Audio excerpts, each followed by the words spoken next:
مرتبطة ارتباط وثيق بعمل اللجنة الفنية الاستشارية للإحصاءات الاقتصادية. ويعني طلبنا من المنظمات المعنية بالإحصاءات المعينة الاقتصادية أنه تشاركنا في هذا الاجتماع، ونحن شاكرين لكل من يعني قبل أن يشاركنا ارتباط وثيق في هذه اللجنة. في البداية أود أن أطلب من مدير الإحصاءات، مدير في الأسكوا السيد يوراي ريتشن، أن يرحب بكم باسم الأسكوا. Yurai, if you are with us, can you please start the opening statement?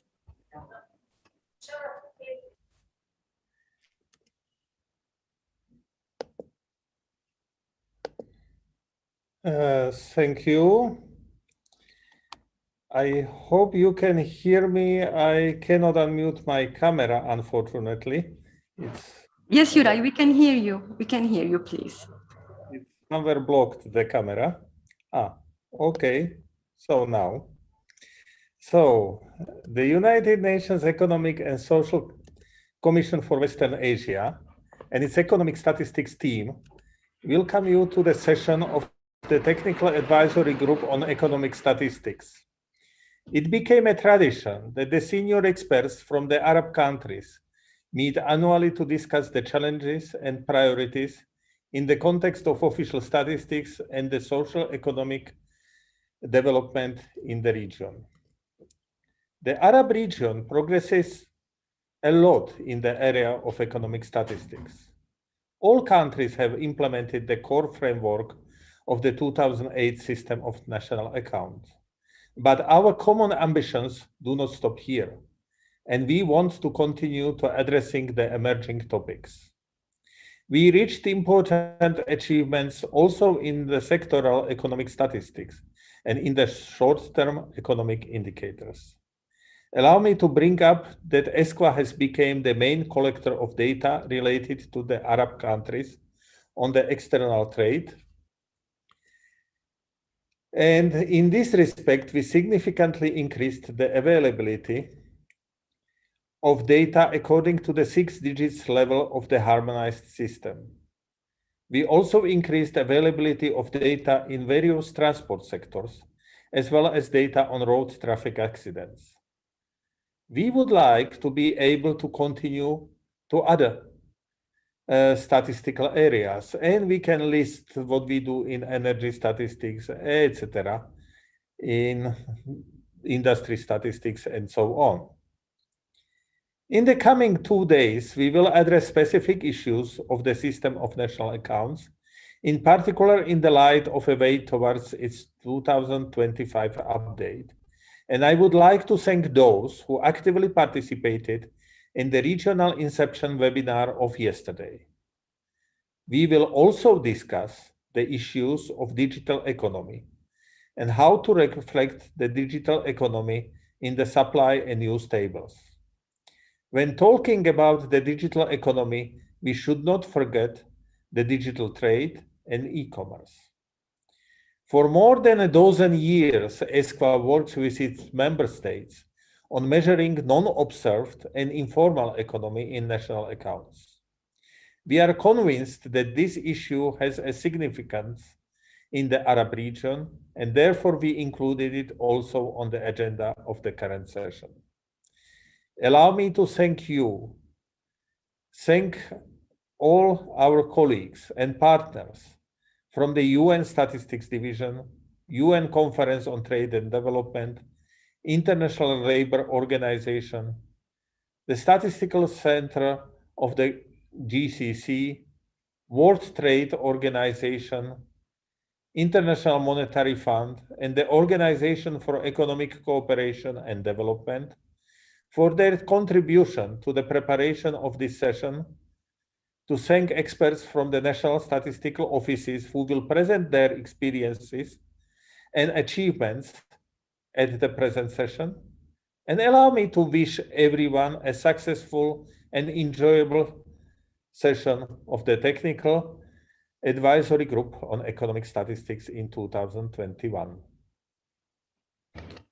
Thank you very much, Yurai, for addressing our audience and welcoming and thanking everybody, agencies and countries who are participating with us and independent experts. I would like to ask Mr. Ivo Havenga, Assistant Director in UNSD. He's with us also today. It's important, this partnership with UNSD and the coordination at the regional level. So I appreciate, Ivo, that it's 1:30 in the morning, your time. We would like to just hear your opening for this technical advisory group. UNSD has been with us in the several meetings, the yearly meetings of the advisory group, and this is again a coordination that we would like to share with everybody. So if you can unmute and please go ahead with your statement. Thank you, Wafa. Can you hear me? I hear you very well. Thank you. I cannot start the video, but oh, now I can. I was given permission. Yeah, it is early morning here, so it is a bit darker here than on your end, as we just still have to start the daylight. But let me start off thanking you and also Yurai, and I see also Omar, to allowing me to be here this morning with you as part of the opening of this important meeting of the Technical Advisory Group on Economic Statistics. As you already indicated, Wafa, we have a very close collaboration in the area of economic statistics that we cherish both very sincerely, which also reflected yesterday's co-organization together with GCC Stat on the implementation of the system of national accounts. It is, of course, an important sort of time for us in the area of economic statistics. Not to say, of course, in other areas of statistics like population census, is that we are being called upon to inform the recovery programs from COVID-19. And that is, of course, a paramount importance to take these programs forward as they were sincerely impacted by the health crisis. But as you indicated, we are undaunted and we move forward. We have also started the programs on the update of many macroeconomic standards that will be brought forward in this meeting. So it is very important that this technical advisory group takes this work forward, because it is the central group that is responsible for economic statistics in the region. And it is also well placed because it brings the senior managers of the regions together to think about the implementation of economic statistics and other areas of statistics. I just mentioned that you mentioned the system of national accounts, the balance of payments, but also we have launched the revision of the manual on trade statistics, on merchandise trade statistics, as well as on trade and services, which is a very important set of statistics that you are collecting in the region as ESCWA. But that, if that was not enough, we also started the revision of the international classification of industrial and economic statistics, as well as the product classification, the CPC. So there's a broad sort of arrangement of updates by 2025, and we want to do that in consultation with the countries to make sure that we reflect the latest priorities. So this group is extremely well placed to take part in that broader sort of international discussion as well as regional discussion, where I think ESCWA is extremely well placed, which is regional partners like GCC Stat, to actually take these discussions forward. We can only take it forward when we understand the priorities of countries and see how we best can address these priorities. Yesterday, we saw that these priorities can be set. There has been a clear expression of areas of interest like Islamic financing, informal sector, and the like, that countries are extremely interested in moving forward on that with the opportunity to actually start to experiment and test. And for that, we have to have the resources available to be able to address these issues in the more diverse sort of environment. And for that, of course, we need technical advisors like Omar that plays a very important role to take this work forward. in areas, but also yourself and your other staff to be there to guide this work, as well as to seek access to administrative data and big data to actually see, are there other ways of looking at informing these new sort of areas. And for that, we need the experimentation and testing in countries or early implementation as we move forward in these kind of areas. So therefore, it is important to see what the priorities are of the countries. There's a lot of diversity in the countries, among the countries in your region, from war-torn countries to those that are in the high income groups. And in that, of course, we have to find ourselves to work together to bring the resources available to make these programs work. And we will look forward working with you in these areas, taking these things forward. I've been very pleased to see also that this is not only an exercise of economic statisticians only in the region. As Juraj already well explained, the program very clearly sets out that this is a program among regional agencies like yourself and GCC-STAT, but also with international organizations like the ILO, the Labor Organization, the International Monetary Fund, the OECD, UNCTAD, and WTO. So it shows the maturity of the program that you work in all these different areas. And I congratulate the community in the ESCWA region for taking this forward in such a momentous sort of moment, taking this forward. I looked at the program, and we know the program that you have been putting together, Wafa, with your team. It's an impressive, large program, and it shows the breadth and width of the program in the ESCWA region. We look at the system of national accounts, and as Juraj already indicated, there's a lot of activity also in the digital supply use table. There is a lot of activity and interest in regional accounts. There's a lot of interest in informal economy, in digital trade. And also, if that is not enough, there's a large program moving forward on environmental economic accounting. And all these different areas need, of course, sufficient resources and technical expertise in taking it forward. This is not important, this is important for us all, because we want all countries in the region to benefit from these programs and to get the resources of bringing these programs forward. Central in that, according to the new program of work as we have them set out, it is that the regional commissions play a critical role in making that relationship between the headquarters and the countries. In that, the statistics division of ESCWA should be well resourced to be able to bring this forward. And staffing is important, but also I'm looking forward to work with the countries that make resources available in taking these programs forward.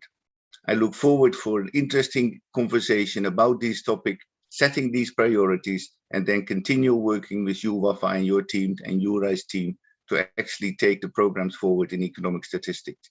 Thank you very much. Thank you very much, Ivo, for this also very encouraging and reassuring statement. Like you said, it shows how we were really invited to work all together, and the regional commissions and all the agencies. And we have to mention also that during last year, we were invited to participate to almost all advisory groups on national accounts organized by ECE, by ESCAP, by UNSD. So it was also a very important moment that our constituents and our members of the technical advisory group to attend and to share and to participate. So thank you very much, and we count on this joint cooperation, and we look forward to the next at least 5 coming years to implement this a very ambitious program. Thank you, Ivo. Thank you very much. Thank you. So I'm very pleased now to have last year we were in Saudi Arabia, hosted by the General Authority of Statistics for the high-level meeting on the future of economic statistics.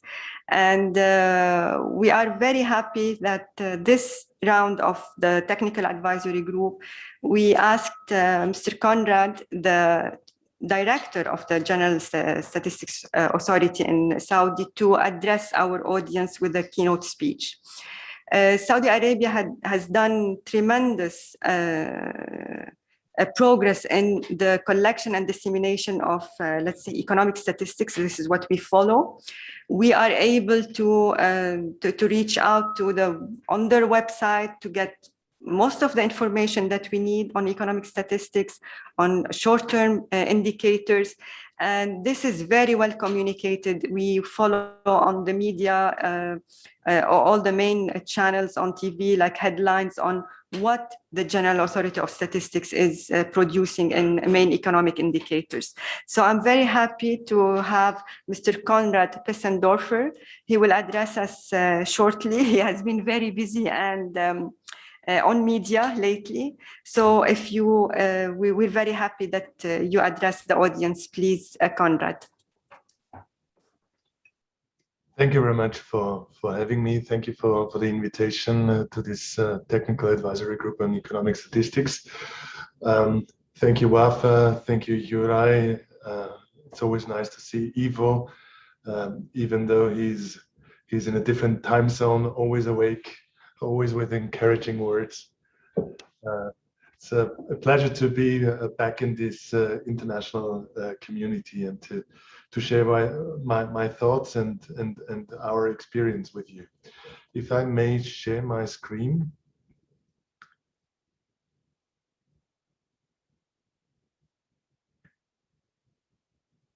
So.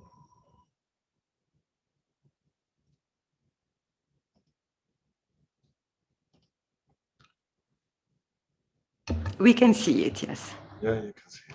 Very good.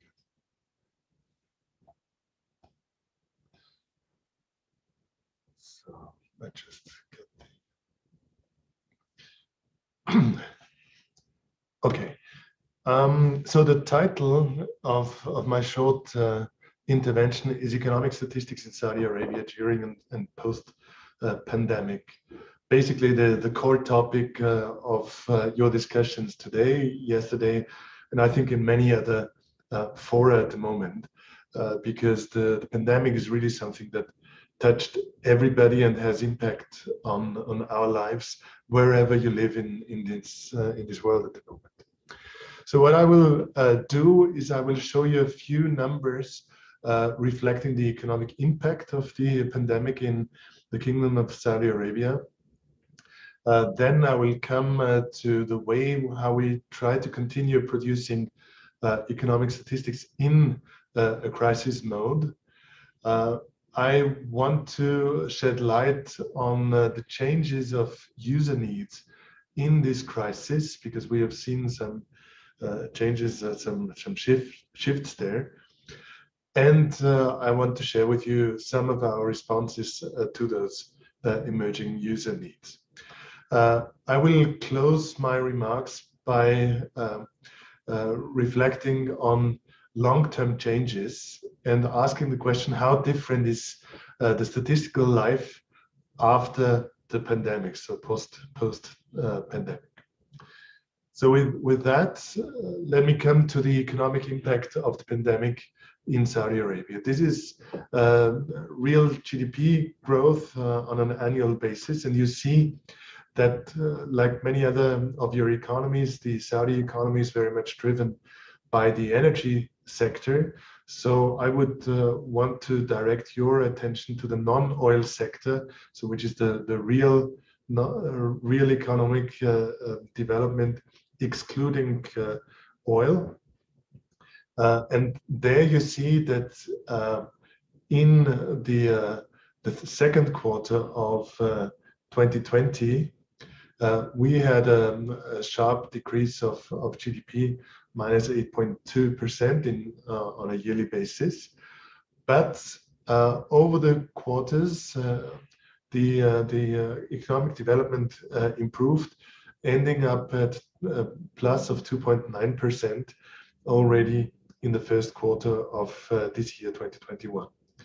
Now, obviously, overall GDP is very much impacted by the development in the oil sector, which is a development partly due to quantities, so less production of oil, but also because of price developments which impacted the production side. So we have an overall GDP growth, a negative GDP growth of -3% in the first quarter 2021. So we are not completely out of the woods. Looking on the labor market, and these are the unemployment rates on a quarterly basis, annual, on a quarterly basis, not annual, in Saudi Arabia, but also in other countries. And when you look to the overall unemployment rate, this shifted from 5.7% to 9% for KSA total from the first to the second quarter in 2020. So when the lockdown hit our country, the unemployment rate, like in many other countries, increased. If you look to Saudi unemployment rate, which is a focus here in internal policy making, the shift was from 11.8 to 15.4%. However, if you look at the dimensions of the increases of unemployment rates, for instance, in Canada, from 6 to 13%, in the US from 3.8 to 13%, and OECD overall 5.4 to 8.6%. I think that the government in Saudi Arabia did a very good job to contain the increase in unemployment rate. There were many policy measures taken very quickly, and this is amazing in this country, how quickly policy reacts to actually changes in the economy. And this reflects later on in what I want to say about the user needs on data. So the following will focus on three topics: how to produce official statistics in a pandemic and what we did, how far our statistical production was impacted. Then I will come to the user needs and the long-term changes, as I already mentioned. So what was the impact on the production of official statistics in Saudi Arabia? Obviously, like in any other country, with the pandemic, it was not possible to send people to the field anymore. We had everything in place in the beginning of 2020 to do our 2020 census work. Everybody was lined up. We already had what we call the phase 2 data collection on premises, on residential areas. And then all of a sudden the pandemic hit, lockdown. Obviously, we could not send our enumerators to the field anymore, so we had to postpone the actual census count. And we will now do the census in 2022.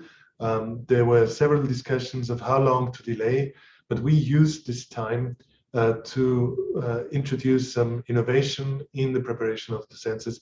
We will make a lot of use of new technologies, satellite images, self-enumeration through digital tools, and so on. The second larger impact, and I'm just picking out the most important fields of statistics, was the labor force survey. When in the second quarter it was clear that we could not send people to the field anymore, and GStat, the General Authority for Statistics, traditionally sent people to households to collect information on the labor force survey. We were basically in a situation either not to collect any data or to shift very quickly to telephone interviewing, to the CATI mode, like many other countries have done. And shifting from CAPI to CATI or CAWI is a methodological change that in normal circumstances you would do a lot of testing, you do a lot of preparation, you try to find out what is the impact of the methodological change, what is real developments underlying. There was no time for doing that. Like in many other countries, we had to take this decision very quickly. So we went to data collection on telephone interviewing, and we still are doing that. The methodological challenges that we faced were related to this change of mode, of data collection mode. But not only to that, obviously, the labor market was impacted by the pandemic itself. So there were reactions on the international side. The ILO gave recommendations how to treat, for instance, people who who were put on unemployment benefits, but who had a prospect of coming back to their initial job once the lockdown was over. So there is a lot of methodological changes going on international levels. International standards were adopted, and we had to include this in our statistics and try to be compliant with the international standards. This is obviously a challenge for the continuity in time series, and the shift in unemployment was heavily discussed in Saudi Arabia, whether this shift is partly due to methodological changes. And obviously, given the story that I just told you, I cannot exclude that part of this shift was due to the mode change from KP interviewing to KT interviewing. We try to implement as many quality assurance measures as possible, but obviously shifting to a new data collection mode without prior testing or having the time to test has some risks coming with it. And this translates into communication challenges that we faced.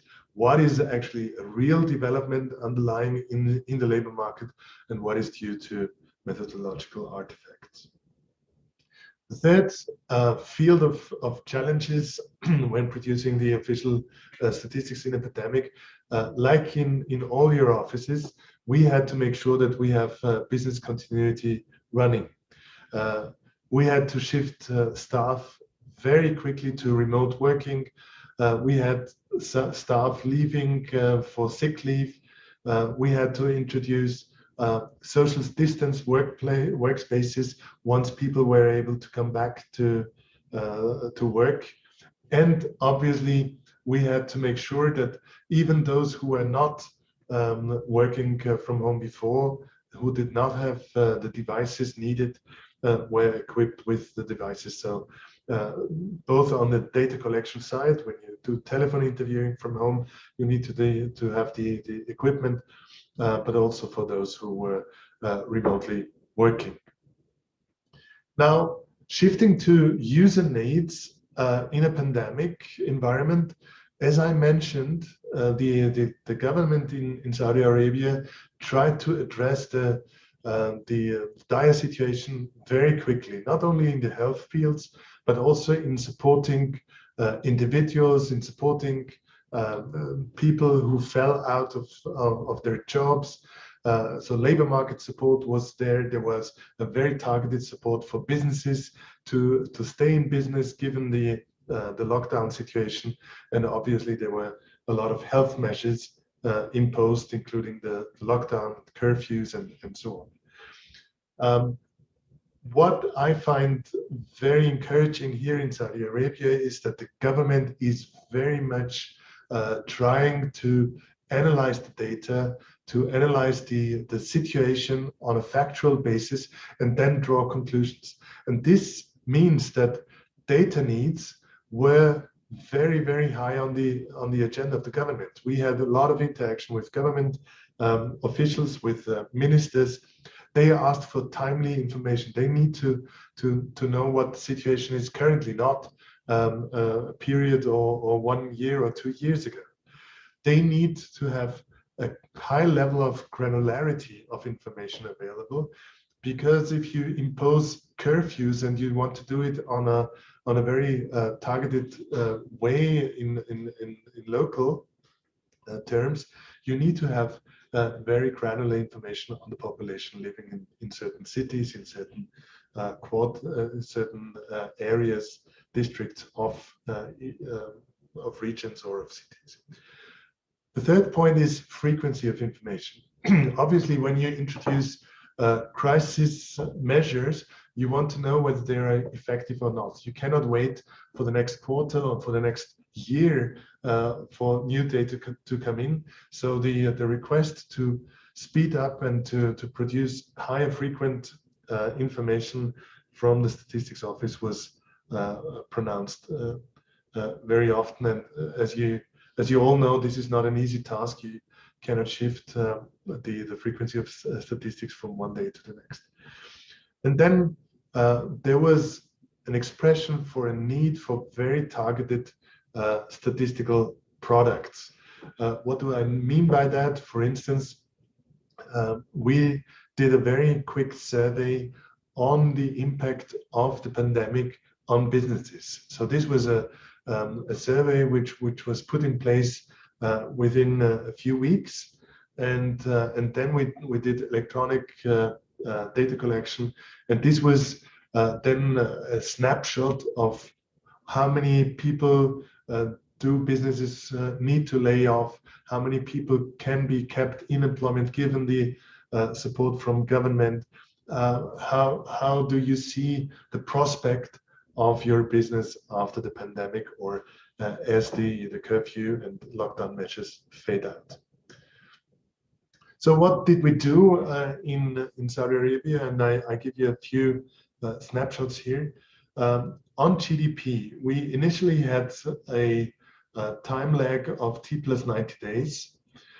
We managed to introduce a GDP flash estimate to give GDP numbers already after 45 days on a highly sophisticated model that was developed with the help of international economics professors in a very short period of time. And we also brought forward the final estimate of GDP to T plus 75 days. This was highly appreciated in Saudi Arabia because the shortness or the length of the time lag between the actual reference period and the published results is obviously a big issue for policymakers. If you look to the results and you compare the flash estimates on the first quarter 21 to the actual final numbers, you see that we were doing quite a good job on most of the sectors here in our early estimates of GDP. So we had a difference of 0.3 percentage points of the overall GDP estimate between the flash and the final.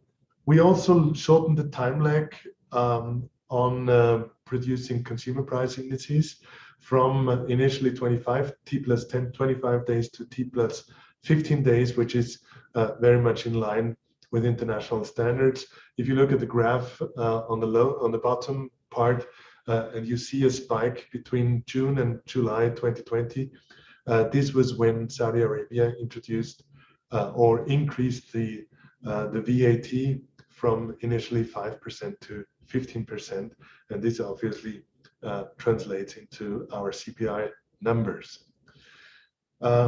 We also work on shortening the time lag of the labor force survey results. We now do have internal estimates very soon after data collection is ended. Then we undergo a cross-validation process and analysis process internally with the help of administrative data as well. So this is a bit of a constraint in terms of being more timely, but we even now plan to reduce the time lag from initially T plus 90 days to T plus 75 days. And we are in discussions with ministries to produce leading indicators like a business confidence index. We already prepare internally for a consumer sentiment index. There is a high demand from policymakers to get early heads-up information on where the economy is going. And this is a collaboration that we have currently undergoing with Ministry of Economy and Planning. Then this is a more of a longer term project. The Vision 2030, which was announced some years ago, foresees a strengthening of the regions in Saudi Arabia. Currently, there is no regional national account or regional accounts.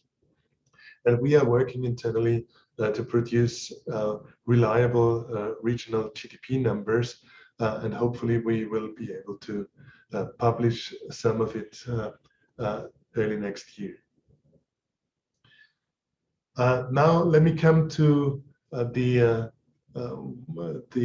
last part of my presentation, which is the long-term changes after the pandemic. Obviously, what we have seen during the pandemic, that economic value chains, global value chains, saw disruptions. You see the very prominent picture of the Suez Canal.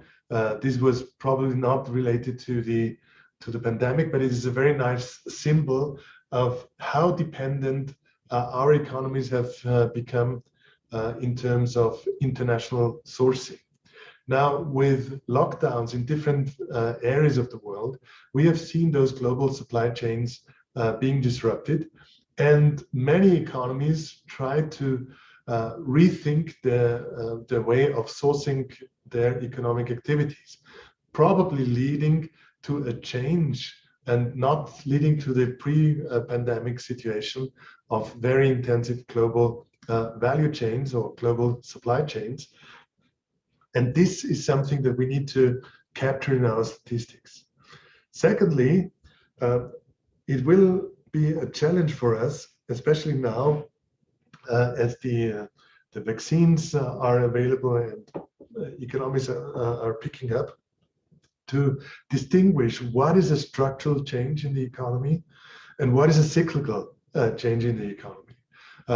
Now, this morning in the news, I heard about the labor shortages in the US. So many businesses who would have the ability to sell or to produce their products because there is demand, find it very hard to find skilled labor. People have changed during the pandemic.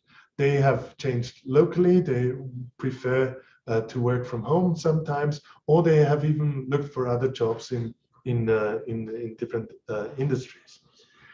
Energy supply is going to probably be reconsidered given all the discussion on global warming, on climate change. So this is something that we need to consider when we produce statistics, because as you know, statistic production is a long-term planning exercise. It is not something that you can do from one day to the next. You produce a reliable statistical product. You need to do long-term planning here, and to identify changes very early on in time, I think is very important. The second field is changes in working practices. I mentioned this a little bit about the labor shortages. People are now teleworking. People are embarking more and more on digital jobs. Sharing economy becomes more and more important, and this was very visible in the pandemic. There were many industries shrinking, but there was a digital part of the economy which was flourishing because obviously everybody locked up at home. We bought our stuff through e-commerce channels. This is something that we want to capture in our numbers. We want to be able to show what the structural shifts in working practices in our labor markets are. Then there are new phenomena to measure. Obviously, we found out that we could probably do much better on health statistics in many fields. We will probably see pandemics in the future, health pandemics in the future that we cannot predict, but we need to be equipped in terms of producing reliable health statistics here. Digitalization is on the agenda of the TAGES today. Climate change I already mentioned, but then there's the social impact of the pandemic. There was many news articles saying which group in the society was affected most by lockdowns, by closing down certain industries or services. to capture this social impact of disruptions in our economies, in our numbers, is a challenge that was already recognized some years ago, but has become much more relevant in the pandemic now, and we need to be well equipped in the future for that. Just one example, what we are doing, and this is also related to your agenda today in Saudi Arabia, we put together output tables on a very detailed level. This was traditionally not produced in the Kingdom of Saudi Arabia. We are working on it. We are working on global supply use tables as well, and we hope to have this information available to reflect those changes in the global value chains that I was talking about just a minute ago. Concluding, I think economic and social statistics have never been more important than during the crisis. And what the crisis showed, that national statistical offices need to take a very agile approach. We need to be close to our users. We need to understand what is needed in a crisis, and then we need to react. Statistics is relevant if it's timely, and I'm talking about the crisis situation, if it's timely, if we manage to produce high frequent information on statistics, if we address the right issues, and if we are able to produce detailed numbers, because most of the policy measures taken in crisis times want to address particular groups, particular areas, and their detailed statistics is very important. Having said all this, we still want to produce accurate numbers. So this is probably a tension to the ambitions in the previous bullet points. But I think we always need to stick to our quality ambition, to our accuracy ambition, and not compromise on that. There is a lot of technologies out there that we can use, and we try to do this in the context of Saudi Arabia. I mentioned the example of the census, and I'm sure that you have a lot of examples that you can bring to the table of this TAGES group in the course of today. And we are always here to learn from each other. So this is why I appreciate groupings like brought together by ESQA, the TAGES today, but other groups as well. I was sitting on Friends of the Chair group with Ivo Havinga, very stimulating debates. We need to continue learning from each other, exchanging experience, and this is what I'm seeing that you will do in the course of today, for which I wish you very interesting debates. Thank you very much for having me, and I'm happy to answer one or the other question if there is time left for it. Thank you very much. Thank you, Conrad. And, this is really insightful and very encouraging on the achievements the General Authority of Statistics has done, how it's related to policy. You mentioned the Vision 2030. I mean, it's all related to some policy demand. And you also showed that we can't separate economic statistics from social and demographic, and it's all interlinked, and we do it in an integrated way to make sense of what we're doing. You mentioned the technologies and how best we can use the technologies while staying in official statistics. We're still official statistics, and we have this quality stamp on what we are producing. If we want to have this presentation, like it's very important that we share with everyone. Your census experience will be very important also to share with the rest of the countries. I wanted to see if you can stay with us like 5 minutes more. If there are questions from our audience they would like to inquire now, or if you allow, if somebody has other questions, they can send to your office or to learn more on how you are doing things. Sure. Yesterday, GCC Stat, Mr. Al-Farid and Mr. Nabil Ben Shams mentioned how there are differentiated, it's not everybody at the same level of development in statistics, and how it's important to share this experience and lift each other's up with the practices and knowledge we accumulate in the offices. So I want to see if there's anyone who has a question to Conrad. If you can raise your hand, please. Okay, you can raise your hand, and I think we can hear your question to Conrad. So we have more interactive discussion. Najwa, you can take the floor if you want to ask. Najwa, she's now the head of the Ras Al Khaimah Statistical Office in UAE. Would you like to ask, or I can ask for you? Okay, I can ask my question. Good morning to all. We can hear you, Najwa. Yes, please go ahead. Thank you. Thank you very much for this very interesting presentation.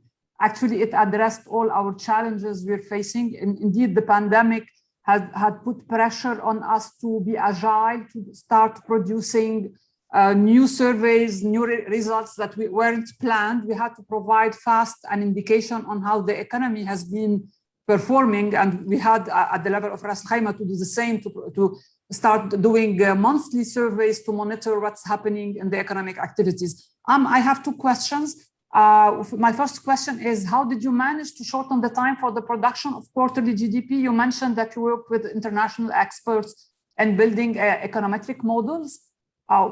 Because I mean, one issue in production of GDP is the availability of data sources. I mean, for models, we need to have some data that's there to input. This is sometimes it's very difficult to compress the time of the availability from the other data producers. My second question, if it's possible to have another question, is what have you introduced in terms of change to your census? Because you mentioned you're going to use more of self-enumeration. Have you done any testing on that? How this would be performed in lower education societies? Thank you. Thank you, Najwa. Conrad, can you please reply to this? So the flash estimates on GDP are a very good example that you put something in your plan and then you need to accelerate because the pandemic is there. Yeah. So when I came to GSTAT in the beginning of 2020, just a few months before the pandemic actually hit, I already looked at which areas I want to address and where there is an urgent need. I had a lot of interactions with ministers, asking them, okay, what is needed most? And many of those ministers told me, we get our numbers too late. We need to know earlier where our economy is going. So I already had in my strategy, in my transformation strategy for GSTAT, a plan to accelerate this production of GDP. Now, as you rightly mentioned, GDP needs input data. So how did we achieve it? It is a mix between trying to accelerate the accessibility of input data, and this is where the political support was very important.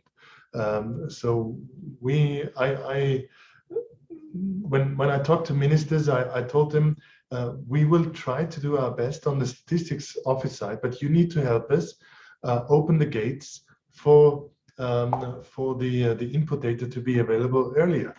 And this is what the government did. There was a royal decree issued giving us early access to all data needed as input for GDP in Saudi Arabia. This is the amazing thing in this country, that if there is a will, there is a very quick decision, and there is also very strong support for this. The other part is the modeling part, because obviously the closer you go to the reference period, the less you have data available, the more you need to put emphasis on modeling. And that's where you want to make use of international methods of people who have done this before, and with with the support of UNSD, I need to mention in this circle here, we were able to bring in international experts who were selected by us and who also had knowledge of the economy in Saudi Arabia. And we did a very quick development of a model with the idea to transfer the knowledge to our national accounts team, who is partly present in today's meeting as well. So this combination, and then of course you test for the first time, you need to recalibrate, you always learn, you try to get better, but now I think we have reached a very good level of quality and of fitting, so we can produce these numbers quite earlier with a high level of confidence. On the census, what are the main fields of innovation? The main fields of innovation is that in addition to the address canvassing, which was done in a traditional way, and we will continue doing this in a traditional way in 2022. In addition to that, we want to make use of satellite images, of electricity consumption data, of mobile phone data to develop a model which gives us an indication of population densities in certain regions. This has two effects. One is to support the actual field work, and we will still continue with a traditional field work in the census, because the purpose is really to cover everybody in the country. But in addition to the traditional field work, we will make the proposal to people to self-enumerate. So like in the US, we want to go digital first, but if it doesn't work, we will have the traditional enumerator knocking on your door and collecting the information. So informing the enumerators where should we send our people is one part of the task of this geospatial model. And the other task is to actually bridge the gap between two censuses, because this model will be available and updated on a regular continuous basis after the census and during the period when there is no census. So this is how we want to complement the population information on the country also in times when there is no census. I can continue for 2 hours, but I don't think there's time enough. No, thank you very much, Conrad. Thank you. And yes, these challenges for the census and the results are really very important in the region, in Saudi, in Iraq, in many of the countries who postponed their census to be able to do the operations, even if it is with multi-sources and multi-tiers. So this is very important. And just to mention that just last week, Statistics Canada was continuing its census, and they had enumerators going to the places where the provinces where the reply was very low. So this combination of, you know, the inputs, the tools is very important. So thank you very much, and we're waiting for your presentation. We'll be very happy to share it with our audience and the experiences you mentioned all along. So thank you very much, Conrad. Thank you. Thank you very much, and good luck for today. Thank you. إذن بعد الافتتاحية والكينوت سبيتش اللي سمعناه من كونراد، بنشكركم انه يعني بقيتوا معنا. من المهم انه نسمع الدول كيف عم تتجاوب ومع الاحصاءات الاقتصاديه وكيف عم تقدر تكمل برنامج العمل المطلوب منها. حالا فيني ارجع اطلب من رئيس اللجنه التشيرمان من فلسطين، صالح معنا، دكتور صالح الكفري. هو كان رئيس اللجنة بأول سنتين، والسنة الماضية بالسعودية كان second term. فهلأ بنشكره أنه تابع معنا، وطبعا رغم كل ظروف العمل والشغل اللي كتير بظروف صعبة بفلسطين. صالح بس حتى يعني نختصر، بس فيك يعني بريفلي تقلنا مثلا من الجلسة الماضية للجنة الإحصائية اللجنة الاستشارية للإحصاءات الاقتصادية للجلسة اليوم بشكل مختصر كيف قدرنا إنه نتابع مع الدول والتحديات اللي كانت معنا. برجع منا أنا بستلم منك الجلسة. صالح تفضل. دكتور وفاء، بنرحب بالجميع. بدك تعلي صوتك بعد وتقرب للميكروفون صالح بليز. سامعيني هيك؟ مسموع هيك الصوت؟ أحسن. ايه بس ما تنسى إنه خليك قريب على المايك. اوكي.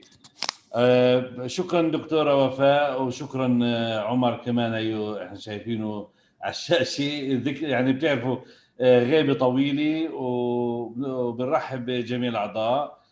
صحيح هي كانت فترة صعبة علينا كثير من الاجتماع السعودية لليوم. هي حاطين الصور كل شوي عشان نذكرنا بالاجتماع، حاطين صورة على الشاشة كل فترة بنشوفها عشان نتذكر الاجتماع والأنشطة اللي كنا مبرمجينها. ولكن للأسف تعرفوا مرينا في مرحلة صعبة جدا عالميا، إن كانت في مراحل الاقتصادية والتجارة الاجتماعية كمان، كلها هي أثرت على البرامج الإحصاء. ولكن هي فرصة كمان لدروس مستفادة لكافة الدول ومنظمات دولية إنه نشتغل لإعادة النظر في البرامج والمخططات المستقبلية. هو أنا صحيح بدي أعطي المايك إلك دكتورة وفاء لتعطينا عرض مفصل عن البرنامج، إيش نشغل فيه. التواصل ما كان ممكن شوي، كان صعب، وخاصة إنه التواصل عن بعد. عشان هيك بدنا نعطي الإدارة كمان الجلسات للإسكوا، لأنه من عندكم المايكات أنتم بتتحكموا فيها مش أنا. لو بتحكم فيها بقدر أوقف وقت ما بدي، ولكن بما إنه إدارة الفنية من طرفكم، خلينا نترك المجال كمان للإسكوا يكمل إدارة الجلسات، إدارة اللجنة. واليوم نشوف كيف البرنامج حيمشي معنا. إن شاء الله بنتوفق في الاجتماع. باعتقادي اجتماع مهم جدا، خاصة احنا جايين بعد جائحة، وممكن مراحل إن شاء الله ما نمر في مراحل إضافية للجائحة. وهي كثير مهم في الماكرو ايكونومي، اللي كان له دور مهم جدا في التقديرات، وبخاصة انه كان صعب الوصول للمنشآت والاسر في خلال هاي الفترة. نرجع لدكتورة وفاء تعطينا العرض الفني، ايش الفترة من الاجتماع الماضي للاجتماع اليوم. تفضلي دكتورة. شكرا دكتور صالح. في قبل ما حسب الأجندة نحن بس حتى بشكل سريع، في مثل ما قلت أنه الدكتور صالح يعني مستمر معنا كرئيس للجنة. الاقتراح هو للجنة القادمة، اجتماعات اللجنة القادمة وانتخاب رئيس. الاقتراح أنه ممكن نبعث للدول إذا بحب يترشح منهم لإدارة اللجنة، ويتم التصويت. صار في عنا أونلاين، يعني استفدنا من هذه الجائحة لأنه كان التصويت أونلاين، فيتم التصويت أونلاين لانتخاب رئيس جديد للسنة القادمة للجنة الإحصائية. فهو يعني لأنه ما قدرنا نجتمع فيزيكلي للانتخاب، ودور اللجنة في السنة القادمة يعني هذا الاقتراح ممكن نجرب ونشوف كيف ممكن يعني نستفيد منه، ويكون سهل على الدول أنه يترشحوا، ويكون يعني الانتخاب من قبل الأعضاء اللجنة اللي هم رؤساء أقسام الإحصاءات الاقتصادية بالدول. فهذا الاقتراح قبل ما نكمل للجلسات الباقي. فبس بدي أشوف إذا هذا اقتراح معقول، إذا في أي يعني objection أو بتفضلوا أنه لا يتناقش فيه أو يكون وسيلة أخرى للانتخاب. فيكن بس تبعتوا لي على الشات إذا ممكن.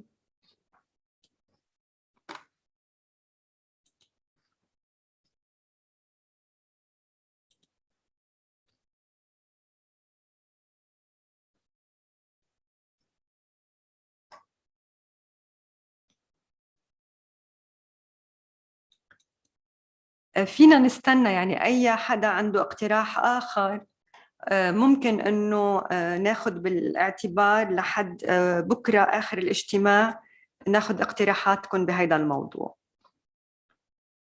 أوكي، إذن رح كمل. أنا يعني كمان بشكر فلسطين، لأنه فلسطين يعني عندها التراديشن بالمسوح والاستبيانات، ودائما هناك تعاون. ممكن أنه كل الاكسبيرينس اللي طوروها بنشاركها مع الدول الباقيين، فهذا يعني جدا مشكورين فلسطين على هذا يعني على هذه المشاركة.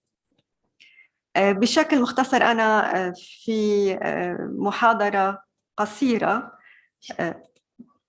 عرض حتى نشارك فيكم أنه ما هي اللي قدرنا نستطيع أنه يعني نساهم فيه خلال هذه الفترة من السنة الماضية لحد السنة هذه السنة.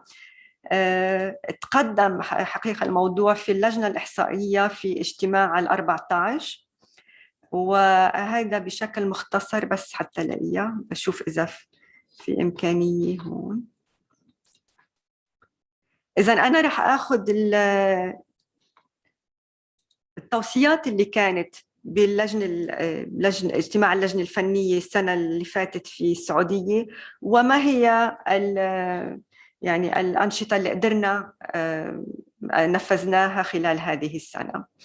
إذن مهم أنه نعرف كلنا سوا مثل ما قال إيفو أنه الاجتماعات اللي عم تحصل في اللجنة الفنية الاستشارية نتائجها عرضت على شعبة الإحصاء في الأمم المتحدة في اجتماع في نيويورك في آذار 2020 من ضمن التقرير عن الإحصاءات الاقتصادية والفريندز أوف ذا تشير. وأيضاً عرض التقرير على اللجنة الإحصائية في الأسكو في الدورة 14، يعني عرض على رؤساء أجهزة الإحصاء واعتمدت التوصيات الواردة فيه. فمهم نعرف أنه أعمال هذه اللجنة بيوصل صوتها يعني اللجنة الإحصائية في نيويورك واللجنة الإحصائية في الأسكو بشكل يعني بشكل كل سنتين، لأنه نحن اللجنة الإحصائية كل سنتين. هلا في اذا بتذكروا اللي كانوا معنا في المملكه العربيه السعوديه في الرياض، كان في عندنا اولويات اقليميه، وظهرت معنا في الاجتماع البارحه والاجتماع الاجنده اليوم. اذا في عندنا الاقتصاد غير الرسمي في الحسابات القوميه. اذا هذا موضوع كثير مهم، ومثل ما قلنا انه حطينا جلسه عليه في هذا الاجتماع هذه اللجنة، ونحن على اتصال لجان الأمم المتحدة واللجان الIMF لحتى نقدر نساعد الدول بهذا الموضوع.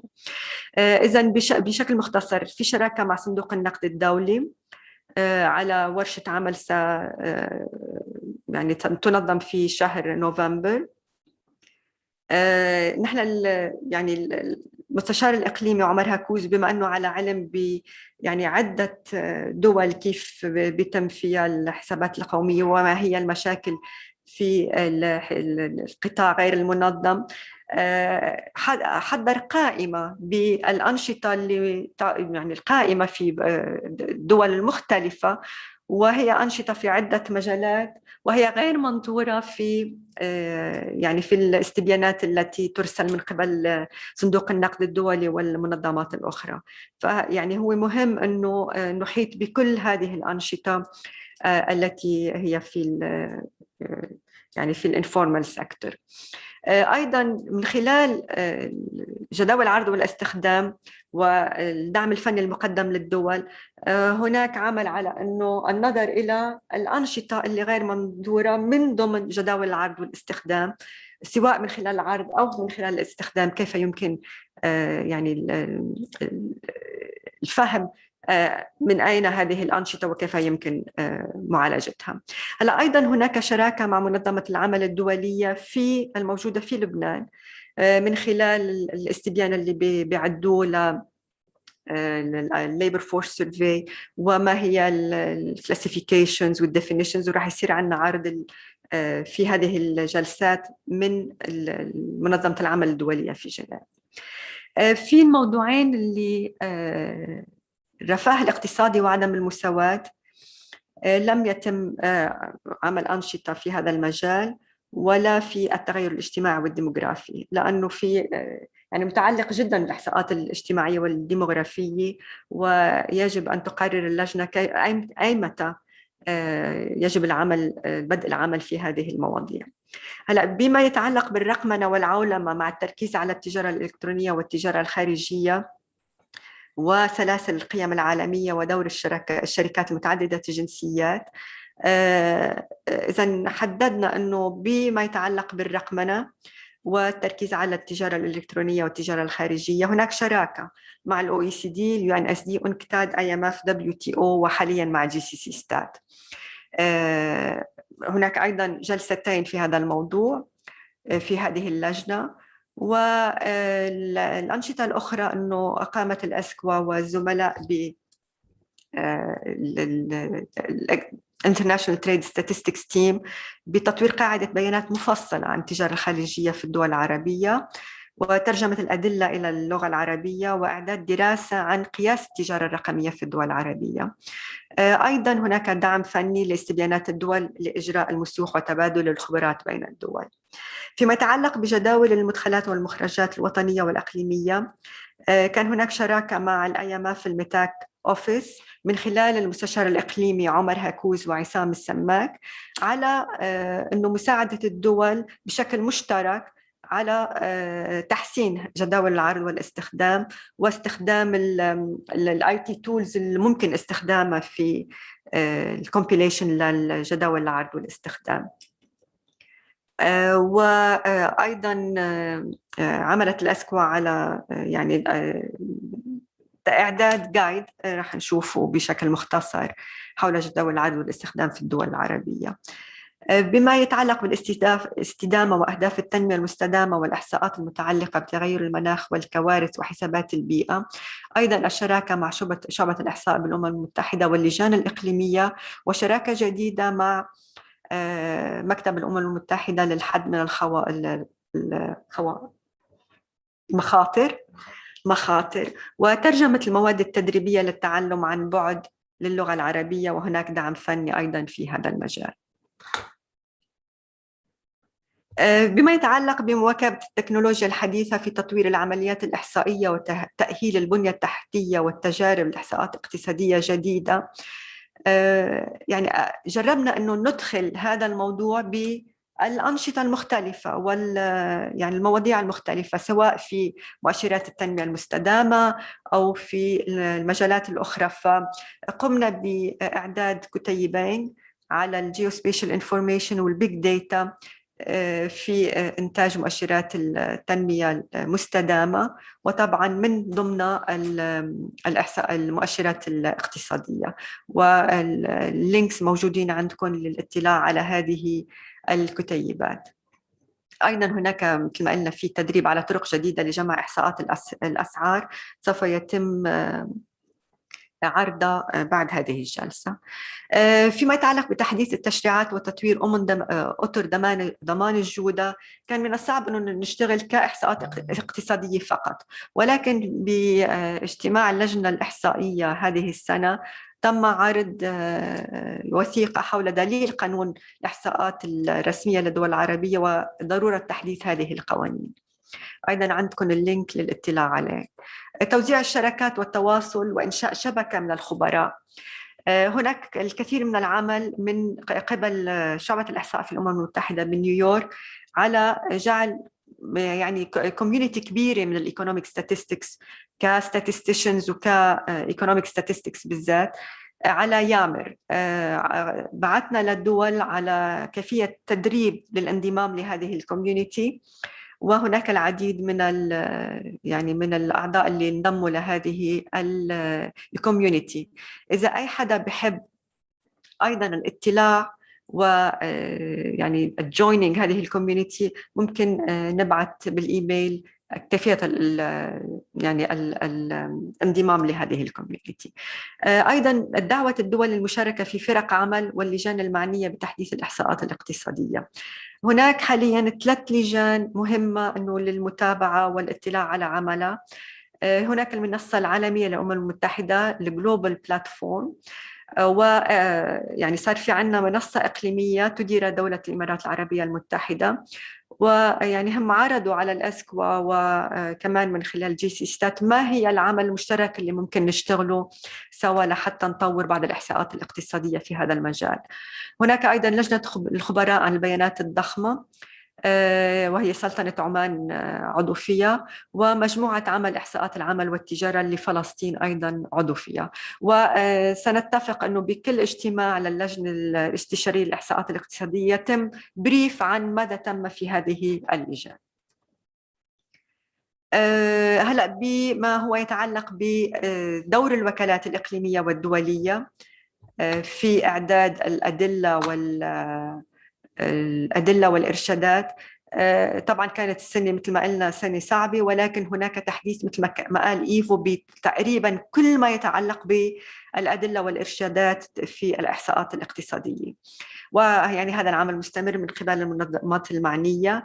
فيما يتعلق بالأسكوا وتوفير الإرشادات والتوجيهات باللغة العربية، حقيقة نحن استفدنا خلال السنة الماضية أنه يعني الميزانية اللي كانت متوفرة للسفر يعني الديليجاتس وإنشاء الورش، استفدنا منها أنه استعملنا الميزانية للترجمة للغة العربية، وهناك ترجمات لأونلاين ماتيريال ولأدلة خاصة موجودة، واللينكس موجودة عندكم. أيضا ما هي الإرشادات حول أفضل الممارسات؟ الدراسة المنهجية للإحصاءات الاقتصادية يعني قمنا بدليل جداول العرض والاستخدام والتطبيق في دول عربية مختارة، خاصة يعني بدينا بالمغرب، وفلسطين سوف يعني تشاركنا بالتجربة في الكومبيليشن لجداول العرض والاستخدام. ويعني نحن الاقتراح انه تكون دايناميك، يعني كل ما يصير في عندنا جداول عرض واستخدام من قبل دولي وتريد ان تشارك فيها الجداول وكيفيه الميتاداتا والميثودولوجيكال واي انه هن اعدوها، بنحط ويب سايت خاص في جداول العرض والاستخدام للدول العربيه، والاقتراح انه تكون من خلال يعني كتوصيات من هذه اللجنه. اخيرا بالطرق الجديده، مثل ما قلنا هناك طرق جديدة، أكثر شيء يعني تم تطبيقها بجمع إحصاءات الأسعار، وهناك استخدام البيج داتا لاتخاذ قرارات فعالة في الأزمات. في الأزمات يعني هذه كانت أيضا بايلوت ستدي في الأسكوا. أنا بختم بهذا يعني العمل الأسكوا في هذا المجال، ويعني لن أطيل فيما يتعلق بجداول العرض والاستخدام. هناك الكتيب يعني هو 130 صفحة، دليل مثل ما قلنا هو بشكل مفصل كجنرال جايد لاين، وهناك بشكل كوضع المغرب كيف تم إعداد جداول العرض والاستخدام. هلأ ببعث اللينك على الشات حتى تقدروا تعملوا داونلود، وطبعا تعليقاتكم كتير مهمة، وبانتظار أنه فلسطين تقدر تعرض معنا من قبلهم. فهلأ أنا بدي أوقف في هذا البند. هناك تغيير بالأجندة، المداخلة من جي سي سي ستات طلب منا مستر فييتفو بما أنه هو في آسيا، يمكن أنه أو طلب أنه تكون في جلسة بعد الظهر. حاليا رح أفتح مجال للأسئلة لمدة 10 دقائق، أو مداخلات من قبل اللجنة، من قبل المستشارين اللي معنا أو الخبراء. لحد الساعة 11 في عنا المداخلة على الاقتصاد الرقمي والحسابات القومية، وهو موضوع كتير مهم. يمكن عمر هلأ بيعمل البريدج بين جداول العرض والاستخدام وجداول الاقتصاد الرقمي. مثل ما قلنا إذا في أسئلة من فضلكم إنه تحطوا بالشات إذا عندكم سؤال وترفعوا اليد لحتى نعطيكم المجال لطرح السؤال. فأنا بوقف هون. صالح، في عندك أي تعليق؟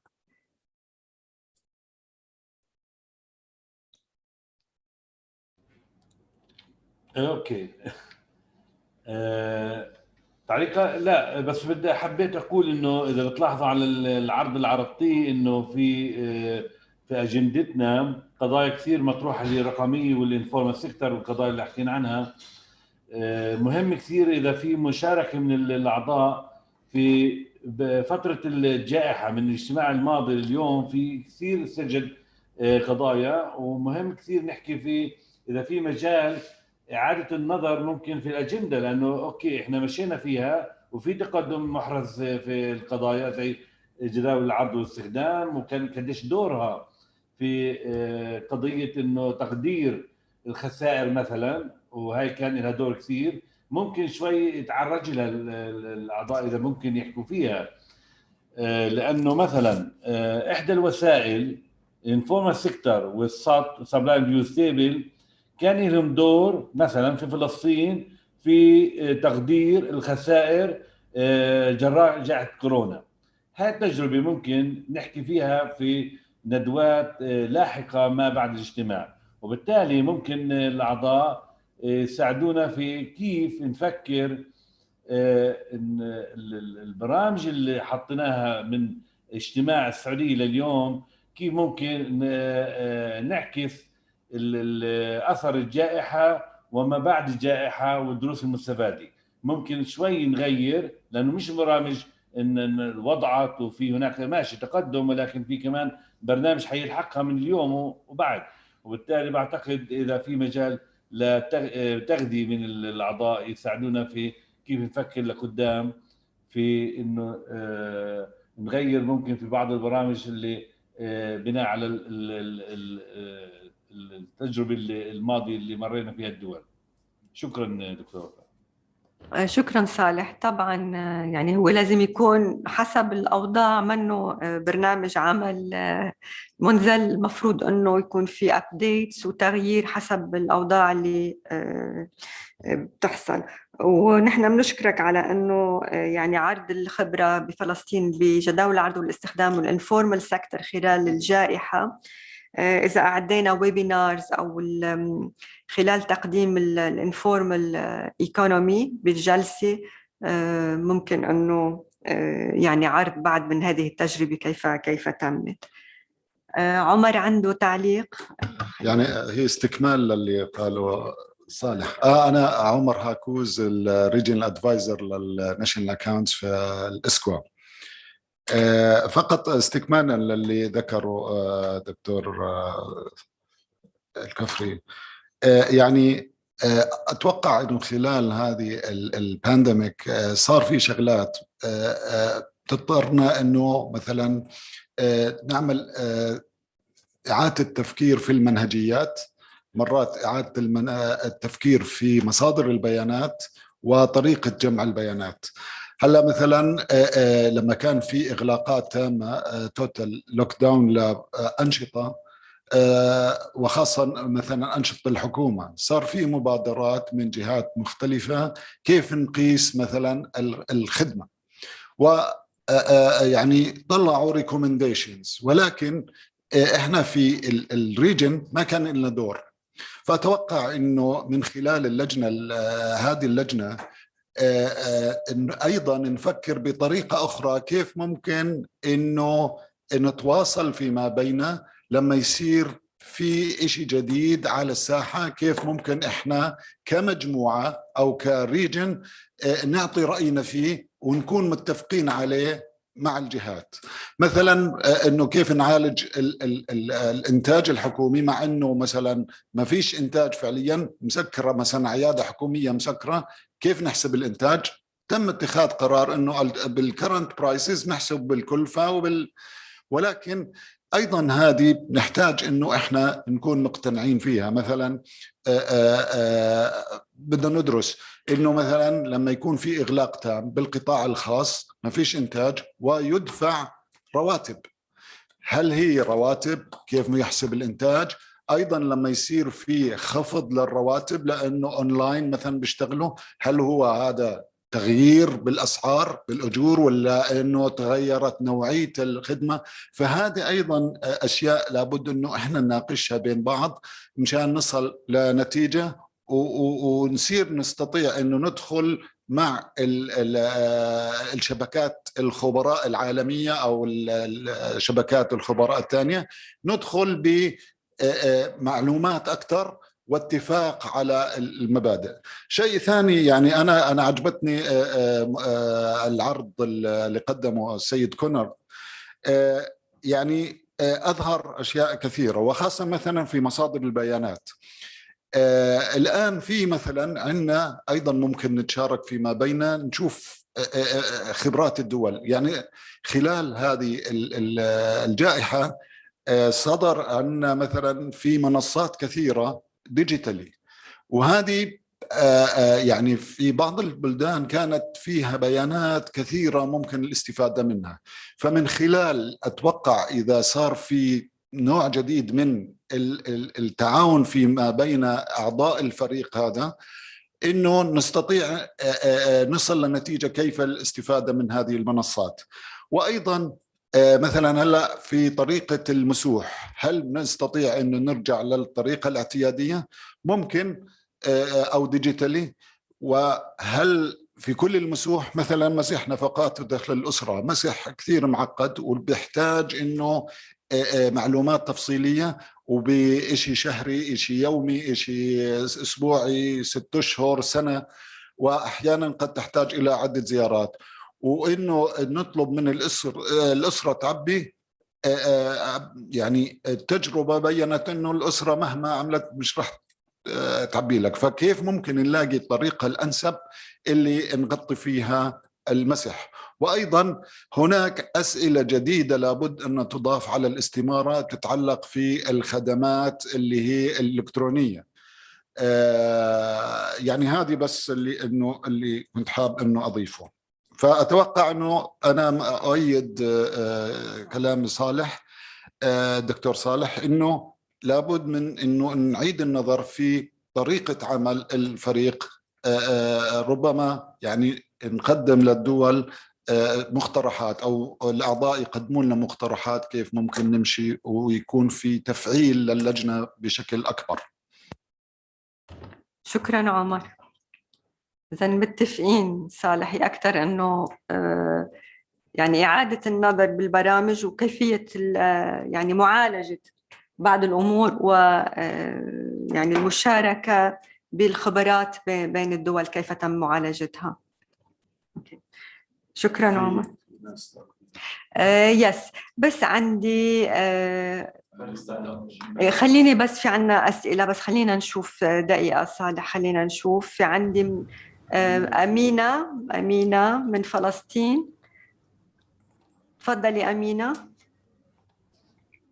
صباح الخير. صباح الخير دكتور وفاء، صباح الخير عمر ولكل المشاركين. صدقا أنا اسمي أمينة خصيب، أنا مدير دائرة الحسابات القومية في الجهاز المركزي للإحصاء الفلسطيني. وطبعا بشكرك على عرضك للأنشطة اللي تمت من آخر اجتماع للجنة الاستشارية للإحصاءات الاقتصادية. وبحب أضيف إنه في ظل إنه ما بعد الاجتماع اللي تم في السعودية واجت فترة الجائحة، فكان في تحديات للدول إقليميا في معالجة الحسابات القومية في ظل الجائحة. ولكن بحب أضيف استكمالا للويبينار اللي كان بالأمس، إنه بالإضافة للجائحة في مجموعة تحديات حتواجه الدول العربية إقليميا في منطقة الأسكوة فيما يخص تحديث نظام الحسابات القومية. وزي ما عرضنا امبارح في الويبينار إنه حيكون في متابعات على المنطقة إقليميا فيما يخص تحديث نظام الحسابات القومية. أولا فيما يخص البابليك كونسلتيشن، إنه فيما يخص الدول العربية حيكون في بابليك كونسلتيشن لكل هذه الدول فيما يخص المذكرات الارشاديه. والامر الاخر انه حيكون في اكسبيرمنتال تيستينج لبعض المواضيع، وهون لازم نفكر في برامج عمل اللجنه الاستشاريه للمرحله القادمه، انه لازم يكون في تفكير كمان لبايلوت كانتريز ممكن تكون هي خطوه او مقدمه اوليه لعمل الاكسبيرمنتال تيستينج لبعض من المواضيع الخاصه بتحديث نظام الحسابات القوميه. فهي حتكون كمان تحدي لبرنامج وخطوات عمل اللجنه الاستشاريه للمرحله القادمه. شكرا. شكرا أمينة. طبعا لأنه مشان هيك عملناهم باك تو باك لحتى تقدر اللجنة الاستشارية تأخذ بمتطلبات تحديث نظام الحسابات القومية والمشاركة أنه بين الدول كيف يمكن تطبيقها. العراق موسى. العراق لا سوري، الإمارات عفوا. موسى تفضل. موسى صباح الخير جميعا. صباح النور. الله يعطيكم العافية. شكرا شكرا أستاذ وفاء، شكرا أستاذ عمر، الله يعطيكم العافية جميعا. أنا في عندي مداخلة بخصوص اللي هو الأجندة في موضوع. سامعني عفوا؟ يس بس موسى معلش لأنه ما حطيت ذا كانتري، بس بتقلي من أي أوفيس. أنا من موسى عبادة، إحصاءات الظروف المعيشية والأرقام القياسية دولة الإمارات العربية المتحدة. تفضل موسى، يلا سامعينك منيح. تمام. أنا بحب في عندي مداخلة بخصوص الأجندة. في عندنا موضوع مهم جدا، الرفاه الاقتصادي وعدم المساواة، يعني مش حاطين عليه أي شيء. بصراحة اللي صار مع البانديميك الموجودة حاليا، مع ارتفاع معدلات البطالة، ارتفاع معدلات الفقر، زيادة الاهتمام بال SDGs، فرضت علينا إنه نغير أولوياتنا إحنا كدول. موضوع الرفاه الاقتصادي وعدم المساواة، كيف احنا نحسب الجيني كوفيشنت مثلا، الانكم ديستريبيوشن، lowest 10 second 10 second 20 and the highest.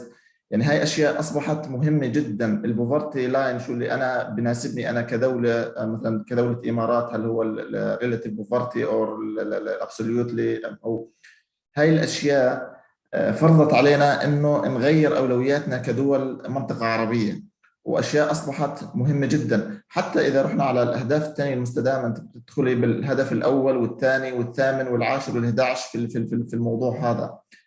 فانا برايي انه نعطي هاي الموضوع اهميه يعني في منطقتنا العربيه خصوصا. انتم عارفين يعني الان نحكي عن معدلات فقر مرتفعه، اصبحت معدلات بطاله صارت تلامس يعني خطره جدا في بعض الدول، في بعض الدول العربيه.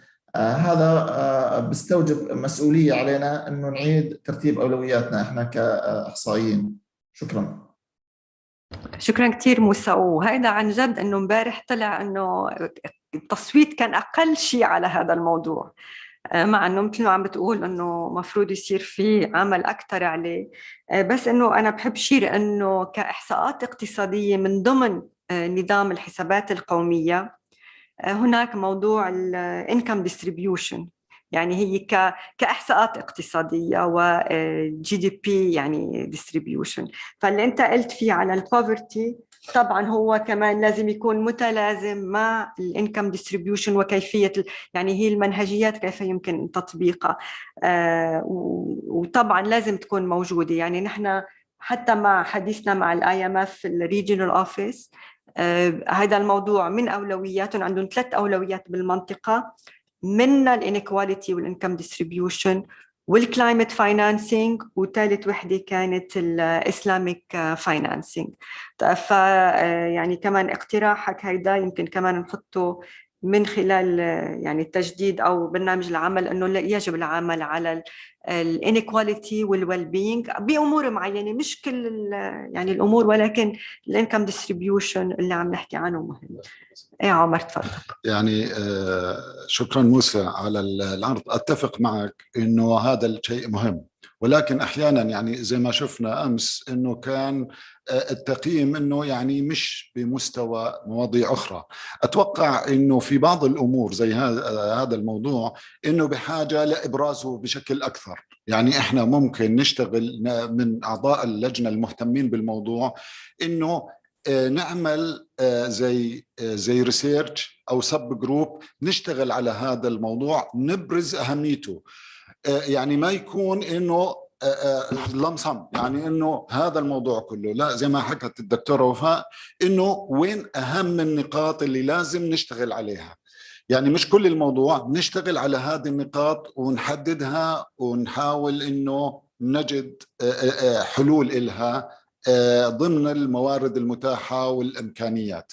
فيعني هذا ممكن يكون أيضا من طريقة تعديل عمل اللجنة، إنه نصير نعمل سب جروبس لمواضيع معينة. وهذا أنا أتفق معك إنه من المواضيع اللي ممكن إنه نصيغ إلها بعض الجايد لاينز او ريبورتس او كذا تتوزع على الدول. يعني اتوقع لو كان في ريبورت معمول توزعت على الدول، وامس كان في يعني لما اختاروا اي المواضيع المهمه ممكن النسبه تكون اعلى من النسبه الحاليه، لانه في كثير ممكن يعني انا كحسابات قوميه بجوز ما اعرف مدى اهميه هذا الموضوع مثلا، او مثلا في مشاركة آخر. ولكن إذا كان أمامي شيء مكتوب وفعلا أستطيع أني أعرف أهميته، نظرتي للموضوع ممكن تكون مختلفة. شكرا. شكرا عمر. موسى، خلينا نشوف نحن بالنقاش بنهاية يعني بكرة بنهاية الجلسات إنه هدول الاقتراحات كيف ممكن ناخذهم اون بورد. أوكي، شكرا كثير. بس أنتم كمان عم تتعاملوا مع الحسابات القومية يعني بما يتعلق بال يعني البوفرتي والإنكم ديستريبيوشن، مظبوط؟ 100%. إذا بتسمحي لي أستاذة بس تعليق. شكرا أستاذ عمر. أنا أتفق معك إنه نعمل شيء، يعني مش يعني ناخذ الموضوع as a whole، بس إحنا في سباق الآن رح نصير من هون ل 2030 لتحقيق أهداف التنمية المستدامة. وزي ما قلت لك من البداية هلا هو بدخل الموضوع هذا في 4 أو 5 أهداف مهمة، إضافة إلى المتطلبات اللي انفرضت علينا نتيجة الجائحة. بس شكرا كثير موسى، شكرا لك. هلا بحب ننتقل حالا الاقتصاد الرقمي والحسابات القومية. زملائنا من الOECD يعني بنشكرهم جدا انه يعني بيشاركونا بهذه اجتماع هذه اللجنة، لانه هن الOECD في البداية تم انه تطوير المنهجية في اعداد السبلاي اند يوز تيبلز للديجيتال ايكونومي. رودولفو هو اللي راح يقدم معنا هذه المحاضرة. Yes, Rodolfo. Hello, Rodolfo. Hello. Hello. You can share your, just let's open your video if you can. Give me a second, please. Yeah. أنا بس لحتى أشير إنه قديش مثل ما عم نقول أهمية جداول العرض والاستخدام. وذكر امبارح مايكل إنه الدول اللي عندها جداول العرض والاستخدام فيها تفوت بتفصيل أكثر لقضايا معينة ومنها الاقتصاد الرقمي. فرودولفو هلا في عنده محاضرة وبعث لنا ريسورسز، يعني الOECD شو عندها كان ماتيريال تقدروا تطلعوا عليهم بيعطوكم انفورميشن أكثر على كيفية إعداد هذه الجداول. وطبعا مثل ما قلنا بنتمنى إنه نقدر نعمل ورشة خاصة بهالموضوع. Rodolfo, we're waiting if you can open your video. And if yes, here you are. Hello. Yes. Wow, yes. I will try to share you can introduce my screen. yourself, yes, and share your screen.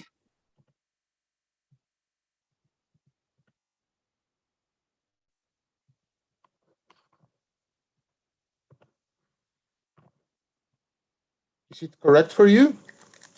Very good, thank you. Okay. Thank you very much for the invitation. It's always a pleasure to talk about the work that we are doing on OECD. We want to talk today about how we have developed a framework for digital supply and use tables, not only as part of OECD work, but more relatively on how this will be tackled in the upcoming updates of the system of national account and the balance of payments manuals. The presentation will go into 5 directions, 5 sections. First, we're going to talk a little bit about the background of the work. Then, why do we have a need for digital supply and use tables? Then we will develop a little bit on the conceptual framework. We will see some practical implementations in different countries. And finally, we will talk about the future steps for compiling the digital supply and use tables. This work started as part of the work on the informal advisory group on measuring GDP in a digitalized economy, which was created under the OECD Working Party on National Accounts to advance on the measurement agenda, particularly in the area of digitalization, to develop some indicators that allow us more insight on how digitalization is affecting the economy. We will talk about this a little bit more later. This work has evolved into a guidance note from the digitalization subgroup of the advisory expert group to address these issues on the research agenda of the system of national accounts. The advisory group will continue to meet to progress on the compilation of the digital supply and use tables. But the main question here is, why do we need digital tools? We have been talking about digitalization for quite a while. We have 4 main pillars where we devote about the statistical advancements in recent years: globalization, digitalization, well-being, and sustainability. But why do we need digital supply and use tables? There has been a whole debate about the change, the way that GDP is measuring economic activity. It seems that there's a lot of innovation that it's not measured with all the Airbnbs and Ubers, free software, Wikipedia, Facebook, and this brings a lot of entertainment and a lot of use for the consumers. And it seems that it has no price at all, particularly the free services. So a lot of people think that GDP is becoming a misleading measure. But let me remember that GDP measures value added. It doesn't measure consumer surplus. So actually, GDP continue to be a piece into this puzzle, but we have to expand the national accounts to capture the impact of digitalization in other areas that are clearly there, but we are not properly reflecting in the accounts. The main question is, where is the digital economy in the macroeconomic framework of statistics? Well, basically, it's hidden in the core of the economic accounts. And it challenges how our conceptual frameworks and measurement approaches. We know now that thanks to digitalization, the production have changed and will continue to change. But the value added remained the same. However, the current framework doesn't show where the winners and the losers are. Let me go back in time and let's think about television. When television started, it was a huge, huge innovation. And all of a sudden, it started creating a new way of interacting with consumers, where advertisers can go with these movement images in the TV living room. Normally, it was where it was placed, and they can try to sell their products there. So it was advertising.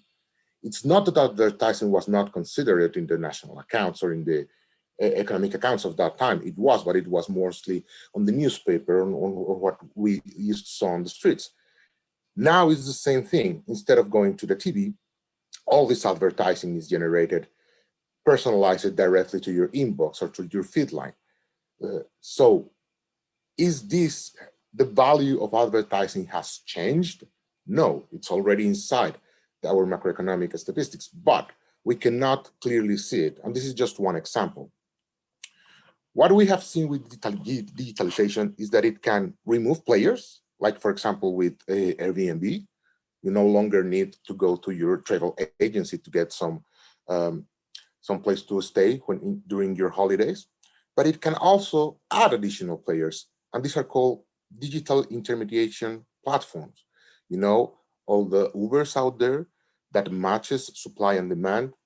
Airbnb does pretty much the same, but even platforms like Amazon, where you can start selling online using the whole Amazon logistics.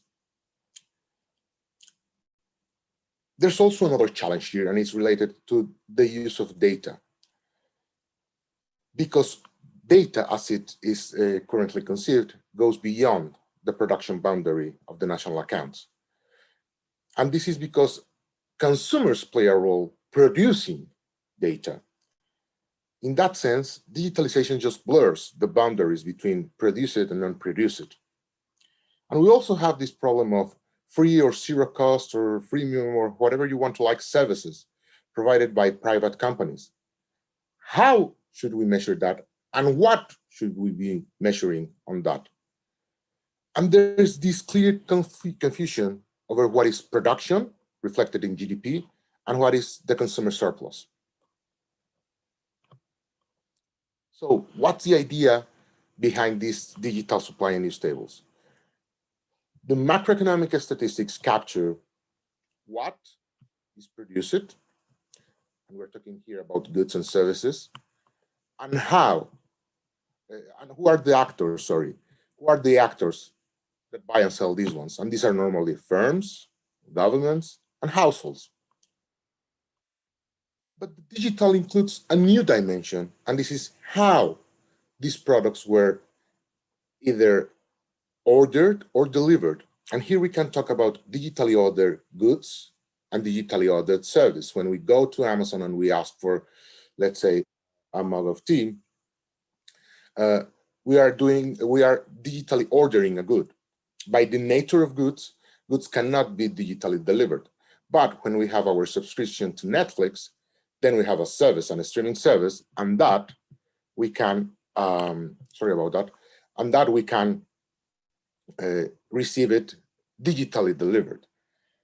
This new player in town talks about digital intermediation platforms. Some businesses are using these DIPs to actually engage in digital transactions. And we have to be clear on what's the scope of what we're trying to measure with these digital supply and use tables. And that's the production boundary of the national accounts. We want to measure that it's included in the conventional production of statistics. Unfortunately, data and non-monetary information is not included, but we are being required to consider that. So we have to think about a way to measure those that phenomenon.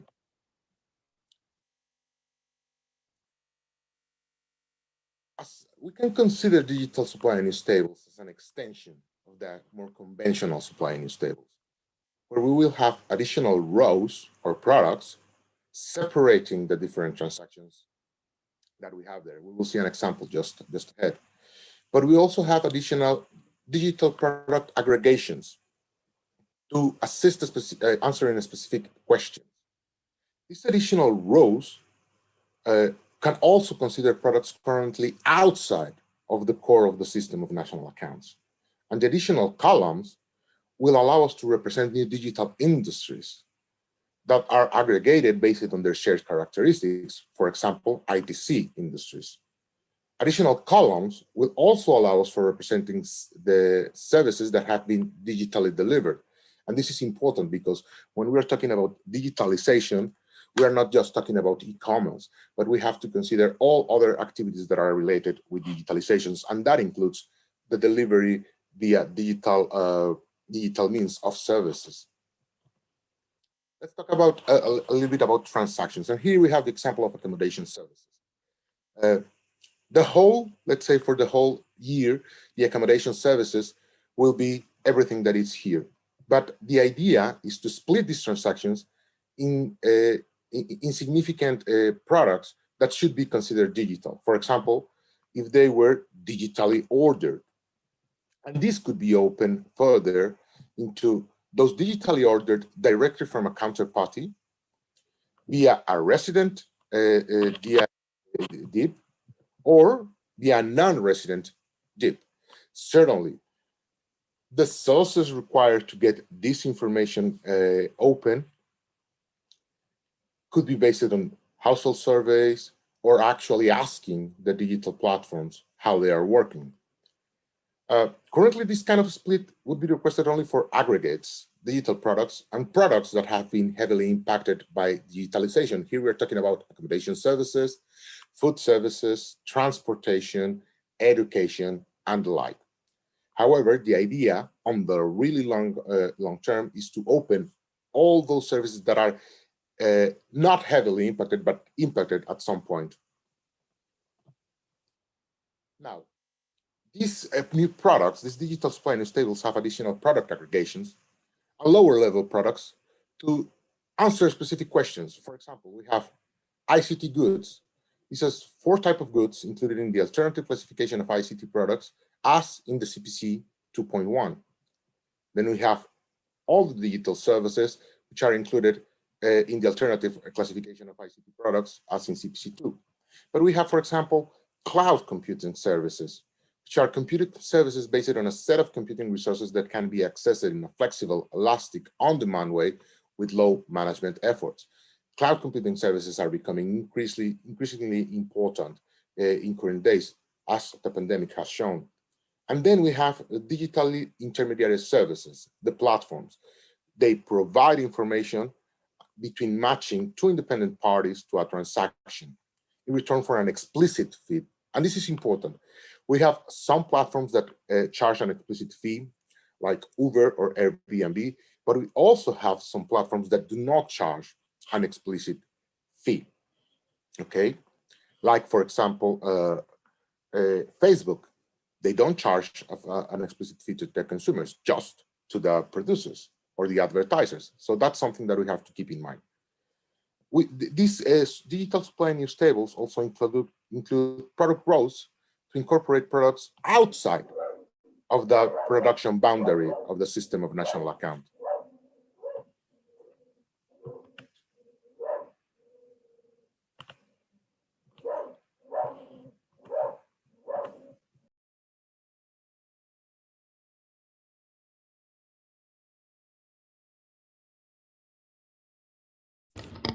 Rodolfo, you maybe you muted. Can you put unmute again?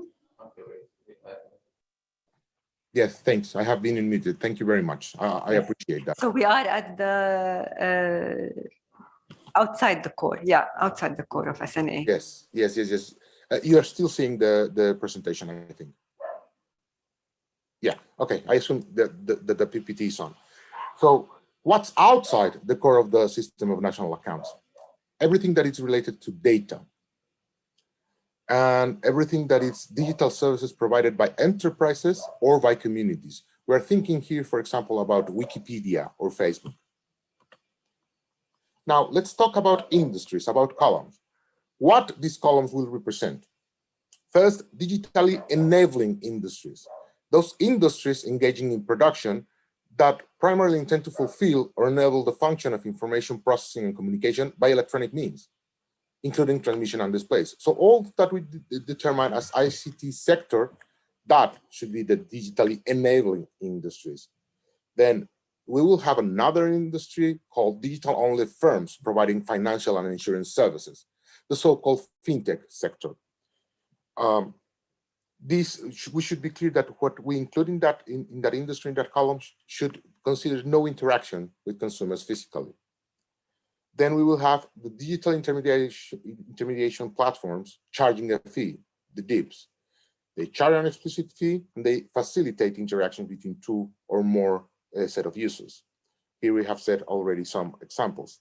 And finally, and this would be really important if we can have the information, those firms dependent on intermediary platforms.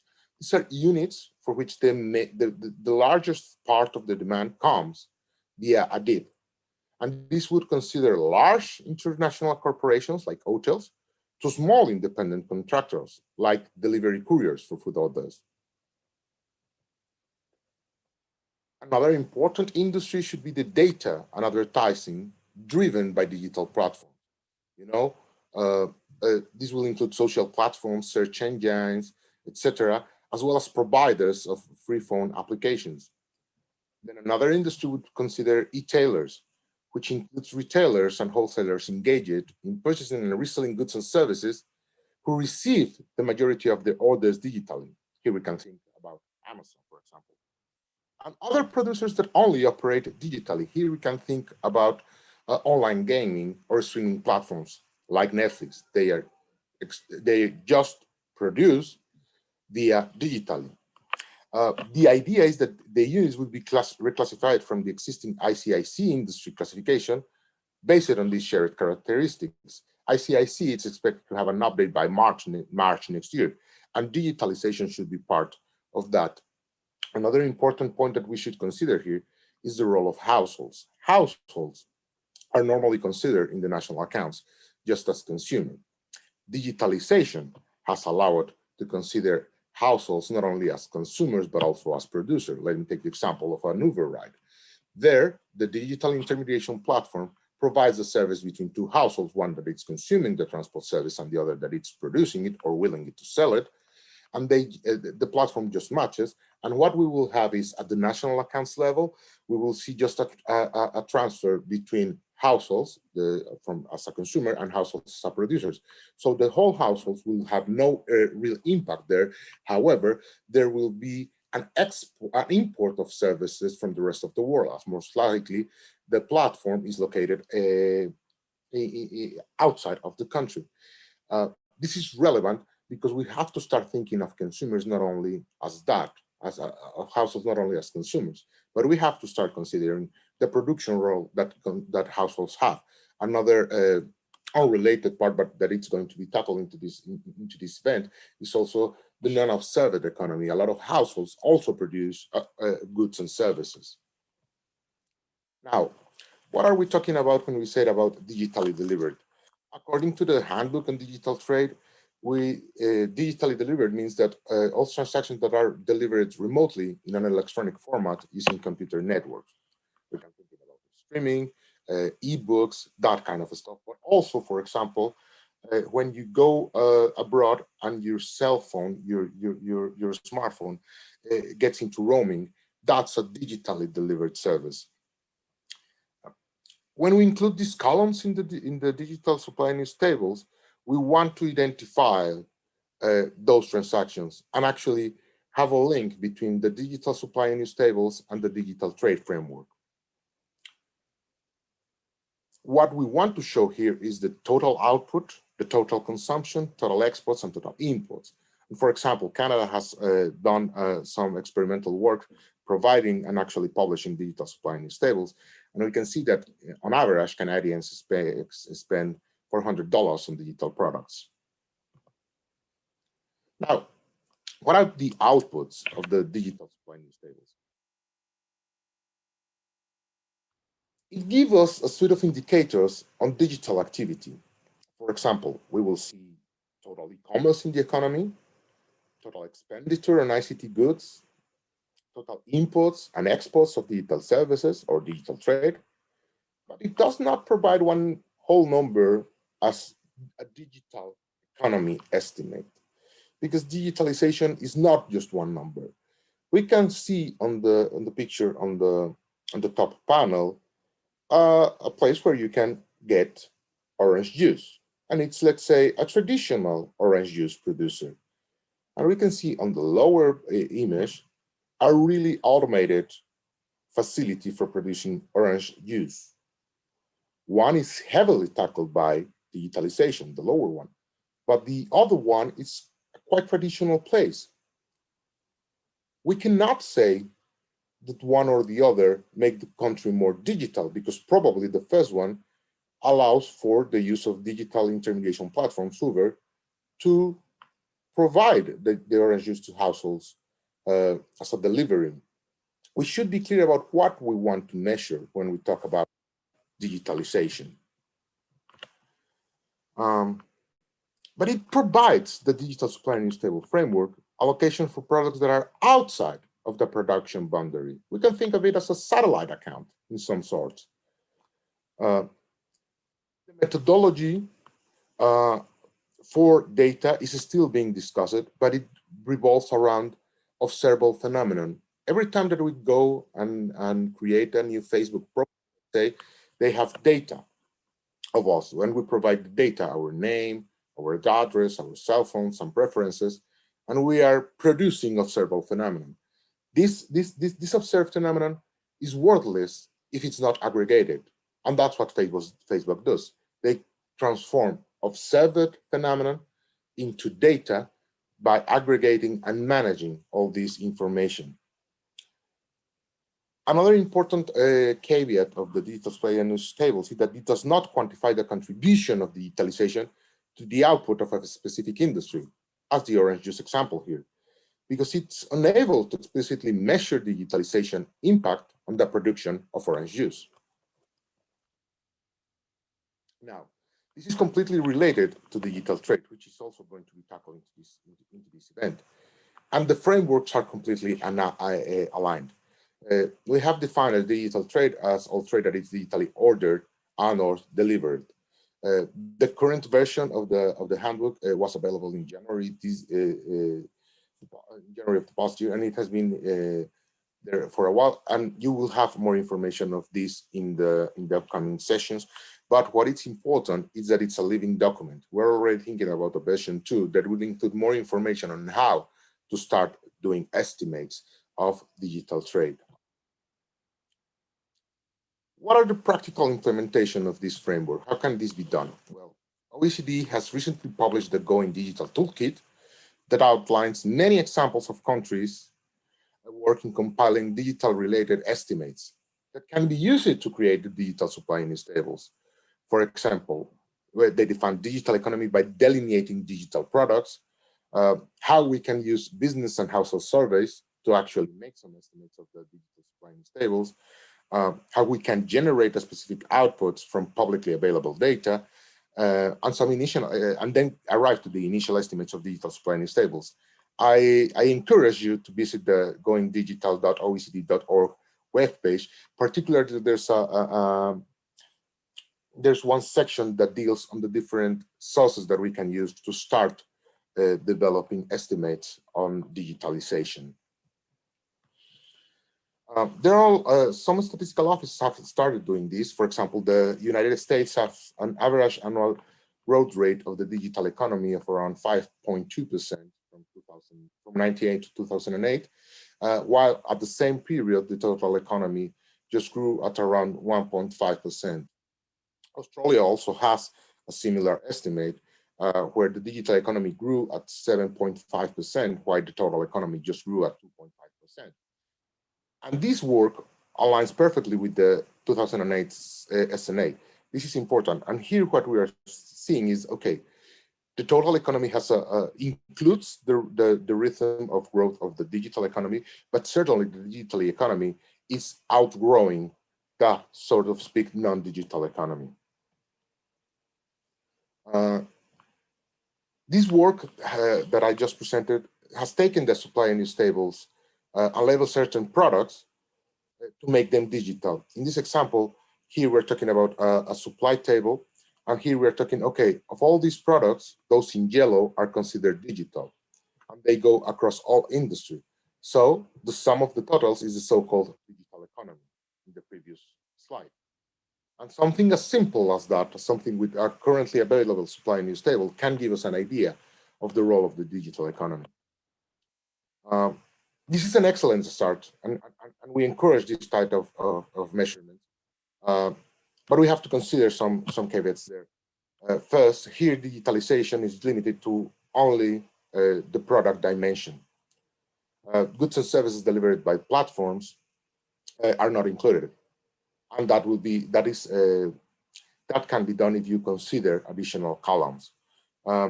There's no agreed definition and terminology to compare outputs internationally, because here we are talking just about high-level aggregates, and we cannot say, oh, this is the digital economy in USA or in Australia, and they are comparable.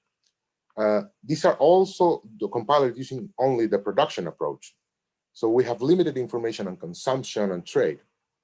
And they do not refer to any of the other digital issues. Here we are just talking about these are digital products. If we see the growth of these products, then we have an estimate of digitalization. And we encourage that, but they cannot answer all of our questions. For example, what's the role of zero-cost consumer products, the use of data and production, and so on and so on. There are other sources that we can use besides the conventional supply and use tables, for example, household surveys. Canada has been really active on this and has completed a household digital survey, which covers the use and purchase of digital products such as music, streaming services, ebooks, mobile apps, online gaming, etc. And even though additional modeling is required, the data from the survey allow Canada to have some estimates of consumption of digital goods and services, some inputs of digital services, and the value added of various digital producers. There's also the possibility to use purchased data. The Bundesbank in Germany has used publicly available data and purchased data to model estimates of consumption and imports of digital services like music, apps, gambling. The work included data taken from Apani, Statista, and Bitcom, but what is relevant is that this estimation of apps, games, video, music, gambling, and cloud services as imports is included in the balance of payments. So it's quite interesting to see the impact of digital products, so to speak, into the balance of payments. Canada has just released these experimental estimates of digital supply news tables recently in April, and they included, for example, the actual weight of the digital intermediation platform in the whole economy. They have the output for the whole economy, then what's the role of the total digital industry, and then they do this breakdown between the separate concepts that you can see on the right hand side, on the left hand side of the table. But here the relevant part is the role of digital intermediation platforms and how they continue to increase in terms of relevance. They also develop some major aggregates of output, imports, taxes, and supply at different valuations of not only products, but if they were digitally ordered, if they were via a resident digital intermediation platform or a non-resident, via a wholesaler or a retailer, and what was not considered digitally ordered. So for example, of the output of all the digital industries, more than the half is not digitally ordered, but not digitally, but another relevant part is digitally ordered. After these examples of different countries, what are the future steps for compiling digital supply news tables? Many countries have expressed that they do not currently have the capability to produce all estimates in the table. And that's fine, because the idea of the digital supply news tables is to, they are designed to act as roadmaps at what should be the aim. But they also want to motivate the development of new data sources to comply with what is required in these tables as roadmaps. But many items included in the tables can be readily produced from aggregation of current statistics, as we just see. And even partially completed tables will help to fulfill the gap, the information gap that we have in terms of saying, these are the national accounts, and this is the digital role that we are currently not seeing in the regular framework. And they also will help us to provide momentum for all countries in fostering the compilation of internationally comparable data. And certainly, we should focus on initial indicators at first. These high priority indicators should be related to output, gross value added, and possibly its components of digital industries. Then we would like to see the intermediate consumption of digitally intermediary services, cloud computing services, and total ICT goods and digital services. And the expenditures split by the nature of transaction, digitally ordered or digitally delivered. These three main aggregates will allow us to have a really good idea of the impact of digitalization in the different economies. And it gives a wide scope for countries to begin producing estimates without considering the data sources and the available resources for that. What we want to do here is to help coordinating the initial results that can be derived from the digital supply news table. If you have any questions and feedback, please do not hesitate to contact me or my colleague John Mitchell, who is in charge of the digital supply news tables in OECD. And thank you once again for the opportunity to present this work. Thank you very much. Thank you very much, Rodolfo. Thank you for this. And like when you read the title, maybe compilers get worried, but people who work with the supply and use tables and understand the products and the industries and the services, you get closer that this can be done. If a country is undertaking its survey now, we will have the example of Palestine, who will be doing the ICT sector now. How much in the business sector, how much information can we gather? When we do our next household survey, how much information can we gather? So it's work in progress. And starting with like what is the obvious and how we can build it up, it's something that can be done. And we see it that it's not a very complicated issue. It's just understanding the economy, collaborating with our ministries of ICT and private sector people who are working in these industries. So I hope there's interest in our countries to compile those tables. And you mentioned the links to the digital trade. So we're not talking two different worlds. We have the trade statistics, we have the supply and use table and national accounts, and how to bridge this and make this information together. So this is my, we hope we can do this workshop together. I want to see if we have questions from our participants. Please don't hesitate. We have, we're here to answer your questions. Rodolfo put the emails if you have specific questions. If you want to ask in Arabic or English, we are here to answer. So if there's anybody who has a question for Rodolfo. Let's give some time to the others, but you mentioned something that is really important. This idea of what it's obvious to me, it might not be obvious for the rest of the community. So even if you have an indicator that seems so obvious and so easy to get, even that low-hanging fruit, we should aim for those first, because that's how the knowledge across the world is going to be happening. So yes, if you see, oh, for me, some of these industries or these products, it's going to be an estimate of digitalization, that's okay. That's how it should be aimed, and that's how this is constructed. We are not going for the whole enchilada at this point, for everything at one point, but little by little, step by step, start building on this visualization to see the actual digital component in the framework. Want to see in the chat if you have a question. We don't have a question. I just want to. Have that from UAE. Okay, Musa, is it Musa? Musa, please, if you have the question, I'm going to put the link to the Statistics Canada supply and use table. They're very easy to look at here. They can give a lot of insights of how the tables were compiled and how important is the information they gathered. So please access this and check, how you can make use of this. Musa, please. Sorry, Musa or Najwa? Najwa, please go ahead. Thank you very much for this very inspiring presentation. It gives a way of start thinking how to measure, how to formalize measuring digitalized economy, digital economy. But is there any documentation on a roadmap, guidelines? Because as you mentioned, there are bits everywhere to put together, to try to collect information.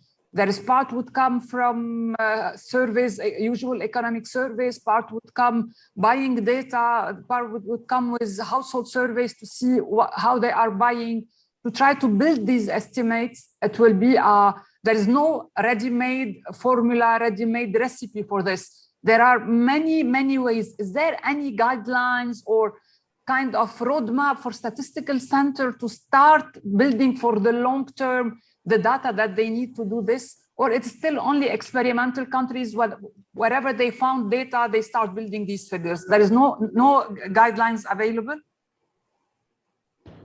Rodolfo, can you answer? Yeah, it's an excellent question. And you are completely right there. There's not an homogeneous methodology on that. At OECD, we are working on the methodology for developing digital supply and use tables. But given that it's all sparse and it's all over the place, we're having some issues precisely that. That's why I recommend to visit the OECD digital toolkit. There we will have, for particular sources, what can we take to actually measure particular blocks of this big puzzle. That's on the national account side, but on the external statistics point of view, yes, there is a methodology. That's the handbook on measuring digital trade. That it's a live document. It's going to have updates, and it actually takes us from the trade perspective how we should start building a template to determine what is the trade that was digitally ordered, digitally delivered, and with that framework you can start mapping to the different parts.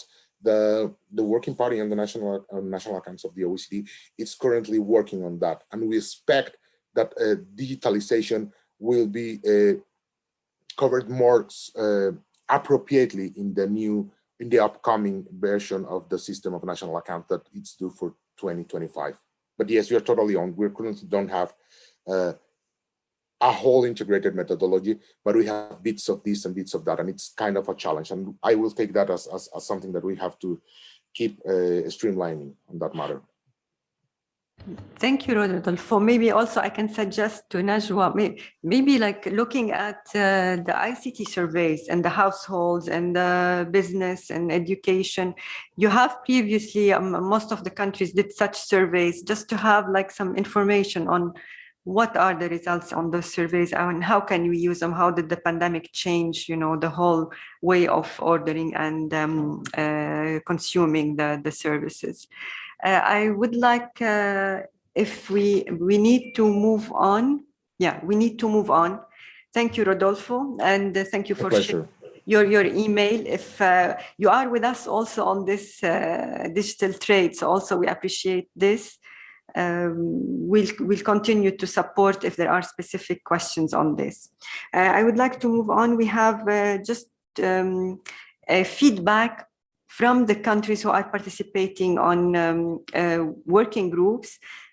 PCBS and Saleh participate on the committee on business trade, business statistics and trade. And I think they do a lot of work related on business registers, statistical business registers, and what's the guideline to develop, and how can we benefit from a country's practices.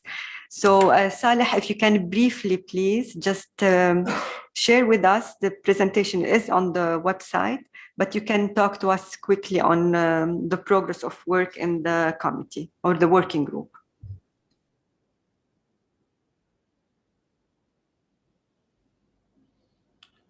شكرا دكتورة وفاء. مسموع صوتي؟ Yes, we hear. ممكن نعرض الباوربوينت؟ Yes, شوف إذا تعمل شير سكرين من عندك. يلا.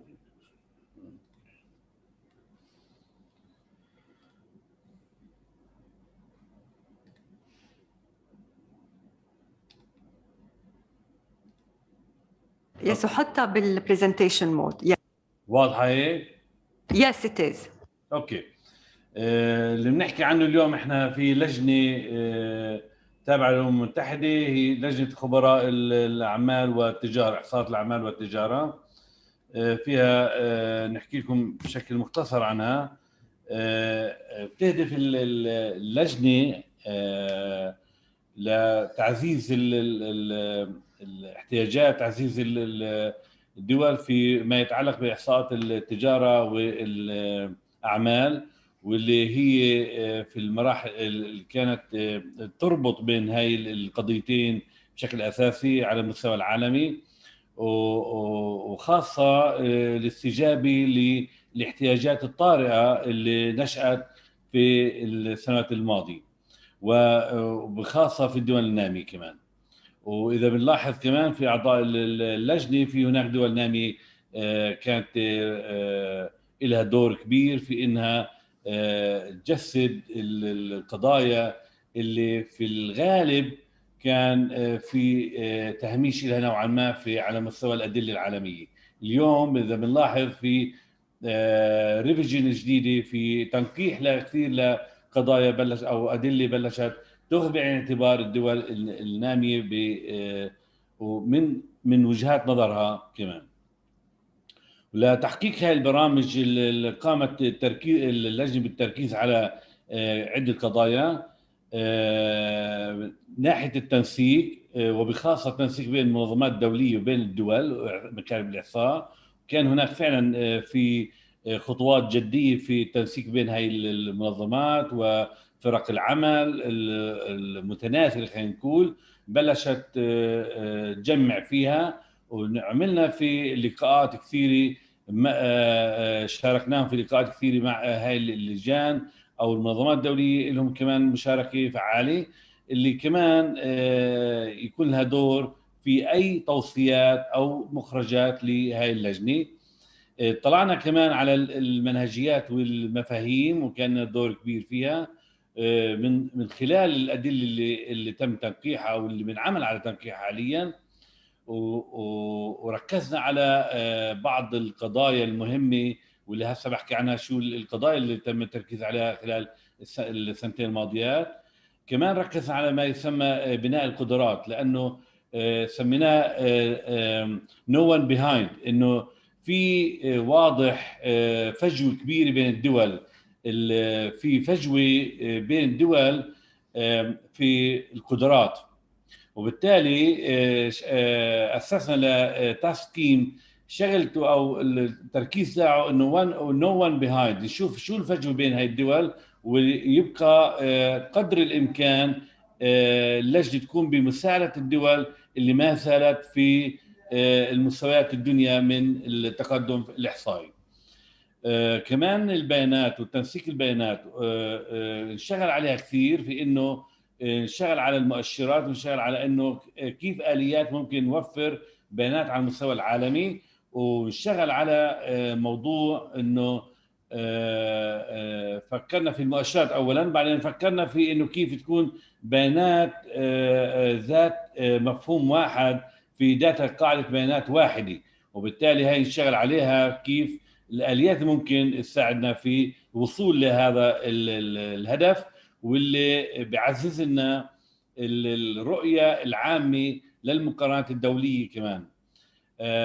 وأخيرا في كمان الاتصال والتواصل وتعزيز الاستجابة للقضايا الطارئة، واللي كثير مثلا كانت من إحدى توصيات كمان الاجتماع السعودية الأخير للجنتنا هون، حكينا فيها مثلا في الدول اللي مرت في تجربة انتقالية في المرحلة الماضية، وبالتالي هناك في حاجة لتطوير قدراتهم، في حاجة كثير لقضايا حتى إحصائية، مواضيع إحصائية لم تكن بالحسبان في الماضي، وبالتالي أخذت بعين الاعتبار.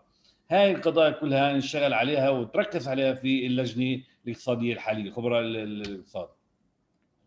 بناء على هاي حطينا أولويات، إن وضعت أولويات للقضايا اللي بدنا نركز عليها في، وبناء على كل أولوية أو قضية أو موضوع انعمل شكل فريق عمل قادته إحدى الدول ومجموعة من الدول ومنظمات دولية شاركت في هاي الفرق الفنية. وهاي الفرق الفنية أو التاسك تيمز خلينا نقول اللي هي ركزت في عملها فقط على الموضوع اللي هي مسؤولة عنه، وكان هناك في تواصل بين هاي الفرق كمان ليكون الشغل متكامل.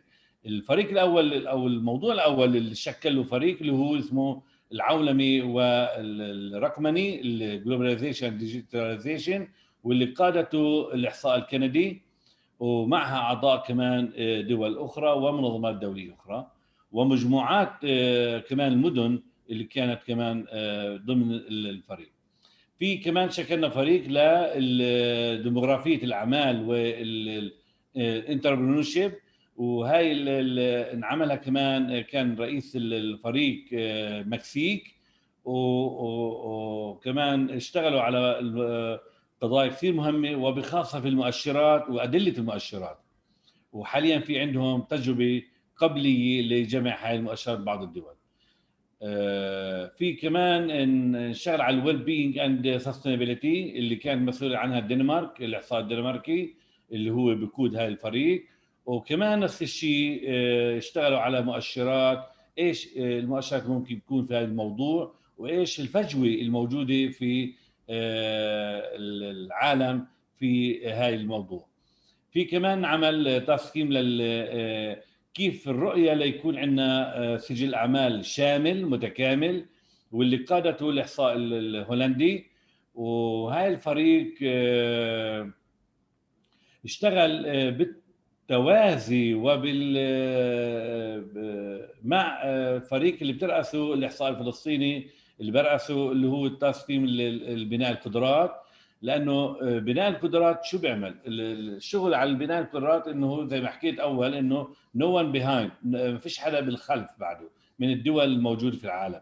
انه بنحاول قدر الامكان نقلل الفجوه ونرفع المستويات المدني في الاحصاء او الخبرات المدني في الاحصاء، نرفعها قدر الامكان ليكون في تقارب بين الدول العالم كلياتها، ونشوف ندرس هالفجوات ونشتغل كثير على الموديل اللي هو يدرس الفجوه والتقييم الذاتي، ونشتغل على انه وهذا الموديل بنعمل لكل المواضيع. اول موضوع بلشنا فيه اللي هو الاس بي ار اللي هو سجل الاعمال الاحصائي، بلشنا فيه لمده سنتين، بنينا الموديل من خلاله كتجربه لموضوع سجل الاعمال الاحصائي. وهي التجربه الموديل ممكن ينطبق على اي موضوع اخر، يعني كمان شوي بنطبقه على الجلوباليزيشن اند ديجيتاليزيشن، نفس الفكره نفس المبدا. الموديل بتكون من مجموعه من الدايمنشنز ومجموعه من الليفلز، وبنقيم الدول على اساسها ونشوف نربطها في مواد تدريبيه او مواد مساعده لتقوية او تقليل الفجوه بين الدول. وهذا الموديل اللي شغال عليه تقريبا هو شبه انجز، وبنى له كويشنير سيلف اسسمنت كويشنير، واللي بلشنا في بايلوت فيها، واللي لاحقا حينشغل على المستوى الدولي لجمع هاي البيانات السنه القادمه او مع نهايه السنه هاي، وندرس الفجوات ونربطها لنقل المعرفي او تبادل الخبرات والمعارف بناء على نقاط الضعف. وين في نقاط ضعف، وين في نقاط قوه في دوله، يعني دوله ما فيها نقطه ضعف معينه مقابلها في نقطه قوه في دوله اخرى تتساوى في او تشابه في البيئه، ممكن كمان يصير تبادل بينهم خبرات، وبالتالي هي كمان بتقرب بين الدول والتعاون الدولي على مستوى العالم كله. وبالتالي احنا بلشنا في موديل اللي هو لسجل الاعمال الاحصائي، واللي ممكن يكون موديل فريد من نوعه. كمان انشئ حديثا موضوع الكوميونيكيشن الاتصالات، واللي بترأسه الاحصاء الايطالي. وفي كمان اعتمد في اللجنه الحاليه، احنا حاليا في الاجتماع احنا في منتصف الاجتماع، يعني في شهر 6 كان اجتماعنا للجنه يومين على مدار 4 ايام، يومين في شهر 6 ويومين في شهر 7. يومين في شهر 6 انجزت، وبكره وبعد بكره في عندنا كمان الاجتماع اليومين الاخيره للجنه، واللي من ضمنها يعني بنفكر في انشاء او اوريدي اعتمدنا انشاء تاسك تيم حول التجاره، واللي حاليا مش معروف مين اللي بده يرأسه. بننتظر حد يترشح لرئاسه الفريق، واعضاء حيكون اعضاء كمان من الدول، وبنشجع الدول انه يكونوا معنا في هاي التاسك تيم. شكرا صالح، شكرا كثير. كمان بس يعني باختصار بس لانه قربنا ساعتنا. الاهم الاشياء ب 2021 اللي طلعنا فيهم في مانيوال حول البرنسبل انديكيتورز فور بزنس اند تريد ستاتستكس، هذا نشتغل عليه، وهي تفاصيله ممكن تطلعوا عليها في الموضوع. في كمان زي ما حكيت قبل شوي عن المانيوال تاع الماتشوريتي موديل للاس بي ار، بيشمل على كويشنير انجزت اوريدي للتقييم الذاتي، وترابط ربطناها بمواد تدريبيه اوريدي حطيناها، وعملنا انتر اكتيف ويب سايت حاليا هو قيد الانجاز لاطلاقه قريبا، اللي بيقدر اي واحد يدخل معلوماته تطلع الليفل تاعه في الاس بي ار في باي دايمنشن، وبيطلع كمان معه ايش اللي ممكن يتوفر من مواد تدريبيه تساعده. كمان اشتغلنا على ريجولار جلوبال اسسمنت في لتطبيق او تنفيذ الاس بي ار في العالم. وكمان طورنا e-learning كورس حول الاس بي ار بالتعاون بين يو ان سي والسياب واي دي بي. اوكي، في اهم كمان الاولويات اللي اشتغلنا عليها وهي مهمه كثير في اجتماعنا الحالي انه نطلع عليها، ممكن تكون كمان نفس على نفس المسار، اللي هي integration of trade and business statistics. عملنا تكامل للإحصاءات الأعمال، عدنا مراجعة الأدلة الخاصة بإحصاءات التجارة، طلعنا على أو ركزنا على موضوع البيانات، الربط في البيانات والشيرينج، خاصة إنه بين الدول وقديش قانونية إنه تعمل إعلان للبيانات وتكون شيرينج لكل البيانات في العالم تنحط في داتابيس واحدة. وركزنا كمان في على انه نطلع شو اثر كوفيد، وركزنا عليها كثير هاي. في دعم للدول حول الاس بي ار، وكمان اشتغلنا على ما يسمى جلوبال جروب ريجستر، اللي هو اهم شيء نقطه فيه الاي دي ايدنتيفيكيشن نمبر لكل منشاه وحده احصائيه موجوده في كل العالم، تكون لها نظام واحد فقط موحد في كل العالم. اهم شيء في انه بنحاول انه نشارككم فيه كمان، انه بدنا من اللجان الاقليميه انه تكون هناك اهميه للدول في انها تشارك معنا في الاولويات اللي احنا طرحناها وتقدم في العمل. كمان اهميه في انه اليو ان ريجونال كوميشن زي الاسكوا هون احنا بنحكي عنها، كيف تشارك معنا ويكون في لها مشاركه في هذه اللجنه. واهميه التنسيق والتعاون بين المنظمات الدوليه، وفي اوريدي في كثير هناك تعاون مع الاو سي دي، مع اليوروستات، مع كمان منظمات اخرى. في نقطه مهمه بنحب نحكي فيها، انه نركز على اهميه تكون فعاليه المشاركه من الدول معنا، وفي البلد خاصه اللي بدنا نقدمه في دول خارج نطاق الاعضاء اللجنه، في اهميه التواصل مع المنظمات الدوليه والتنسيق والتعاون ما بين المنظمات الدوليه. في قبل ما انهي في احكيها كمان الاخ عمر احكى انه موضوع كنت احكي فيه انه صاب جروب، هي مش خلينا نقول تاسك تيم. اذا احنا حددنا مجموعه من الاولويات في المنطقه العربيه، وهي بتوقع كثير مهم ليكون للفريق فريقنا يكون له فعاليه اعلى، ممكن نعملنا 3-4 تاسك تيمز بناء على 3-4 مواضيع مهمه ترشح فيها بعض الدول الاعضاء يشتغل عليها على مدار السنه كامله لموعد الاجتماع القادم. وهذا شيء مهم كثير، نطلع في توصيه اذا بنقدر في هاي اللجنه الحاليه نحدد 3-4 اولويات، وهي كان لها تجربه ناجحه، انا بعتقد ناجحه كثير في لجنه الخبراء التابعه للامم المتحده. تجربه ناجحه انك تحدد مواضيع 4-5 مواضيع ذات اولويه في المنطقه العربيه، ونربط او نشتغل على تاسك تيم لكل موضوع نشتغل عليه لوحدهم، وبعديها تصير مراجعه في اجتماعات قصيره في خلال سنه كامله لنوصل للاجتماع القادم للجنتنا الحاليه الفريق. وبالتالي انا كثير بشدد على انه نطلع في هيك توصيه في هذا الاجتماع على الاقل.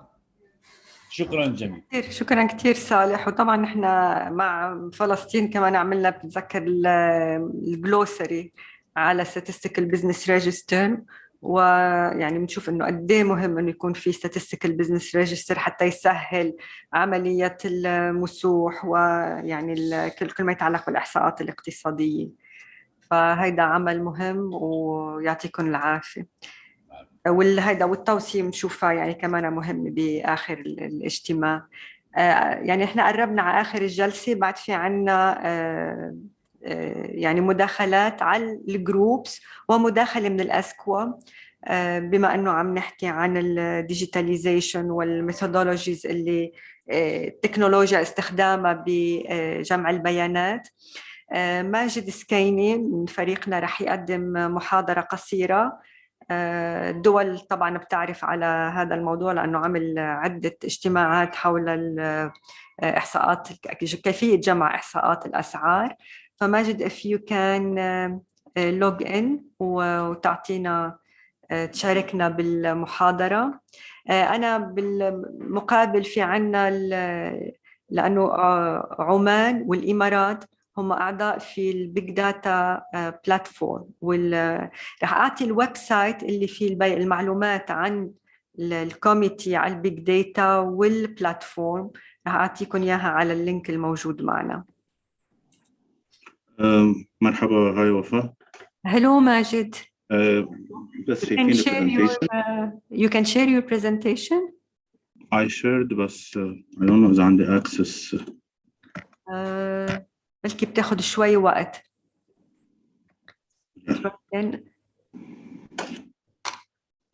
إذا ما هيدا I can share it from my side. No, I did. 2 minutes.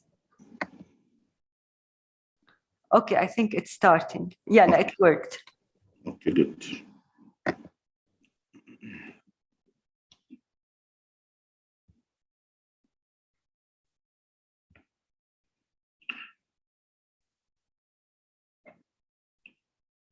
You can start, Majid. Yes, okay. لكن صباح الخير جميعا. مثل ما يعني الجميع صار بيعرف انه نحن بالاسكوا يعني في بحث دائم ومستمر عن فرص جديدة لتطوير وتحديث الإحصاءات بشكل عام، وأساليب تجميع بيانات الإحصاءات الأسعار بشكل خاص، وإتباع الأساليب الجديدة والمودرن الحديثة بالإضافة إلى الأساليب التقليدية. فمع التقدم التكنولوجي وانتشار البيانات الضخمة، بدأت الأسكوا بالبحث عن طرق لتطبيق أدوات بيانات الضخمة بإحصاءات الأسعار من أجل تحسين الإنتاج الإحصائي وجودته. وتشمل هالأدوات البيانات الضخمة التي استطلعت الأسكوا استخدامها في إحصاءات الأسعار كتجريف الويب، واللي هو المعروف بالويب سكريبينج، وبيانات المسح الضوئي أو سكانر داتا كوسائل تكميلية وغير تقليدية لجمع البيانات. والأسكوا لا تعمل، يعني لا نعمل على تحديث تجميع البيانات فقط، ولكن كمان على مودرنايزنج طرق النشر للبيانات، فتحديث الأساليب النشر.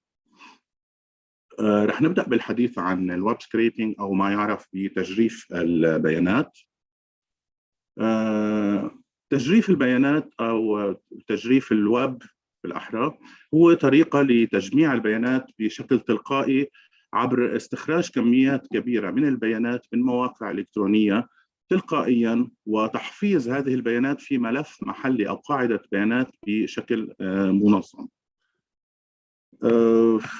بدأت الأسكوا بقيام ببحوث حول تجريف الويب وتطبيقه في إحصاءات الأسعار مع بدء 2019، وقمنا بنشاط تجريبي لاستخدام تجريف الويب في عدد قليل من البلدان في أوائل العام 2020، وبدأنا مع البحرين والكويت وقطر. وإذا بتذكروا بالتاجز ميتينج اللي عملناه السنة السابقة بالسعودية، كنا بعدنا بأول التجربة، وعرضنا المستجدات اللي قمنا بها على الدول البايلوت كونتريز، وركز التطبيق التجريبي على تجريف أسماء وأسعار المنتجات التكنولوجية اللي هي سريعة التغير، مثل أجهزة الكمبيوتر المحمولة والهواتف الذكية، من عدد قليل من المنافذ الكبيرة.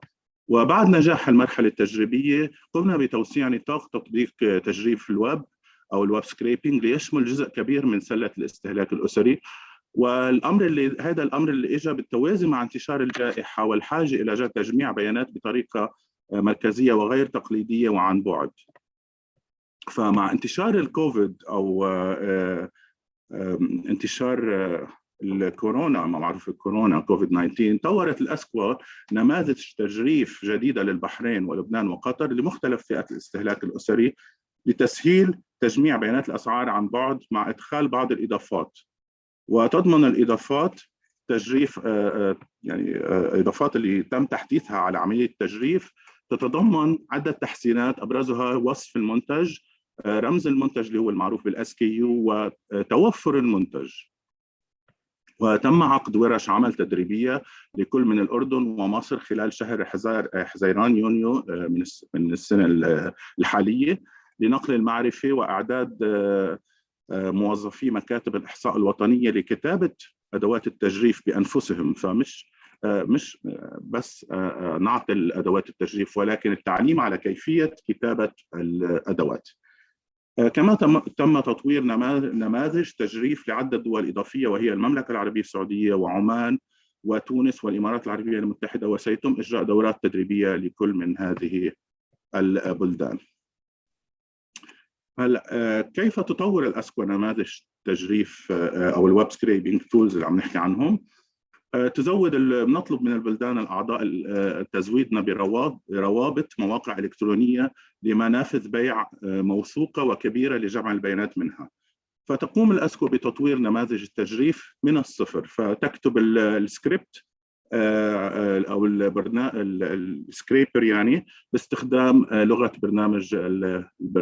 البرمجة اللي هي البايثون، ويتم استخراج البيانات المطلوبة تلقائيا من المواقع الإلكترونية للمنافذ إلى ملف إكسل بنقرة زر واحدة. وتعمل الأسكو حاليا على إدخال ميزات إضافية مثل الأوتوميشن أو التشغيل الآلي اللي هو بيخلي يصير التجريف يحصل بشكل تلقائي، وطرق أيضا ربط رموز المنافذ برموز كويكوب لتسهيل استخدام البيانات المجرفة. ما هي فوائد الويب سكريبينج أو تجريف الويب؟ أكيد التشغيل الآلي، المركزية، تردد أعلى للبيانات، حجم أكبر للبيانات، مستوى أكبر من الفعالية واستخدام البيانات والحصول عليها، مستوى أكبر من الدقة. ولكن أكيد تجدر الإشارة إلى أن عملية تجريف الويب لا يحل تماماً محل التجميع التقليدي للبيانات والزيارات الميدانية، ولكنه يوفر مصدراً تكميلياً للبيانات. تلقت هذه المبادرة أكيد كثير من ردود الفعل الإيجابية من الدول المشاركة التي بدأت بالفعل باستخدام نماذج التجريف التي طورتها الأسكو، والاستفادة منها في جمع بيانات الأسعار لاحتساب مؤشرات أسعار المستهلك ومؤشرات أسعار أخرى. كما تطلب الدول المشاركة دورات تدريبية وورش عمل إضافية لتطوير هذه المبادرة بشكل أكبر. ننتقل الآن للمبادرة الثانية اللي هي سكانر داتا أو بيانات الماسح الضوئي. فبيانات الماسح الضوئي هي بيانات مفصلة عن مبيعات الاستهلاك التي يتم الحصول عليها عن طريق مسح رموز الباركود للمنتجات الفردية في نقاط البيع الإلكترونية لمنافذ البيع بالتجزئة مثل السوبر ماركت على سبيل المثال. ويمكن أن توفر هذه البيانات معلومات مفصلة حول كميات وخصائص وقيم السلع التي يتم بيعها بالإضافة إلى أسعارها لفترة معينة. أما عن جهود الأسكو في تطبيق بيانات الماسح الضوئي، فقد قمنا ببحوث حول إمكانية وقابلية تطبيق بيانات الماسح الضوئي في المنطقة العربية، وتم وضع خارطة الطريق الخارطة التالية لاستخدام بيانات الماسح الضوئي. وتبدأ من اختيار يعني كأول نقطة اختيار أكبر منافذ بيع مع نقاط بيع إلكترونية. ثاني نقطة هي إبرام الاتفاقيات ووضع الأطر القانونية، لأنه هيدي من الأساسيات لنكون قادرين نعمل أو نشتغل على سكانر داتا، اللي هي الحصول على أو إبرام اتفاقيات قانونية ما بين مراكز الإحصائية ومنافذ البيع. هيدي بتخولنا نقوم بالعملية بشكل فعال، ومن دون هالاتفاقية ما فينا نحكي عن سكانر داتا. ومن بعدها تأتي الاتفاق مع المنافذ على آلية نقل البيانات ومتطلبات البيانات كبول أبروتش ولا بوش أبروتش. ومن بعدها بتجي إعداد برنامج نقل البيانات والتدريب الفني للموظفين. ما هي فوائد بيانات المسح الضوئي؟ توفر بيانات المسح الضوئي فوائد عديدة لمكاتب الإحصاء الوطنية. فبالإضافة إلى الفوائد التي توفرها الويب سكريبينج أو عملية التجريف، توفر بيانات الماسح الضوئي فوائد إضافية من ناحية توفير الكميات والإنفاق على مستوى المنتجات، وتوفير سلسلة زمنية خلفية للبيانات. ونحن بنعرف أنه بمجرد حصولنا على الاوزان على مستوى المنتجات بصير نقدر نحكي عن انديسيز فعاله اكثر، نحكي عن انديسيز ذات دقه اعلى و مالتي لاترال كمان اندكسينج. هلا في بعض التحديات اللي ممكن تواجهنا بالتطبيق سكانر داتا او بيانات الماسح، الحصول على بيانات المسح الضوئي، ومنها تردد بعض المنافذ حول توفير البيانات المطلوبه والتاخير في نقل البيانات. هلا التردد المنافذ هي بمجرد ما نحصل على الاتفاقيه ما بين المركز الاحصائي والمنافذ البائع خلاص بنكون هيدا التحدي اوريدي نحن قطعناه. التاخر في نقل البيانات، تاخير في نقل البيانات، هون كمان في شيء اسمه اوتوميشن او بضمن الاتفاقيه اللي بتكون مبرمه ما بين المكتب الاحصائي ومنافذ بيكون في عندنا بند متفق عليه على وقت ارسال البيانات والتوقيت، وممكن يكون في اوتوميشن مثل ما قلت. هلا مشاكل في نطاق تغطيه البيانات اكيد هيدي بدها تستكمل بالاساليب الاخرى، لانه السكانر داتا مش حتغطي كل شيء اكيد. والحاجه الى مهارات تقنيه اكيد هم بحاجه لداتا ساينتست ومهارات تقنيه جديده تتماشى مع المودرنايزيشن، واكيد بعض التكلفه التي قد تاتي. بالنسبه للمنطقه العربيه، تستخدم بعض الدول العربيه مثل عمان بيانات المسح الضوئي منذ فتره، وقد قمنا بعقد اجتماعات خاصة لكل من مصر والأردن حول تطبيق بيانات المسح الضوئي، واندفعت هذه الدول للبدء بهذه العملية، وهي تقوم حاليا باستطلاع كيفية القيام والإعداد للجانب القانوني والتشريعات التي حكينا عنها اللي هي الاتفاقية المبرمة. وتقدم الإسكوا إرشادات في الخطوات اللازمة لتطبيق بيانات المسح الضوئي، ولكن يجب إبرام الاتفاقيات القانونية وغيرها على المستوى الوطني بين مكاتب الإحصاء والوطنية ومنافذ البيع بالتجزئة. يعني هيدي اللي ما فينا نحن كأسكوا نتحكم فيها، هيدي بدها تقوم المكاتب الإحصائية الوطنية بإبرامها والحصول عليها. آخر نقطة بس بدي أحكي عنها إنه نحن كمان المودرنايزيشن statistics مش بس من ناحية تجميع البيانات، ولكن من ناحية الديسيمينيشن أو نشر البيانات، فهذه كمان نقطة عم نحاول نطورها. ف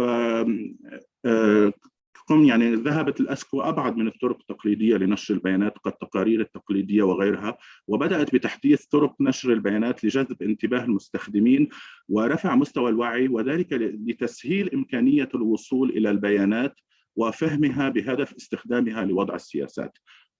كمثل في تقرير نشرته الأسكو حديثا حول مماثلات القوى الشرائية والحجم الحقيقي لاقتصادات البلدان العربية على شكل تقرير إلكتروني، عرضت الأسكو البيانات بطريقة تحليلية كما عرضتها بشكل رسوم بيانية وتوضيحية تفاعلية أو انتراكتيف.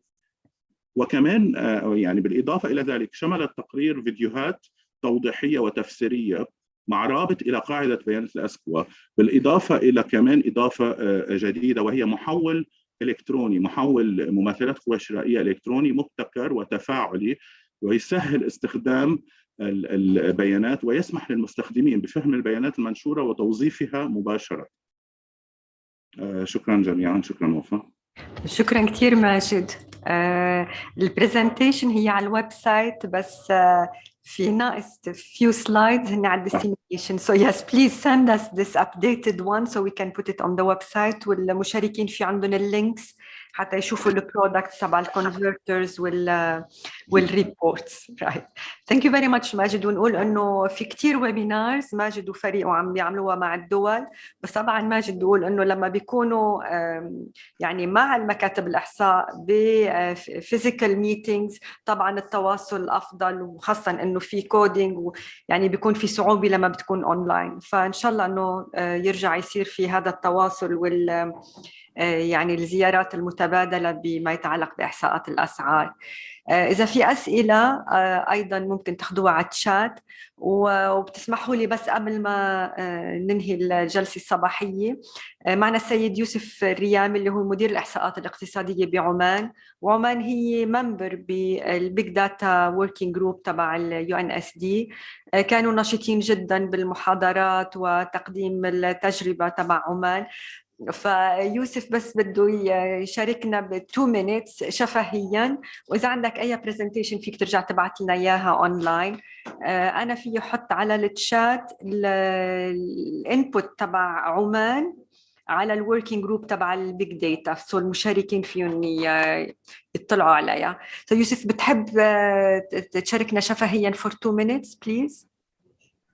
اكيد شفويا افضل يعني. شكرا دكتوره، اول شيء نمسي على الجميع بالخير.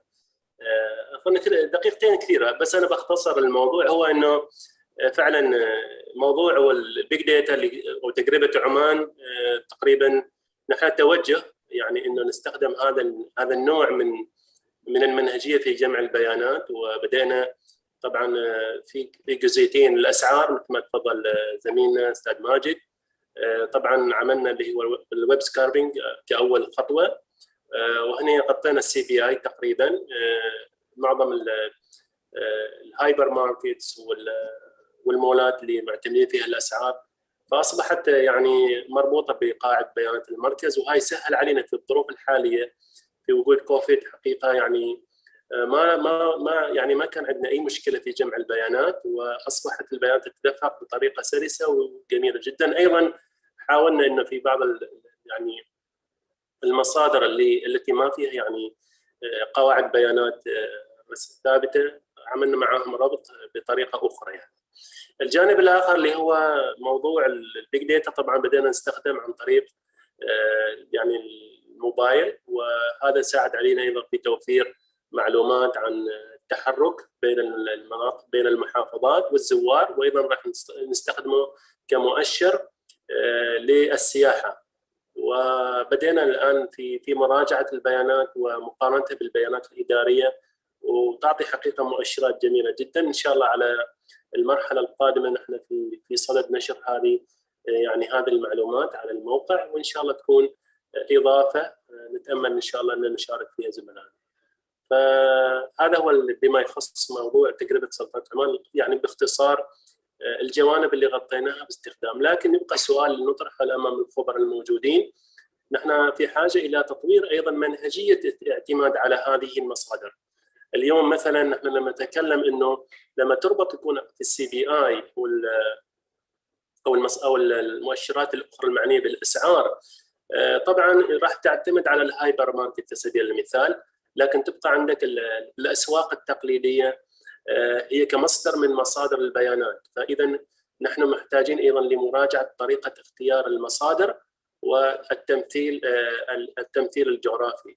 ممكن نحن نتناقش لاحقا في هذا الموضوع عندما نخصص مثلا يعني نقاش لموضوع السي بي اي والتطور واستخدام المنهجيه الخاصه بالبيج داتا عليه. شكرا جزيلا دكتور على الاتاحه، واتمنى التوفيق لهذه الورشه المتميزه. شكرا كثير يوسف، وشكرا على الاقتراح. يمكن زميلنا ماجد يمكن ياخذوا يعني تكون في نقاش بويبينار من الويبينار ريجنال ويبينارز، لاخذ بعين الاعتبار النقاش بالامور اللي حضرتك اقترحتها عن التمثيل الجغرافي ومراجعة طريقة التمثيل. So it's very important to take on board. احنا خلص وقتنا، وبنشكر المترجمين اللي ضلوا معنا هلا للساعة أكثر 12:30 12:15. فينا ناخذ صورة جماعية، اللي بحب إنه يشو السكرين ممكن ناخذ صورة جماعية. بناخذ 2 minutes if you would like. فينا الكل في الكل يفتح الفيديو. we have problem.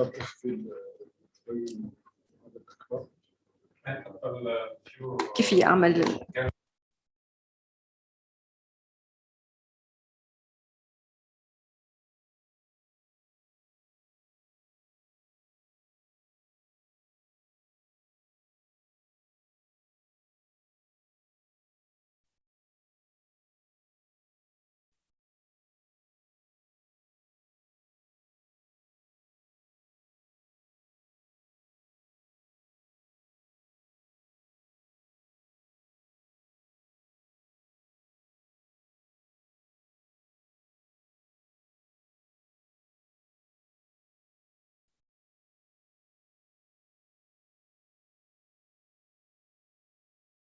لمين بحب بعد to show your faces.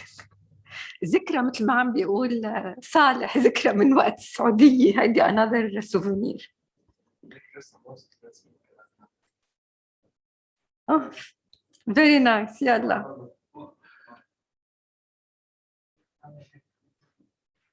I give like 1 more minute for everybody who wants to show the video. ورح ناخذ صورة بعد كل جلسة لأنه في عنا يعني different. Are you fine? Okay. Okay, شكراً على الصورة. Thank you for the souvenir. Good to see you all.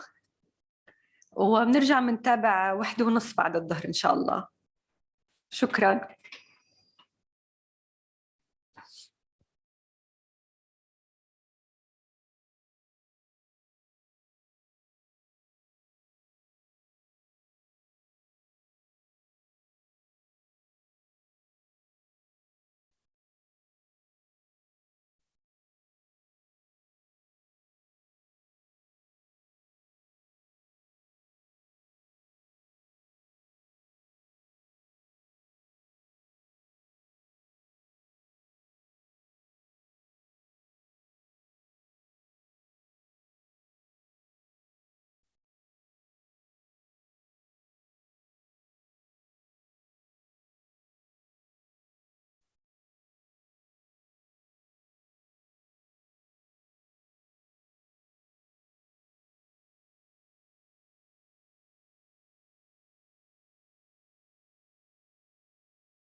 Yes, hello, Paul. How are you? Good morning to you. Hi, good morning. Can you hear me? Yes, we hear you very well, and thank you for waking up that early. No, you're welcome. My pleasure. Thanks. So it has been about informal. We're talking informal yesterday and today in the morning. So it's a hot issue. I see. Okay. Okay. Give me some, I need some patience. Zoom is not something we usually use at the IMF, so I'm going to try to figure it out. I guess I need to share somewhere. Okay, share screen. We'll wait a bit to start officially. Let me see, it's session 3. And I want to see صالح رح تبقى معنا ولا أمينة بتكمل معنا؟ هاي بحكي مع أمينة بدي أسلمها كفلسطين، يعني بتمثل فلسطين. أوكي. أعطيها الجلسة تسلمها تترأسها. اوكي، طب خليني انا بس لك انا باختصار بس حتى يعني ما عم نتاخر لنخلص الجلسات. برحب فيكم اجين بالجلسه الثانيه تبع اليوم الاول. الموضوع الاقتصاد غير المنظم في الحسابات القومية هو موضوع كتير مهم، ويعني وكل الدول موافقين انه لازم نشتغل عليه بشكل اكبر ونشوف بالحسابات القومية كيف ممكن العمل عليه. أمينة معنا. أمينة رح تكون رئيسة الجلسة. أمينة رح خليكي يعني رح يبدأ بول وأنت بتتابعي يعني أخذ الأسئلة بالشات، نحن بنعطيك إياها. وبس لقلك أيضاً لنا في تغيير في GCC ستات، رح يقدم انترفنشن صغيرة بعد عمر، بس هيدا تغيير صغير بالأجندة. أوكي ماشي. طيب بول you can start. You can introduce yourself also and then start the presentation.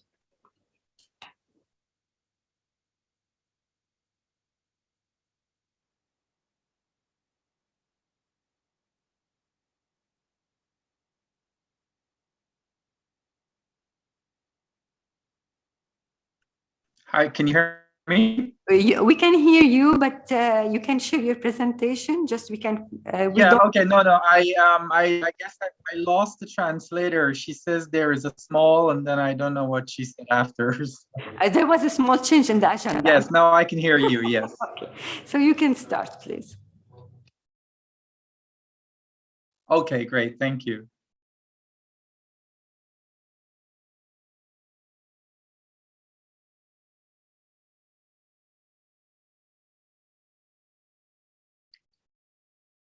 As I said, just give me a moment because Zoom is not something we readily use.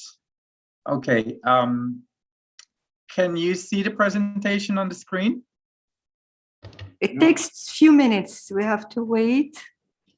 Okay.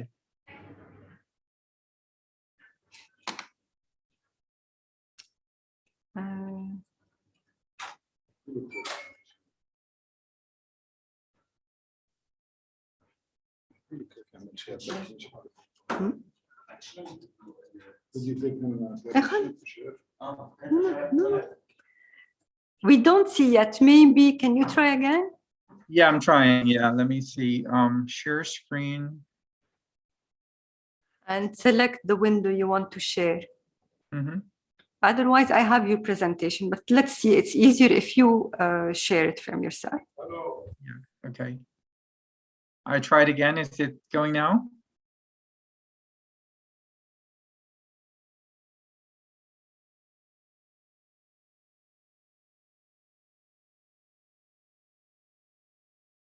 Are you seeing it, Wafa?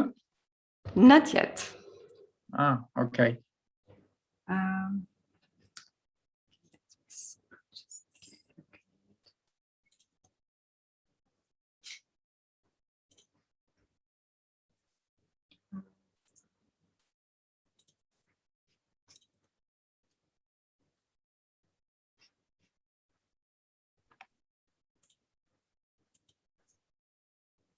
Okay, I guess if you don't mind, if you want to put it up, I think it should be fine. Okay, because yeah.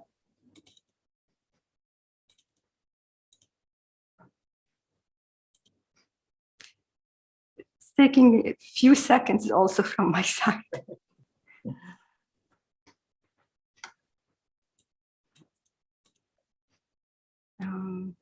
Let me see if I can do.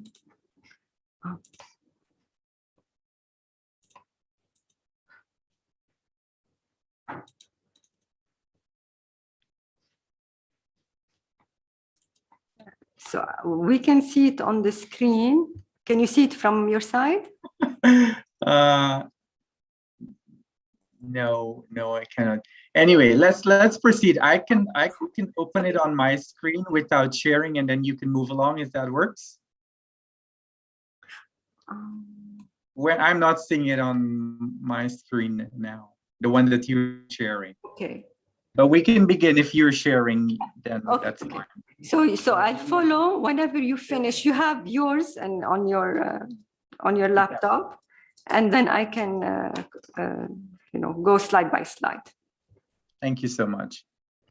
Okay, I'll start. Yes, please. Okay, thank you. So first of all, let me introduce myself, Paul Austin. Some of you may be known to me. I'm a Deputy Division Chief in the Real Sector Division of the IMF Statistics Department. So the Real Sector Division is the division that covers national accounts and price statistics. In this presentation, I'll be just updating you really on what's happening regarding the work on the informal economy task team, which is one of the several task teams that were set up as part of the work on updating the SNA 2008, for which I understand much has been discussed yesterday. So in this presentation, let me start by giving you a broad outline of what I intend to speak about. I would like to just give us background of policy interests in the informal economy, because as several of you may know, this was something that, a topic that was very much advocated by the IMF over a number of years. And in fact, in 2018, we actually had a statistical forum that focused attention on the informal economy, 2019. And this actually gave rise to a policy paper at the IMF Executive Board level. So I will just mention that as a background, and then to let you know a bit about the mandate of the informal economy task team, the planned guidance notes that will be prepared by this team.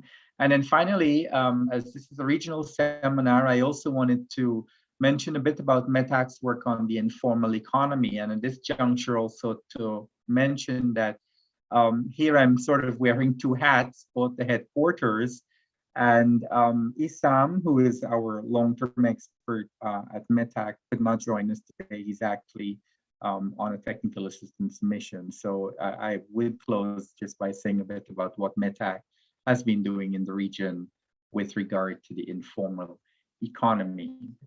So I'll move to the next slide regarding the policy interest. Now, I think a lot of the economic and social issues that we've been traditionally concerned about in the context of the informal economy, these issues came a lot to the fore during the COVID. But of course, they're not peculiar to the COVID issue and will remain. And these are some of the issues that we wanted to ensure that we have the kind of robust statistics to really pursue analytical work in several of these areas. Of course, on the economic side, it's important that you have a measure of production that is robust and that also allows you to ensure that you're measuring as correctly as possible economic growth in the economy. From an economic perspective too, the informal economy raises issues about how to capture and measure productivity and where we can identify pockets of low productivity. I think the analysis suggests that informal sectors tend to be on the low productivity scale, except perhaps those that have recently come to the fore with regard to digitalization. Governments are interested in informal economy because, of course, they would like to know what tax revenue they're not capturing.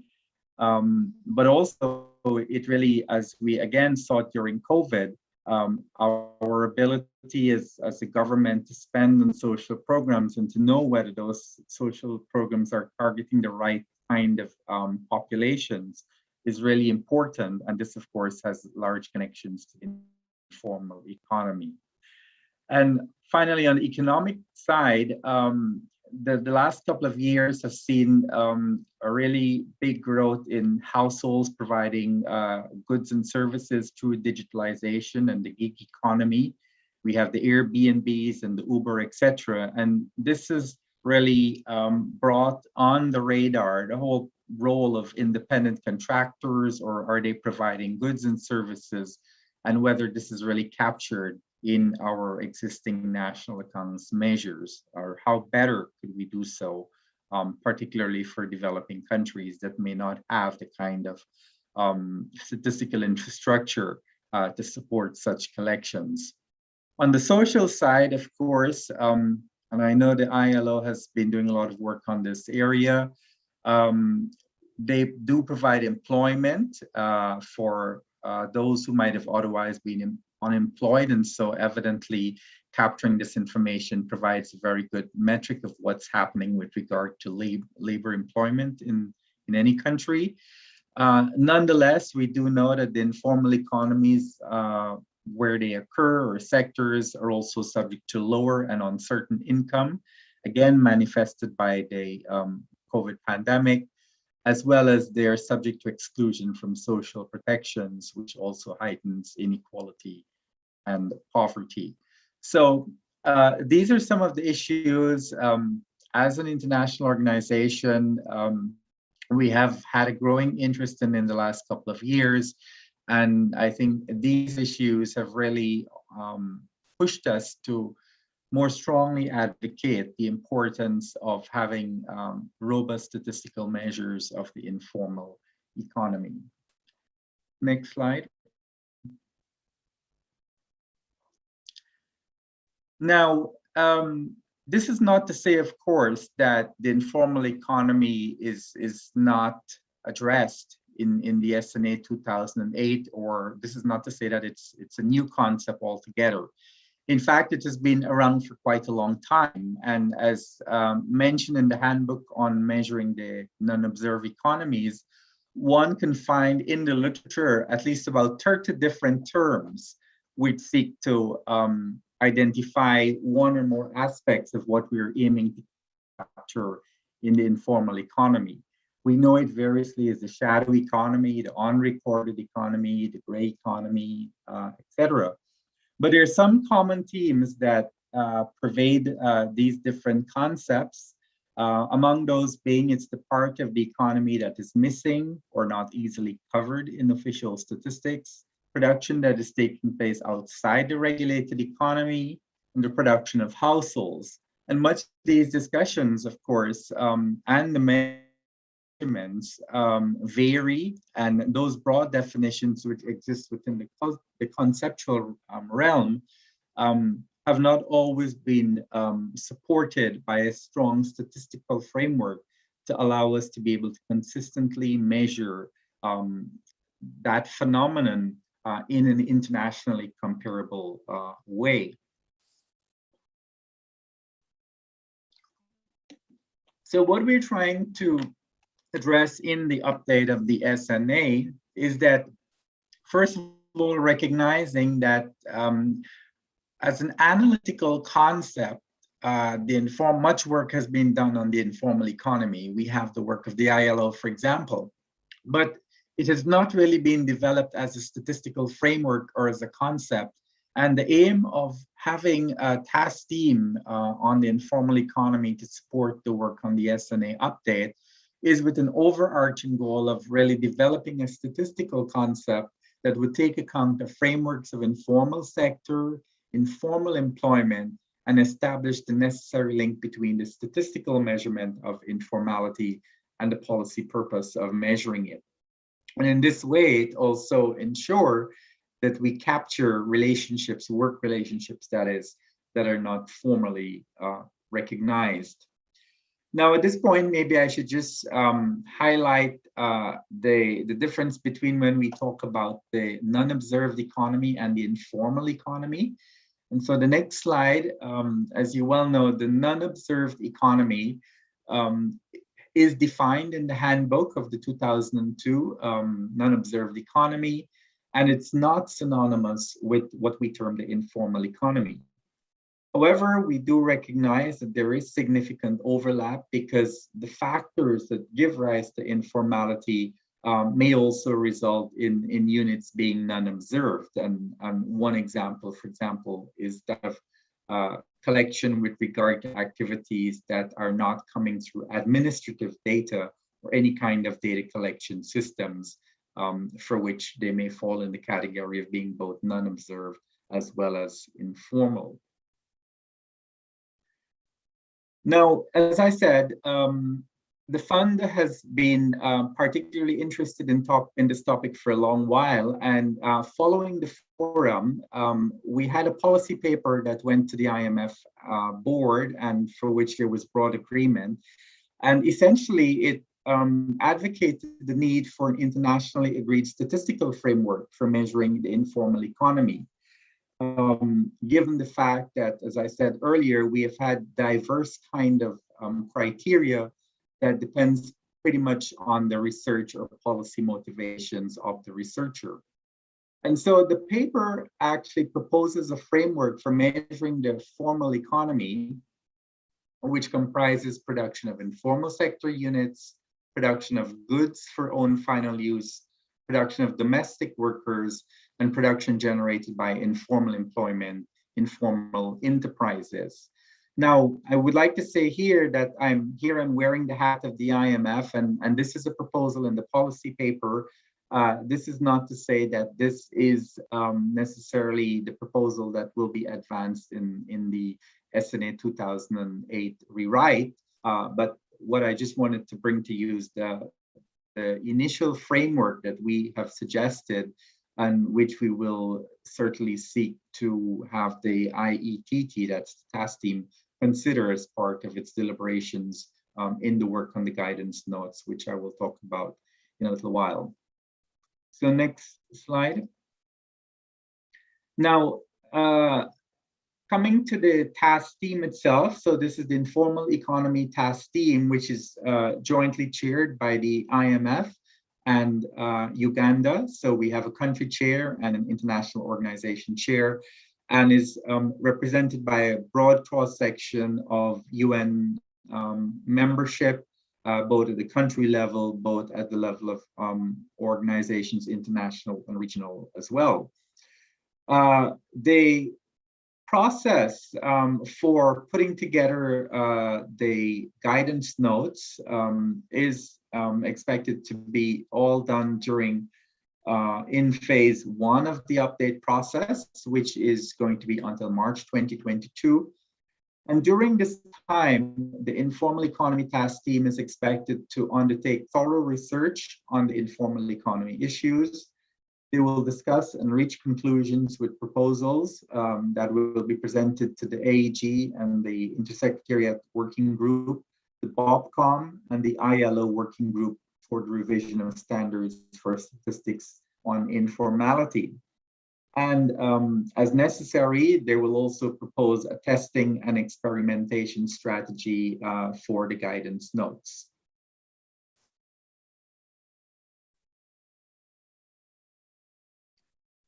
Now, coming to the guidance notes, which is the next slide. The guidance notes, as you might be aware, is essentially the document that will set out what is the proposed changes that is being made to the SNA update, would provide the arguments or the rationale for the proposed changes, and will then proceed to clearly delineate what will be changed in the upcoming manual.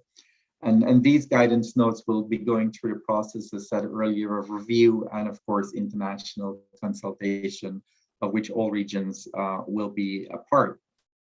Now, in the guidance notes specific to the informal economy, the aim really is to present a coherent set of standards necessary for measuring work and economic activity, including cross-border transactions in the informal economy.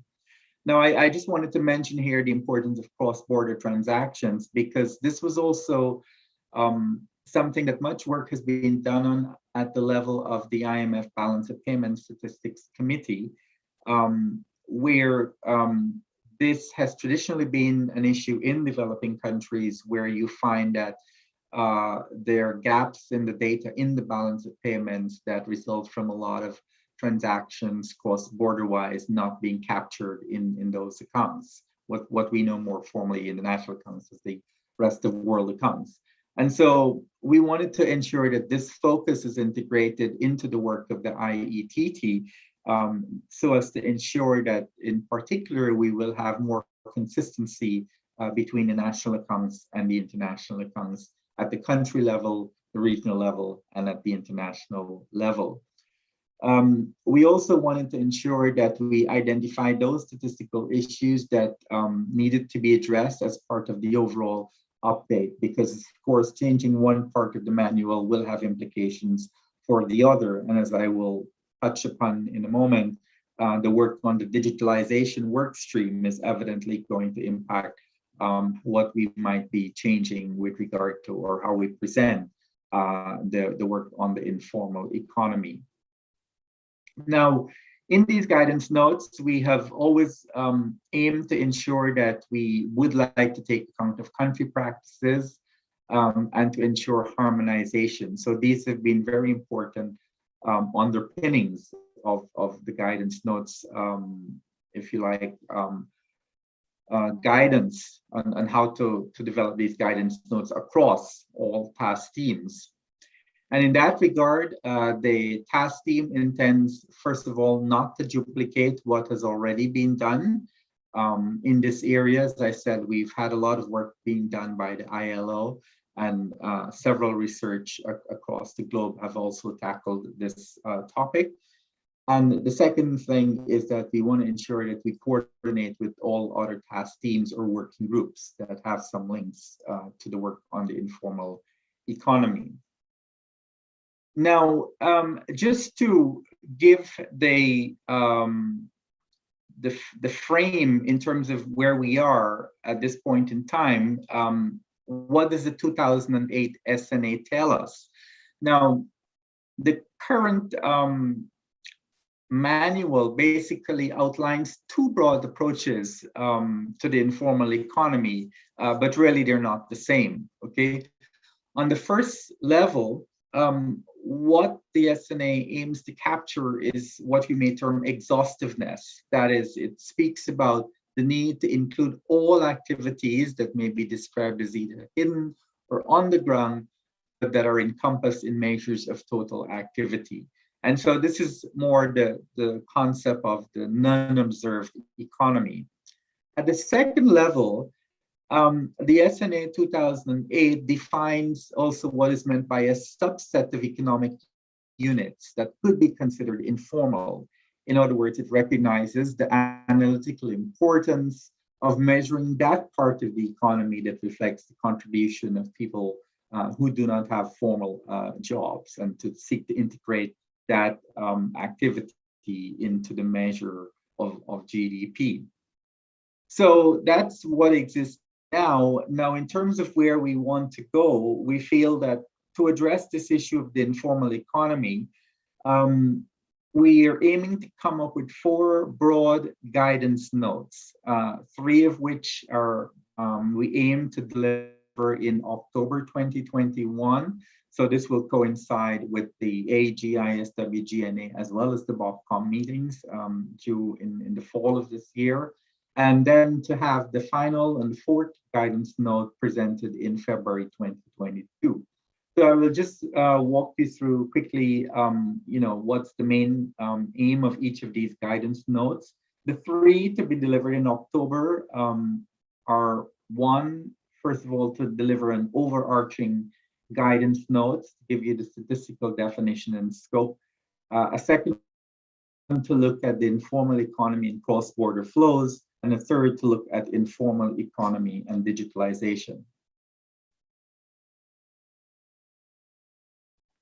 And then in February 2022, we're aiming to have a guidance note out that will touch about the presentational framework of the informal economy, whether we may want to call it a satellite account or not. But at this point, it's being deemed a presentational framework.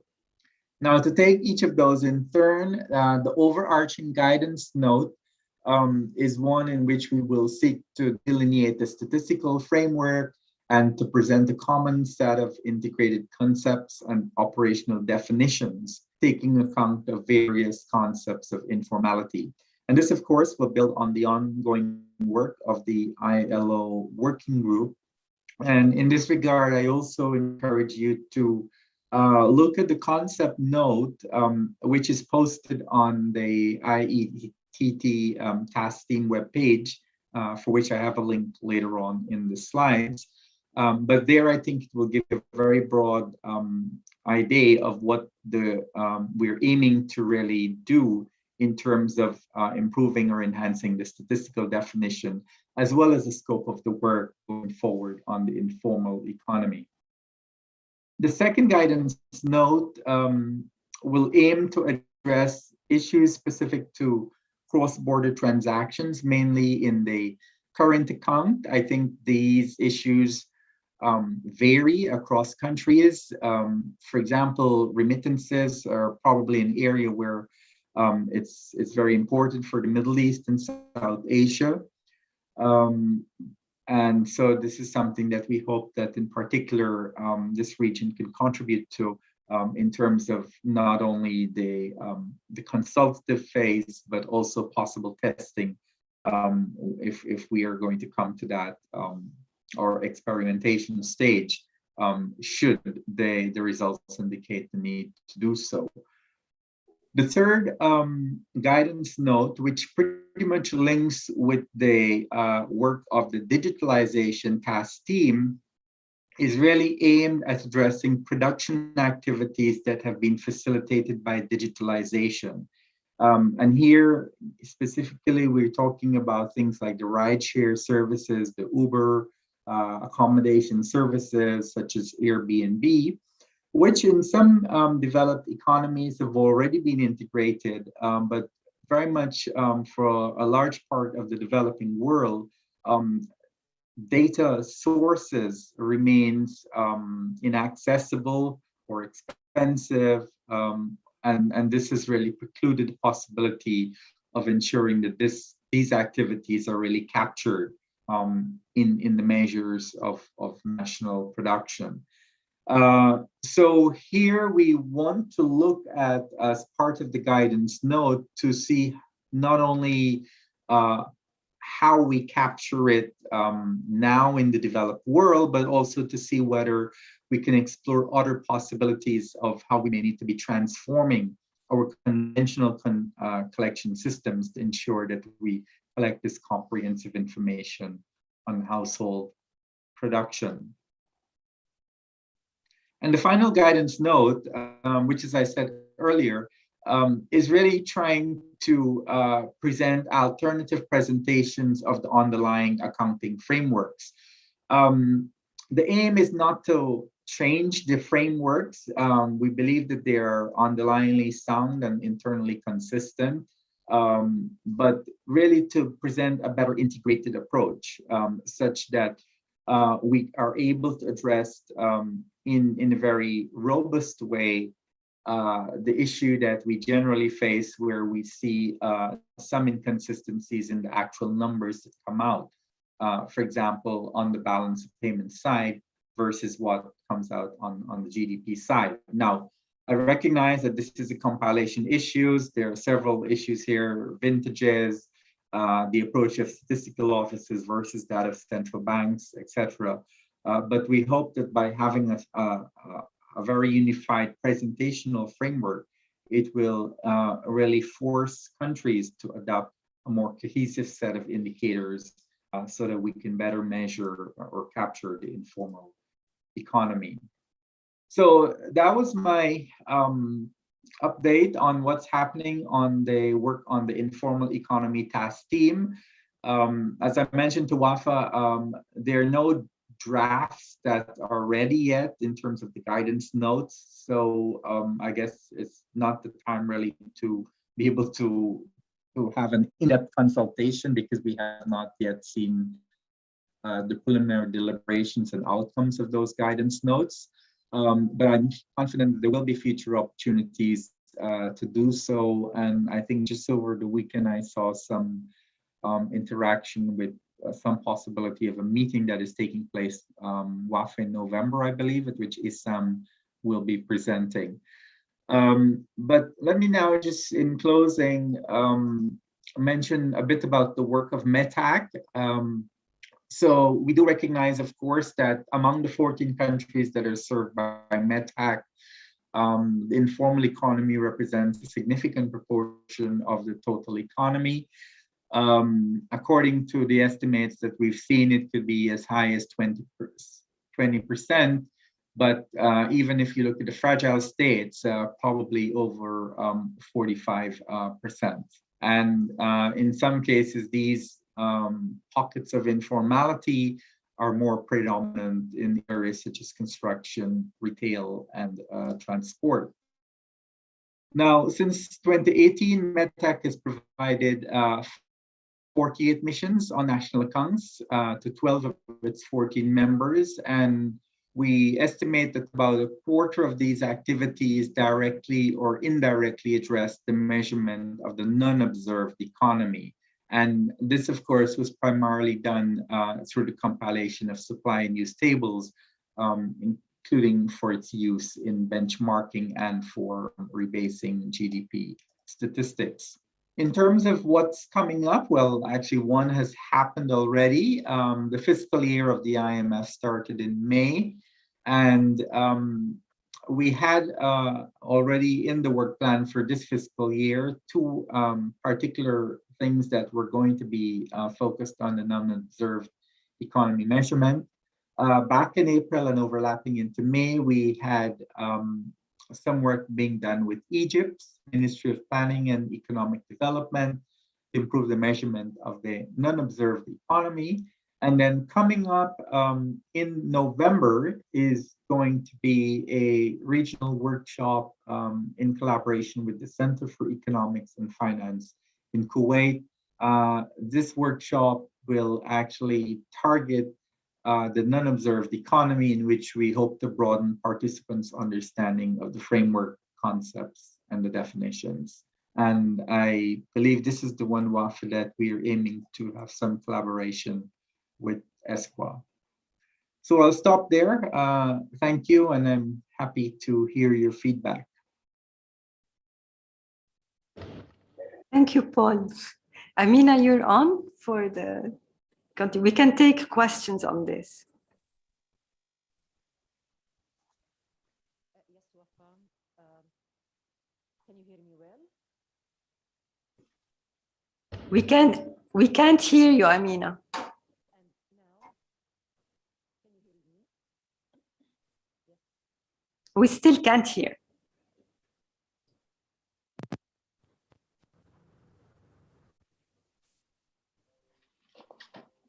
Maybe now, can you try now? No. No.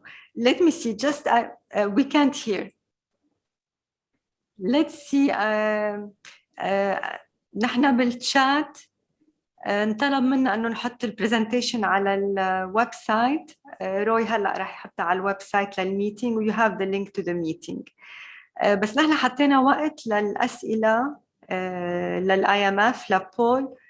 إذا في أي سؤال بليز فيكن أو ترفعوا إيدكن أو تحطوا بالchat إذا في أي سؤال لبول.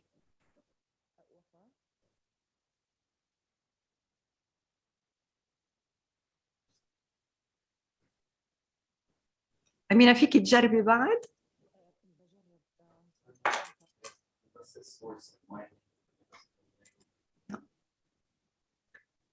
Maybe just the source, the audio source. إذا بتشوفي إذا حطيها headset.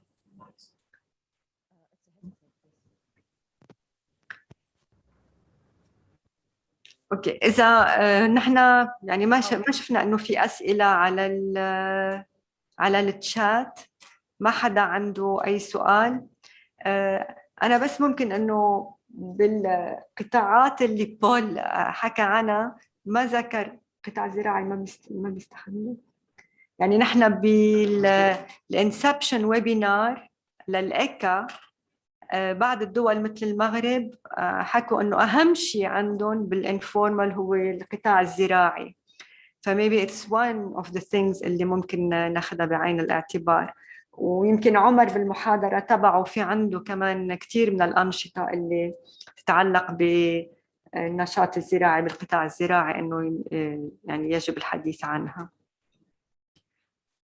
Please stay with us, Paul. We will have few presentations on the informal. As soon as Amina, maybe now you can speak. Yes. Okay, Can you hear me? Yes, very good. So نحن ما عندنا أسئلة، فيك تكفي بالأجندة بالجدول المحاضرة اللي بعدها. Okay, well, thank you. But first of all, I would like to thank Mr. Paul Austin for his presentation. And actually, this topic is a crucial one within our region here, since on the webinar yesterday, we saw that a lot of countries are waiting for having manuals and also guidance about the informal sector, since a lot of our developing countries are moving now to have more importance for the informal sector comparing with the formal one. So actually we are waiting for the guidance note to be submitted to the advisory expert group on November to have the classification and also the concepts of the informal sector. Yes, so we can move now to the second presentation. Wafa, can you hear me? Yes, بس في صدى ما عم بيقدروا المترجمين يسمعوا حتى يترجموا. بعتذر ما عم يقدروا، في صدى. نحن عم نسمعك بس المترجمين ما عم يقدروا يسمعوا. Okay, هحاول أكون closer to the mic. Go ahead. Okay, وفاء. بتخيل إنه ما في أي أسئلة في الشات، فبإمكاننا ننتقل للجلسة الثانية حول مراجعة معايير إحصاءات العمالة غير المنظمة، وحيكون بتقديمها عن منظمة العمل الدولي ILO Mr. Michael. So can we have the presentation from Mr. Michael now?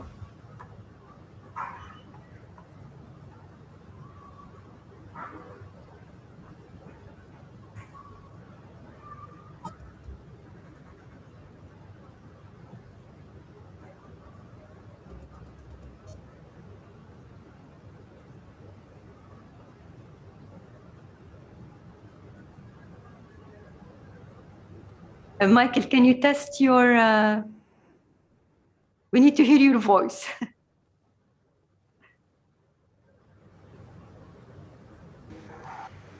Can you hear me now? Yes, very well. Okay, good. So thank you very much. So now I will try to share my screen and see if that works. And you can introduce yourself from your side. Yes, sure, I will. So hello, everyone. My name is Michael Frosch, working at the ILO headquarters, Geneva, and I'm working in the Department of Statistics.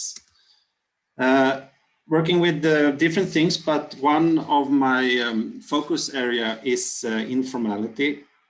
And in particularly, I'm working or highly involved in the revision of the standards for statistics on informality, which we are currently undertaking, and which also was referenced and very much linked to the issues that was raised in the previous presentation. So it's a pleasure to be here. Of course, it would have preferable if our regional advisor Nader could have been here, but hopefully he will be back soon. So we are currently undertaking a revision of the standards for statistics on informality, but before informing about that, I thought it could be useful to just shortly tell you about what what am I actually referring to when I'm talking about the standards for statistics on informality? So currently there are only two international statistical standards addressing informality. We have the 15th ICLS resolution, which was adopted in 1993, which defines the concept of the informal sector, which is of course very much relevant for the SNA. And in addition to that, it also defines the concept of employment in the informal sector. Then 10 years later, we got the 17th ICLS guidelines, which introduced the slightly broader concept of informal employment. So these are the two statistical standards that are of the main focus for our revision. Now, why are we then revising this? Why have we initialized this revision? Well, there are a number of different important drivers behind this. One important driver is that recently, or during the last two ICLS, there has been some fundamental changes in the statistical labor standards. In 2013, we got the 19th ICLS resolution, which introduced the broader concept of work aligned to the SNA general production boundary, and which also identified 5 different forms of work. So not only employment, but it also recognized that own use production work, volunteer work, unpaid trainee work, and other work activities also constitutes different forms of work. And in addition, the 19th ICLS resolution also redefined the statistical concept of employment, made it more clearly linked to remuneration. Then as a consequence of this, during the last ICLS, we got a new resolution concerning statistics on work relationships. This introduced a new classification of status in employment, which, among other things, also includes a new category of status in employment, now with the statistical term of dependent contractors. And then in addition, the resolution also introduced a broader classification of status at work, which provide categories of status at work to all forms of work. So this has all been very fundamental changes when it comes to labor statistics. And of course, if we're looking at the statistical standards referring to informality, referring to the definition of informal sector, definition of informal employment, well, then these concepts, of course, are not yet aligned to these changes. So one important driver behind the revision is that we need to ensure an alignment to these changes in order to have a comprehensive, of course, but also a coherent set of statistical standards. But there is also another important driver behind the revision, and that is that countries today have much more experiences of measuring these concepts. If we're looking at the current definitions of the informal sector and informal employment in the current standards, well, then there is a relatively high degree of flexibility within these definitions. And that is very natural because at the time of their adoption, countries did not have much experience of measuring these concepts. Today, however, we see that more than 60 countries have a regular measurement of informal employment and informal sector to some extent. And the ILO has been able to produce estimates for more than 100 countries on informal employment. So more and more countries are measuring this and get more and more experience of doing so. And when we look into country practices of how countries do and how countries actually are operationalizing these definitions, well, then we can see that there is a kind of emerging consensus, at least around the main criteria to use to operationalize these definitions. So it very much seems that now is the time to, based on country practices, strengthening these definitions. So this was all put forward at the last ICLS that took place in 2018. And the ILO received a very strong mandate to initialize a revision. And in order to support that work, we have established a working group that consists of experts from all different regions, It's experts in labor statistics, but also economic statistics, which is important to cover both these slightly different perspectives. And of course, a majority of the experts comes from NSOs, but we also have representatives from ministries, and not at least, we also have workers and employer representatives taking part within the working group. And also a number of different international organizations are also part as observers. As was mentioned in the previous presentation, we have a strong collaboration with the UNSD and the IMF. And the outcome from the work that is carried out within the ILO working group, well, these outcomes are fed into the Joint Task Team on Informal Economy, and it's also fed into the guidance note, this overarching guidance note we just heard about, that will be used as part of revising the SNA. Up to now, we have had 2 different working group meetings. One took place in 2019, the other one took place last year in 2020. And we are also planning a 3rd meeting this year taking place in October. And the objective of the working group is to contribute to develop a new draft resolution that will be discussed at the tripartite meeting of experts on labor statistics. And then the resolution will be put forward to the 21st ICLS for its final consideration. And the 21st ICLS is expected to take place in 2023. So this is, of course, very much still work in progress. The discussions is still taking place. Nothing is finalized yet, and it will not be considered finalized until the 21st ICLS. But I wanted to give you at least a kind of brief sense of in what direction this revision work is heading, just to give you an idea. So one of the thoughts within the working group is to introduce an underlying concept, a theoretical underlying concept of informal productive activities, defined as all productive activities carried out by persons and economic units that are in law or in practice not covered by formal arrangements. So this very much links up to the definition of the informal economy as you just saw in recommendation 204. So this underlying concept recognizes that informal activities are carried out by economic units as well as persons, and thereby this underlying concept can link these 2 slightly different perspectives on informality together. It includes all productive activities within the SNA general production boundary, which for us is important because it then ties this concept with the broad concept of work. And it's a smaller conceptual unit than the statistical unit of economic unit or the statistical unit of the worker or the job, which also have some advantages. So the idea is that based on this underlying concept, we can derive the broader concept of informal economy as it includes all informal productive activities. So the concept of informal economy would be a very broad umbrella concept capturing all informal activities within the SNA general production boundary. But in order to also create a more focused framework, we're thinking about introducing a concept of informal market economy, which would include all informal productive activities for pay or profit.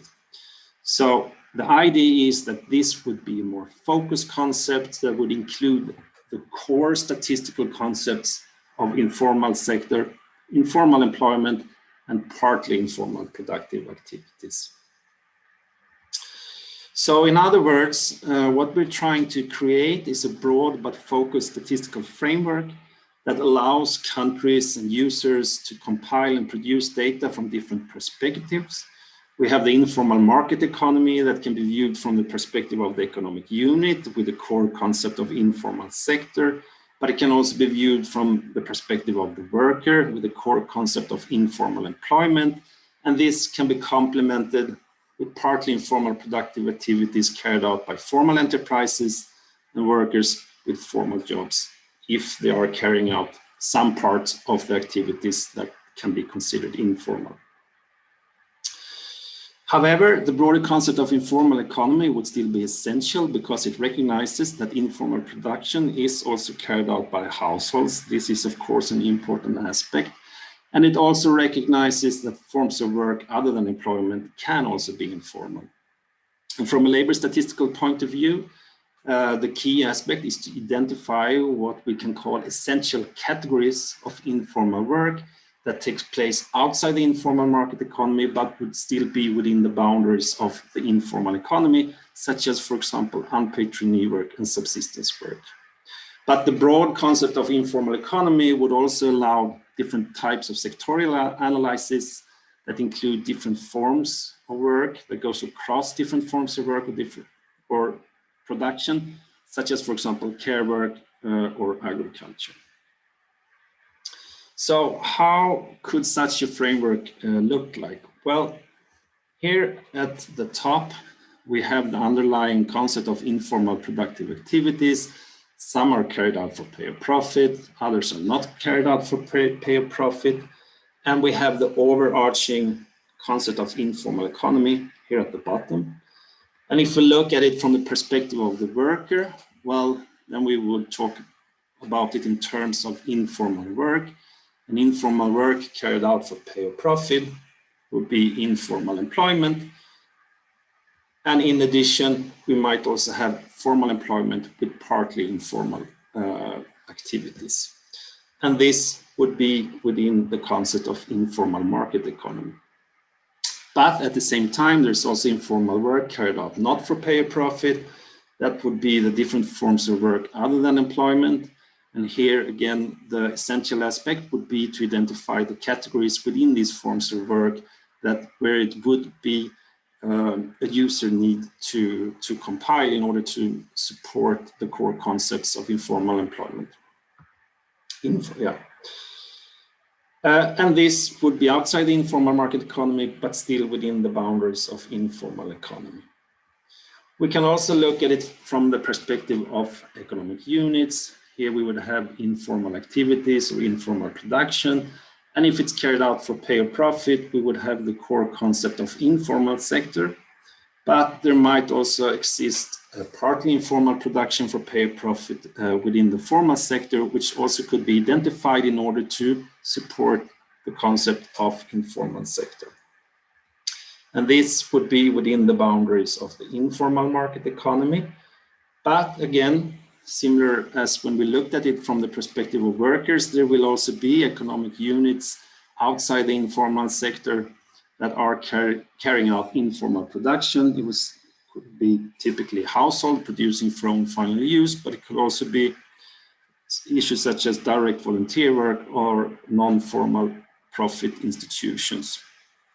And this would be outside the informal market economy, but still within the boundaries of informal economy.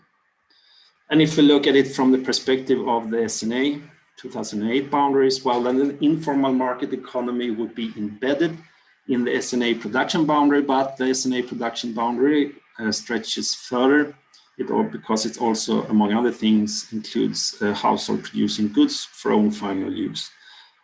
But the concept of informal economy would follow the boundaries of the SNA general production boundary. And then finally, we can put everything together. So basically, the idea is by introducing this underlying concept, by introducing these different overarching concepts, it allows us to categorize the different statistical components within the informal economy. It allows us to explain how they are linked to each other, but it also allows us to explain their differences and how they complement each other. So hopefully that is our aim. This will contribute to more clarity around what is of interest, what is being measured, and what is not being measured in a particular measurement. There are also a number of different refinements, adjustments that are being discussed. I don't have the time to go through it in detail, but I wanted to mention a few things. When it comes to the definitions of the informal sector, formal sector, and what we call household owners production sector, Well, there the idea is to introduce two different dimensions, that is the formal status of the economic unit and the intended destination of the production.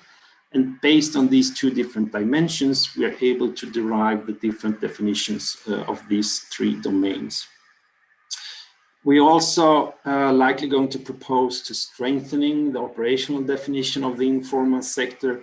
One adjustment will be a shifted threshold of the market production as part of defining the informal sector and align it to the definition of market production as it's defined in the SNA, but also align it to the threshold used for defining employment in the 19th ICLS resolution.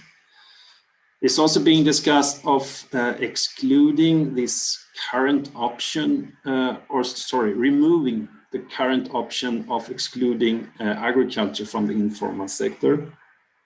And in general, we're likely to reduce some of the flexibility around the operational criteria to use. And similar, if we're looking at the definition of informal employment, there's also likely to be a number of adjustments there. One key point for us is to integrate the new classification of status in employment, and this includes addressing how the new category of dependent contractors should be related to informality. We might also remove the current possibility for employees to have formal jobs in an informal enterprise, which is a possibility according to the current standards. And we are discussing the possibility to actually allow contributing family workers under some circumstances to have a formal job. Currently, contributing family workers are by definition having informal jobs. And then similarly, we want to strengthen the operational definition of informal employment, in particularly around informal jobs held by employees, which currently have a high degree of flexibility in how it can be operationalized. And these strengthening, again, will be based on country practices, how we see countries are actually measuring these concepts. We are also developing a supporting indicator framework that will allow country to provide data on the structure of informality within a country, that allows countries to identify workers highly represented and highly exposed to informality, but that also provides a greater contextualization of the degree of formality. Because, I mean, these definitions create dichotomies, but in reality, formality is rather a continuum than a dichotomy, so we need indicators that can provide this picture. And we are also aiming at improving data collection tools for countries to use when they're measuring informal employment and to some extent informal sector. And we have started up different projects that are looking into these aspects. So that leads me to my final slide, and that is a project that we have started up. It's funded by the Ford Foundation among the Arabic states, which very much links up to this work with revising the standards. So the aim with this project is to try to increase the degree of harmonization between Arabic states in the measurement of particularly informal employment and to improve the operational definitions. So we want to develop improved data collection tools that of course takes the national specifics, national context into account, but at the same time ensure that international standards are met, and that also takes the discussion that is currently going on relating to the revision into account. And one of the objective is also that this project will provide input for the discussion of the revision of the statistical standards on informality from the perspective of the region. So right now, within the project, they are finalizing a report that have looked into statistical practices and challenges facing Arab NSOs in compiling and measuring informal employment statistics. And it's also looking into the different social protection schemes of countries. The idea is that this report will be the starting point, and then in 2022, at the beginning of 2022, a series of cognitive tests will be conducted, as well as quantitative tests in 4 different project countries. And the 4 different project countries are Jordan, Morocco, Lebanon, and Tunisia, who have been kind enough to volunteer to participate in the project.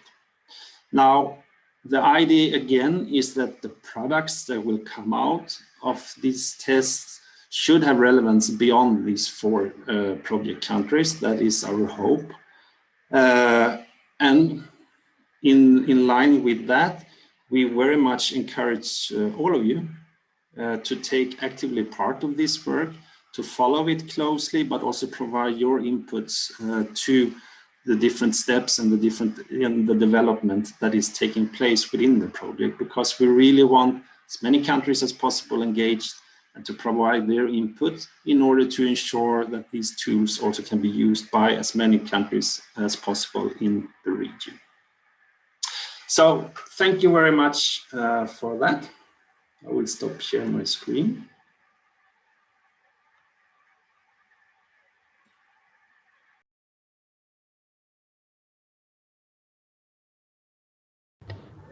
Thank you very much, Michael.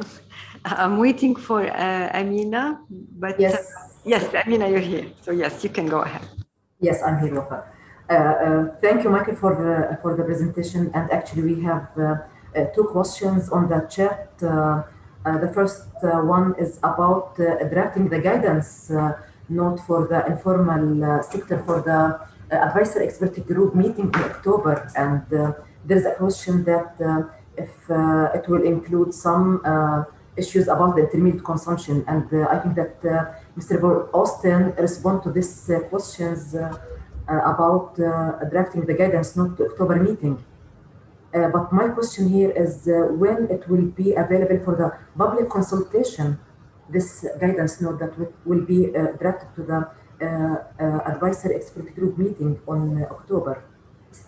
The second question on the chat, we have another question to Mr. Michael from Liliane, and she is asking about some examples for the informal productive activities that are carried by formal enterprises, and this about the partially informal productive activities.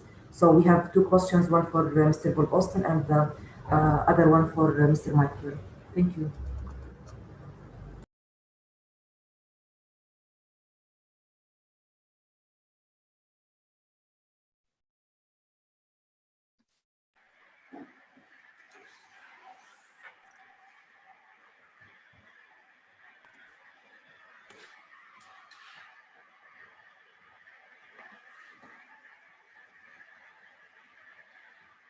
Yes, Paul, can you answer? Yes. Okay, am I unmuted now? Yes, we can hear you. Perfect. Okay, thank you. No, I was actually looking to see whether Michael Stanger is in the room, the virtual room. I don't see him.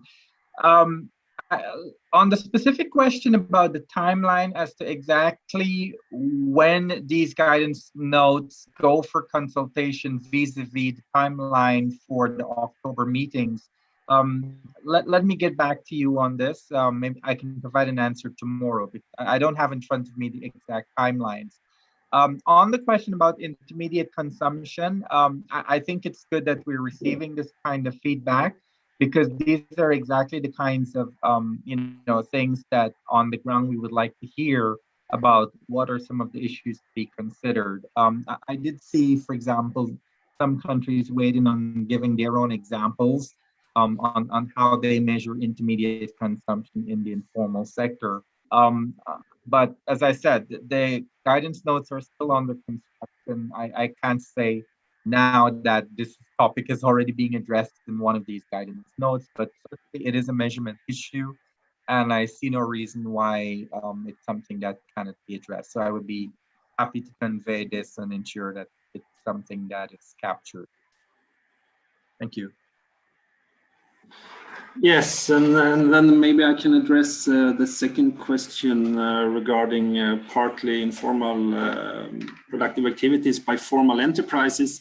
Well, that would be a situation where we have an enterprise that is defined as a formal enterprise belonging to the formal sector, for example, by being registered, having a complete set of accounts and so on. But where the enterprise, for example, is engaging an informal employee. So in other words, the work carried out by the informal employee would be part of the informal or partly informal production by the enterprise. Another example could be that we have an enterprise that are producing, are registered some of the activities for tax, for example, but are also producing undeclared. So that would be where part of the production carried out by the formal enterprise could be considered informal. Now, this is a new thing within these standards. It has not been highlighted from the informality perspective yet, so it's very interesting to see. But there seems to be a lot of support to introduce this supporting, and I would underline it's a supporting concept. The key concept would still be informal sector, would still be informal employment.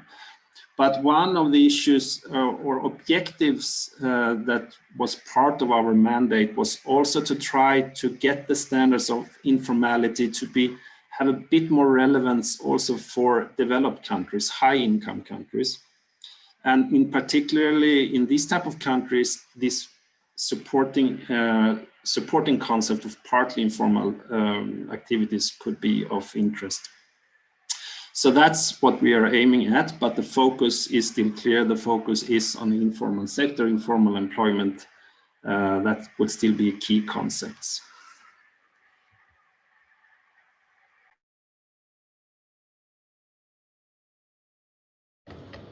Thank you, Michael, and thank you, Paul. أمينة، بس في عنا بعد تعليق من مصر، بس اقتراح إنه نشوف المحاضرة من عمر وناخد يمكن زميلنا من كاب ماس. كتير مهم إنه نعرف منك، يمكن إذا فيك تحكي تخبرنا عن الميجرمنت للإنفورمال من الطرق المتعددة اللي عم تعملوها بمصر. ف I think this هيك بيصير معنا وقت للمناقشة. So it's okay. أمينة، رح عمر جنبي ورح يبلش بالمحاضرة بالنسبة للإنفورمال activities بالأسكوا. أوكي؟ أوكي تمام وفاء، شكرا.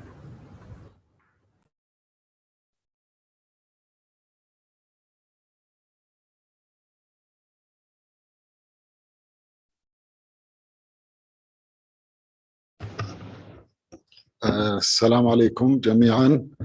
يعني أكيد يعني أنا شخصيا سعيد وأكيد يعني كل المحاسبين القوميين سعداء أنه أخيرا صار في عنا يعني عمل على موضوع أنه ينعمل جايد لاينز يحدد فيها الديفينيشنز والمبادئ اللي وتحديد ما هي الوحدات الإحصائية العاملة، وعمل أيضا الILO. وإذا رجعنا أيضا بالتجارب اللي خاضتها الدول في موضوع تغطية الانفورمال سيكتور من خلال مثلا الهاوسهولد سيرفيز أو من خلال الليبر فورس سيرفي أو من خلال جداول العرض والاستخدام، ووضعناهم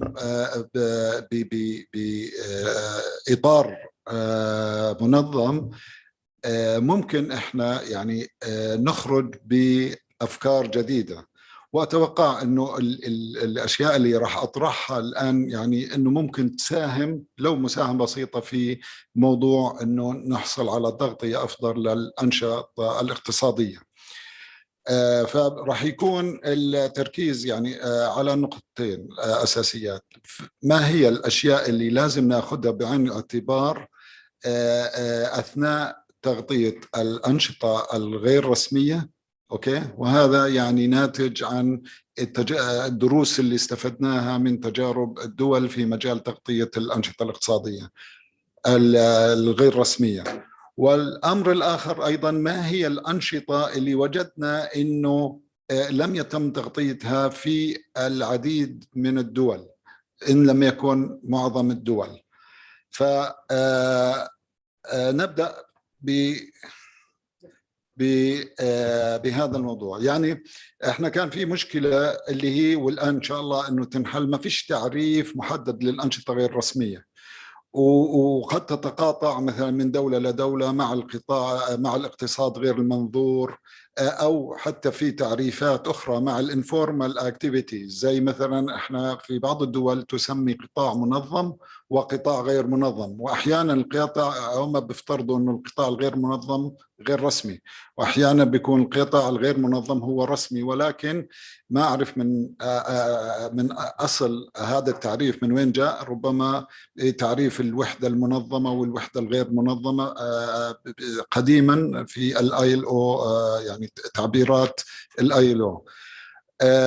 الآن أثناء مثلا إذا بدنا نلجأ لموضوع مثلا تقديرات الناتج المحلي، أحيانا نلجأ يا إما لمثلا السبلاي اند يوز تيبل ونجد الفجوات ونحاول نعالجها، أو من خلال مقارنة الأرقام اللي تطلع معي مع الماكرو ايكونوميك انديكيتورز وكذا.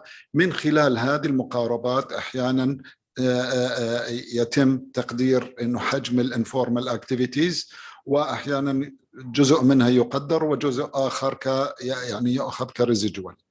الآن يعني في بعض الدول هذا الموضوع قد لا ينجح تماما، وخاصة إذا كان في أنشطة غير قانونية، زي مثلا إنتاج الكحول وبيعه، زي يعني المقامرة، الطب التقليدي، السحر، التنجيم، زراعة المخدرات، الحشيش والقنب وكذا.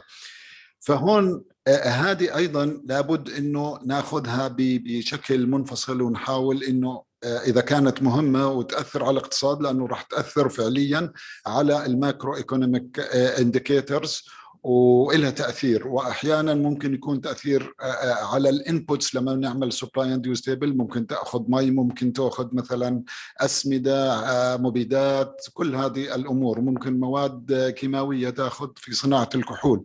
ولذلك لما ناخذ باسلوب انه السبلاي اند يوز تيبل لتقدير الانفورمال سيكتور، لابد انه ايضا ناخذ هذه بعين الاعتبار. الان تغطيه الانتاج المنزلي ايضا قد يؤخذ بشكل يعني جزئي. اولا اما يعني من خلال نفقات ودخل الاسره، ربما لا يتم تغطيه جميع انواع الاسر المعيشيه. قد يكون النورمال، أو يكون مستثنى بعض الغير مواطنين، أو ممكن الأسر الجماعية كذا كذا. فهنا لابد أنه أيضا نأخذ بعين الاعتبار هذه المواضيع. فهناك بعض الأسر أيضا تقوم بعمليات إنتاجية لا يتم تغطيتها في أي مسح، زي مثلا الحدائق المنزلية، أو يعني الخدمات اللي بتقدمها بخلاف المنتجات الزراعية، كمثلا أنه يبني له غرفة أو يبني له بركس أو وهكذا. فهنا أيضا هذه الأمور اللي لا يتم. وأحيانا الأسرة قد تتعاقد مع عمال غير مسجلين كمقاولين لبناء هذه الأمور. أيضا في هناك أنشطة رسمية هي يعني لا يتم ملاحظتها، مثلا قد شركات أو مؤسسات قد تنشئ صناديق استثمار، صناديق اجتماعية، صناديق تقاعد، زي مثلا نقابة المهندسين ممكن تعمل صندوق تقاعد، صندوق ادخار.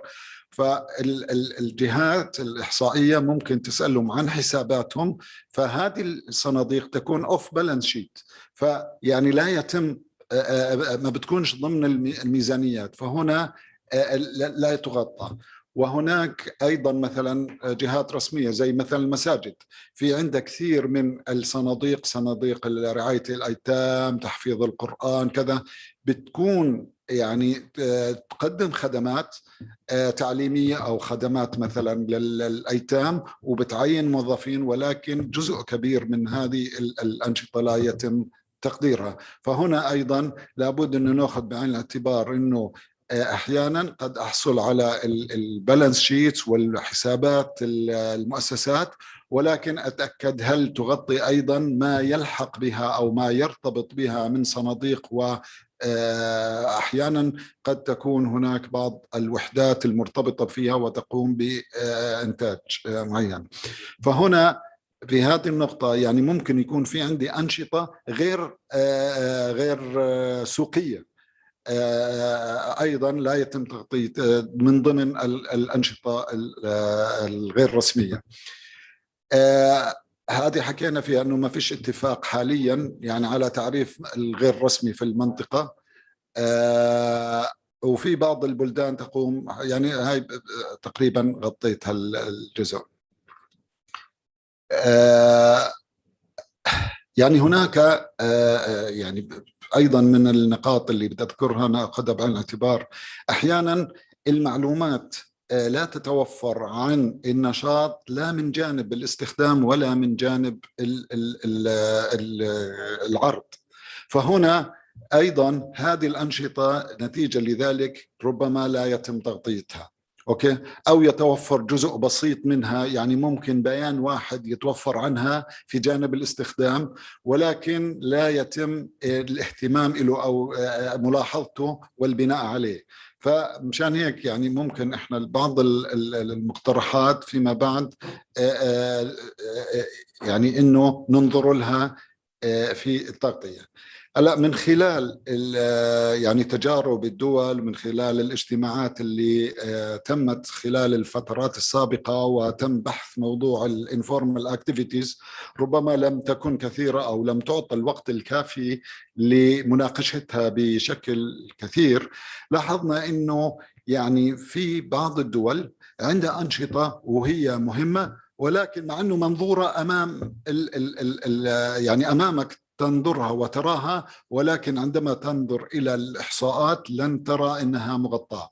مثلا من هذه الأمثلة مثلا في أنشطة الزراعة اللي هي يعني نجد أنه الكل بيعرف في البلد أنه مثلا في هناك أنشطة بالزراعة لأنه أصبحت الحيازات الزراعية صغيرة، فتجد أنه المزارع يعني لا يستطيع أنه يحضر معدات زراعية للحصاد للكذا، فهو فعليا يستخدم خدمة هذه الخدمات من جهات تقدم هذه الخدمات، الحصاد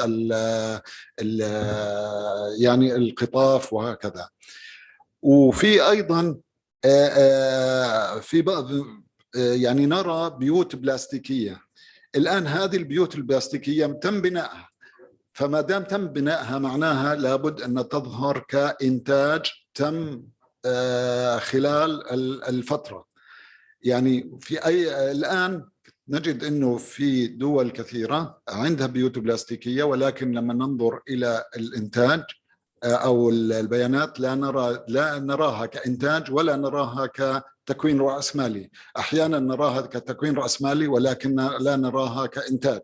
فهنا أيضا فمثلا من تهيئة وحرات التربة كثير منها تتم من خلال طرف ثالث أو ثاني يقوم بهذه العملية، فبما هي تحسب كإنبوت ولكن لا يقابلها أوتبوت. وأيضا رش المبيدات سواء للمزارع أو رش المبيدات للحدائق المنزلية. أيضا الخدمات البيطرية من الأطباء البيطريين ليس لديهم عيادات خاصة بهم. في هناك أيضا بعض المزارع بينتجوا يعني البيض المخصب وخدمات التفقيس، إنتاج الكتاكيت. كل هذه البروسيس هي عمليات تحدث داخل ممكن يبيعها، يعني ممكن يستخدمها هو نفسه، ممكن هو يبيعها.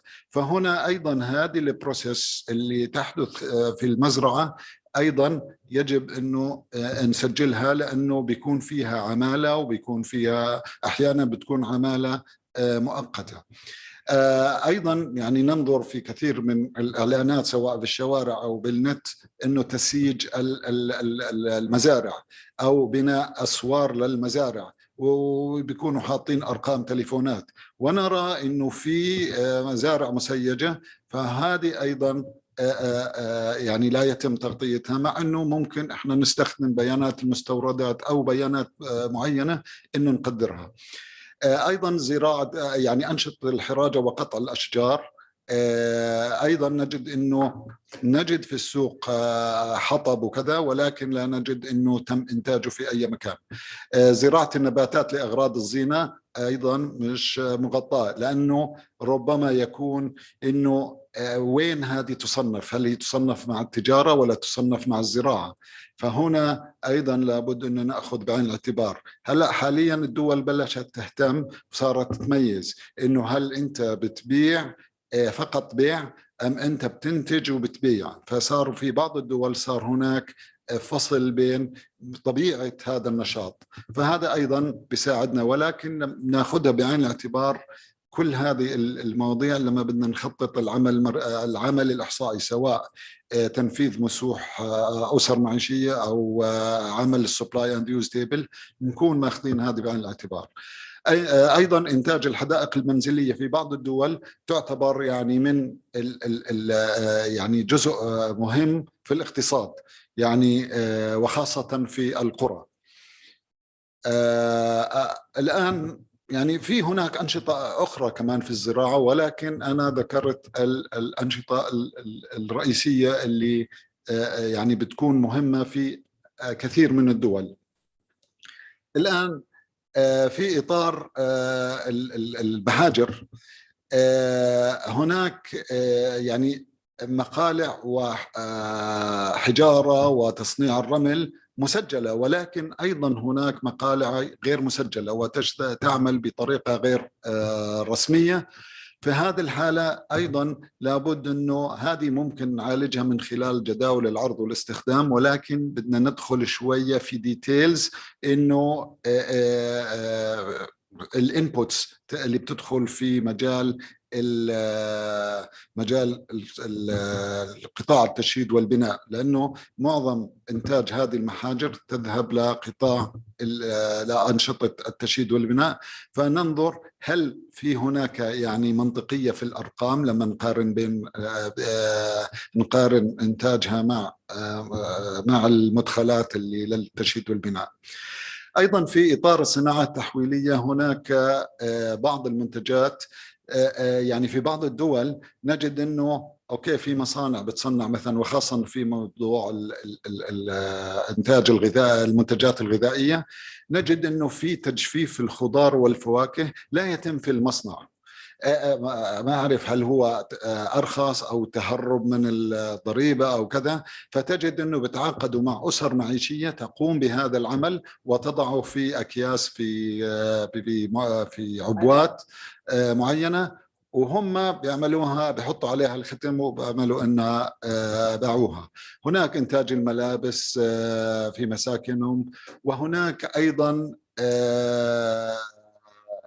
سلع بتنتجها يعني سلع بتنتجها لحسابهم الخاص، يعني كمقاولين من الباطن لجهات أخرى، زي مثلا الوجبات الغذائية، زي مثلا كروت المعايدة أو مثلا دفاتر أو كذا. فهذه أصبحت أيضا تكثر في هذه الأمنة. فهنا مثلا في هذه المسألة ممكن إحنا ننظر لهذه المسألة عندما نخطط لعمل مثلا استمارة نفقات ودخل الأسرة، إنه إذا وجدنا هذا الموضوع إنه منتشر ممكن نضيفه ونسأل عنه في نفقات ودخل الأسرة. في إطار أنشطة الخدمات، يعني هنا ذكرنا إنه بول حكى إنه معظم الأنشطة هي في الكونستراكشن وفي النقل وفي التجارة. هلا بالكونستراكشن انا معه 100%، في انشطه كثيره غير مغطاه، وخاصه انه كثير من المقاولين بيقوموا يعني عقود من الباطن بيعطوها، مثلا بيكونش عنده واحد يقوم بالتمديدات الكهربائية، فهو يتعاقد مع مقاول غير مسجل. في بعض الدول هذا الأغلب أنه غير مسجل يقوم بهذا العمل، معناها هناك خدمة قدمت من هذا المقاول يجب أن تسجل. وأيضا خدمات التمديدات المجاري وهكذا.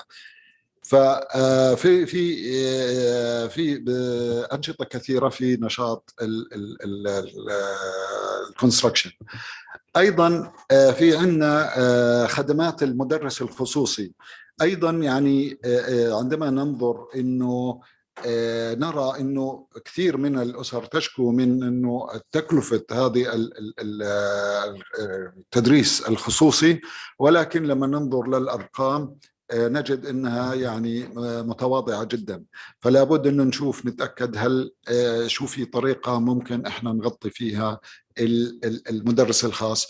وأيضا تعريف مثلا هل المدرس هل هو يعني في بعض الدول بيعتبروه زي كأنه تعويضات عاملين، بس هو هل هو فعلا أنا دفعت له لأنه أنا بشتغل عندي ولا لأنه قدم لي خدمة تعليم؟ فأيضا في هذه أتوقع أنه الجايد لاينز راح يكون يوضحها تعريف ما هي الخدمة المقدمة والفرق بينها وبين العمالة. أيضا هناك هذه ربما تكون أكثر شيء غير مغطى، اللي هي خدمات تقدم للأعمال، يعني ليس للهاوسهولد. زي مثلا إذا كان في بلد فيه مؤسسات صغيرة قد لا يكون لديهم القدرة على تعيين محاسب أو مثلا بروجرامر، فتجد أنه بتعاقدوا بالباطن مع أحد يقوم بهذه العمليات، عمليات محاسبة، ممكن تسليم المنتجات ديليفري، ما بيكونش عنده ديليفري بويز، يعني ممكن يتعاقد مع ناس معينين. أو مثلا الفالي باركينج، وهذا منتشر كثير، ولكن ما بيكون تابع مثلا للمطعم، وفالي باركينج بيكون نشاط لوحده. فلما ننظر الإحصاءات لا نجد أنه أي تقديرات للفالي باركينج، مع أنه في بعض الدول تجدها منتشرة في كل مكان. أيضا بيع الترجمة، متابعة إجراءات تسجيل. يعني هناك بدل ما أنا أروح على مؤسسة الحكومية تجد أنه في ناس تتصل معهم تليفون يقوم بالإجراءات. فكل مثلا عمل بحوث، عمل برمجة، إنشاء شبكات، هذه إلها يعني غير تأثيرها على أنه كوحدة منتجة، أيضا إلها علاقة مع التدفق. يعني مثلا وهذه بينت ربما خلال الجائحة أنه مثلا كثير من الذين كانوا يعملون في دول مثلا دولة معينة ورجع واضطر انه يعمل من البيت، يعني من دولة ثانية، فاصبح هو زي سب كونتراكتنج، يعني يقدم هذه الخدمات للدولة الثانية. فهنا في إلها ايضا تأثير على الاكسترنال ترانزاكشنز، على شراء الخدمات، سواء انه مثلا استيراد او تصدير الخدمات. وهذه كانت يعني صراحة كثيرة. وهناك أنشطة أيضا ربما يعني ما لم يتم نقاشتها، ما سمعت أنه تم مناقشتها، وجميل أنه إحنا نستطيع إذا في دول قدرتها زي مثلا دول بأوروبا، اللي هي مثلا الآن نلاحظ كثير من الناس بيحققوا دخل من كيوتيوبرز أو لأنه عنده صفحة على الفيسبوك، أو إنه حتى الأولاد الصغار أصبحوا يحققوا دخل من خلال الجيمينج، إنه يعني بدخل على لعبة فيها أسلحة وكذا، وصل لمرحلة ممكن يبيع السلاح وكذا. فهذه أيضا أصبحت تكثر، في يعني عائلات بتعيش على هذا الموضوع. فأيضا هناك خدمات تقدم من الأسر لأسر أخرى، ولكن ما تغطت. يعني شو المشكلة؟ مع أنه أنا كدولة والله أنا عملت مسح نفقات ودخل الأسرة، وعملت 1 2 3 سيرفي ولم أجدها. بينما إذا بتسأل الناس ممكن يقول لك لا هذه موجودة. مثلا في دول الخليج خلينا نحكي كمثال، إنه ربما إنه هذه الأمور موجودة بين غير المواطنين، بينما المواطنين يجوز ما عندهم هذا. فهنا أيضا لابد أنه نعرف أن هذا الشيء موجود أو نبحث هل هو مهم ولا مش مهم، فنشوف كيف ممكن إحنا نغطيها. هذه النقطة الأخيرة أنه ذكرت اللي هي الأنشطة اللي تنفذ من الباطن، فممكن إحنا يعني تغطيتها من خلال أنه إذا نظرنا للاقتصاد ككل أو للإحصاءات الاقتصادية من منظور إحصاءات اقتصادية متكاملة، يعني بدنا نضع كل الأمور اللي إلها علاقة مع بعض على طاولة واحدة ونحاول أن نجد الحلول. فممكن احنا نجد الحلول إلها زي مثلا مقارنة المحاجر مع الأرقام اللي بتطلع معي من التشييد والبناء، ممكن أقارن العمالة معها أيضا. فهنا يعني هنا أكتفي، مش راح أخذ وقت كثير من الهي، وبترك الموضوع إذا في أسئلة معينة.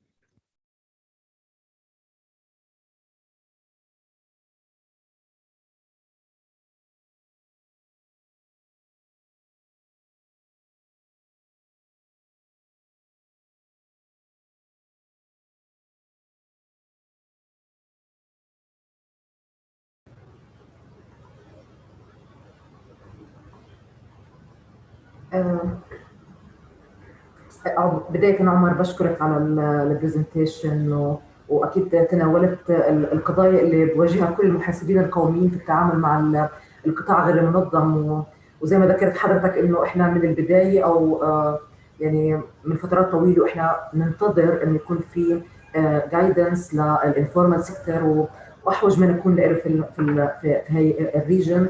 وزي ما حضرتك لاحظت بالامس انه كان في الويبينار كان في من المواضيع المهمه اللي كان تم التطرق اليها اللي هو موضوع الانفورمال سيكتور. فبشكرك على العرض، وممكن ناخذ الاسئله في اسئله في الاخ من ممكن وفاء ناخذ اسئله، ايش رايك؟ لا اكيد هي مناقشه واسئله لانه الموضوع مهم فبدنا نعطيه وقته. تمام. طبعا من الشات روم في مداخله من سعد من مصر، من مصر، من كبمس. سعد ممكن انه حضرتك تتفضل بالمداخله.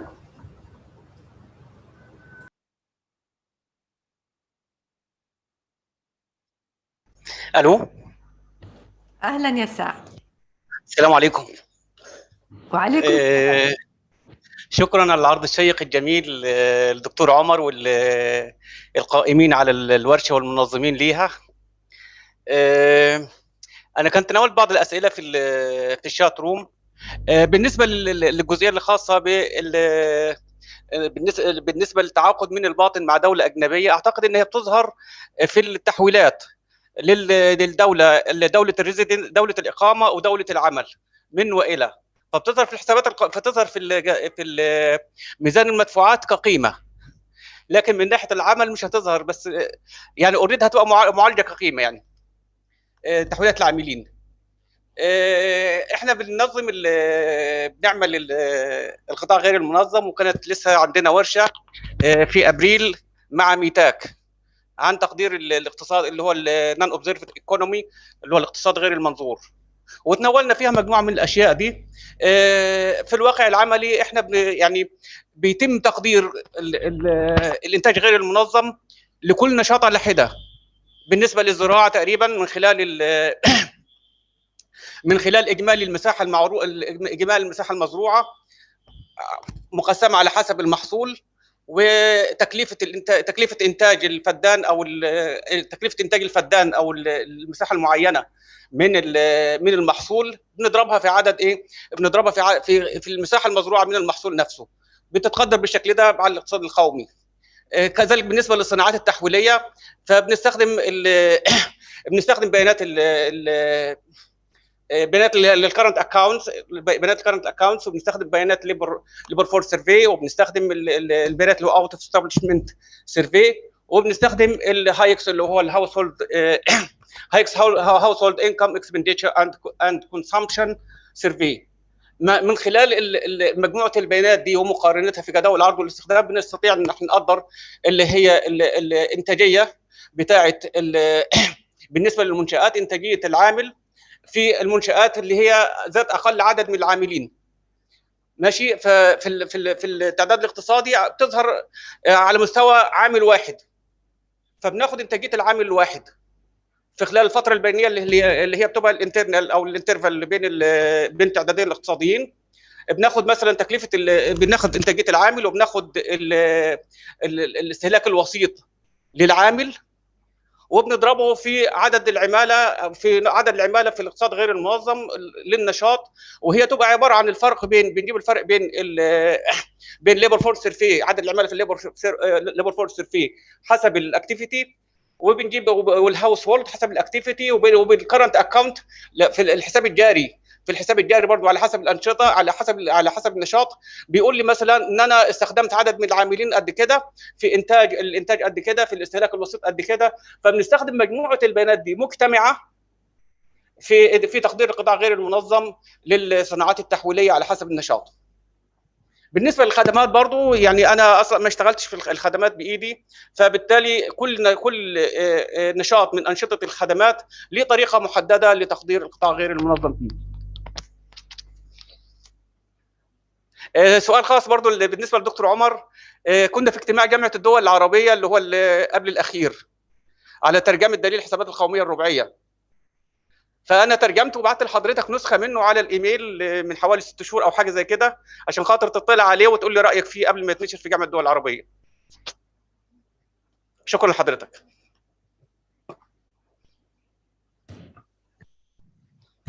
اوكي، يعني اكيد اذا خلينا اشوف الايميل اذا وصلني، اكيد يعني راح ننظر له. طيب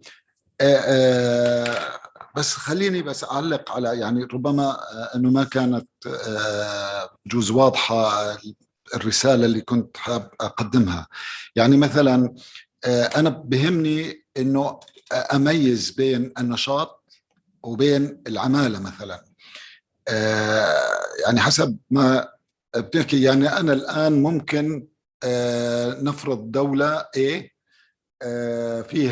فيها شركة بدها تقوم في عمل، أوكي، وهذا العمل بيحتاج مثلا إنه نعمل ويب سايت.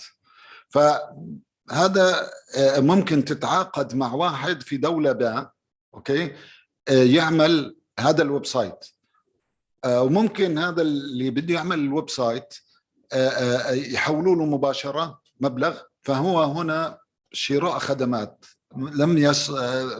لا يعتبر انه تعويضات عاملين، لا يعتبر عامل. واحيانا ممكن يكون لهذا الشخص اللي بدولة باء يكون له حساب في الدولة ألف، يتم تحويل للحسابه في دولة ألف، ومن حسابه في دولة ألف يتم تحويله لدولة باء. فهذا اللي أنا بحكيه، إنه بيحتاج إنه ننظر مع جميع المعنيين، مع مثلا سنترال بانك من خلال نماذج الإبلاغ أو كذا، حتى نصل ل هذه القيمة. أنا بعرف بعض الدول كثير من الموظفين أو الأسر يعني بيعتمدوا بدخلهم الرئيسي على تقديم خدمات أونلاين لشركات خارج الدولة، سواء بالبرمجة أو بالداتا مايننج أو بأمور أخرى. فهذه النقطة اللي كنت إنه بدي أذكرها. ويعني هذه لها علاقة أيضا بالديجيتال ايكونومي.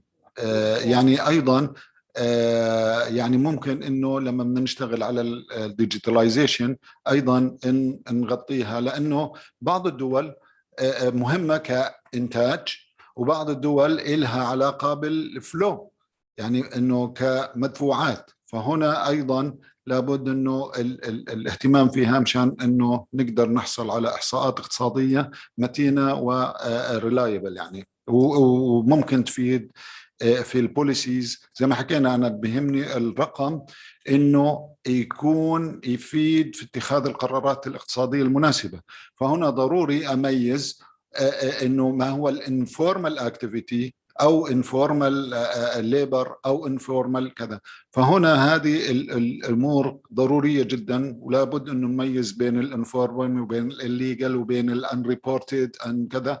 كل هذه الأمور يجب أنه نميزها مشان نعطي معلومات متكاملة يستطيع البوليسي ميكر أنه يستفيد منها بأفضل طريقة ممكنة.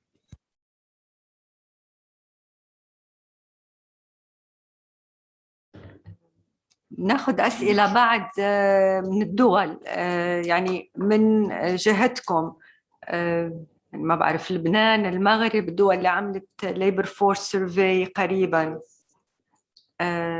ريامي. اوكي. يعني بهمنا انه المناقشه، يعني معنا وقت للمناقشه، ناخذ ارائكم واقتراح لمصر. إذا الشغل مع عصام يعني قدرتوا تعملوا أخذتوا نوتس بالشغل اللي انعمل، الميثودولوجي، كيف قدرتوا يعني هاي بشكل بسيط، إذا كان في أي معلومات قدرتوا سجلتوها كدوكيومنتيشن إنه بتفيد كتير الدول الثانية، نشوف كيف قدرتوا اشتغلتوا عليها وين بعد في نقص إنه نشتغل عليه. في بعد أسئلة، إذا أنت ما عم تشوفي أمينة، في عنا يوسف الريامي من عمان. صحيح. يوسف تفضل. شكرا جزيلا، شكرا دكتور عمر على العرض الطيب، بارك الله فيك. أنا بس عندي يعني استفسار، أو يمكن يعني في عندنا تحدي حاليا. نحن تقريبا في منتصف مرحلة التحول. السنة 2008 تقريبا نشرنا بداية هاي الشهر، لكن شغالين على الSUT تيبل والإنبوت أوتبوت تيبل. بس عندنا تحدي في موضوع الخدمات، يعني بالتفاصيل طبعا، سواء كان الإنتاج أو يعني الانترميديت كونسبشن، والثاني أيضا على أساس نحسب القيمة المضافة. طبعا شركائنا في الموضوع هم البنك المركزي، زملائنا في البنك المركزي. وبس نسأل يعني ما هي أهم المصادر اللي استخدمتها الدول في الحصول على معلومات تفصيلية بما يخص يعني حساب الخدمات. فمحتاجين فقط في هذا الجانب. واضح دكتور؟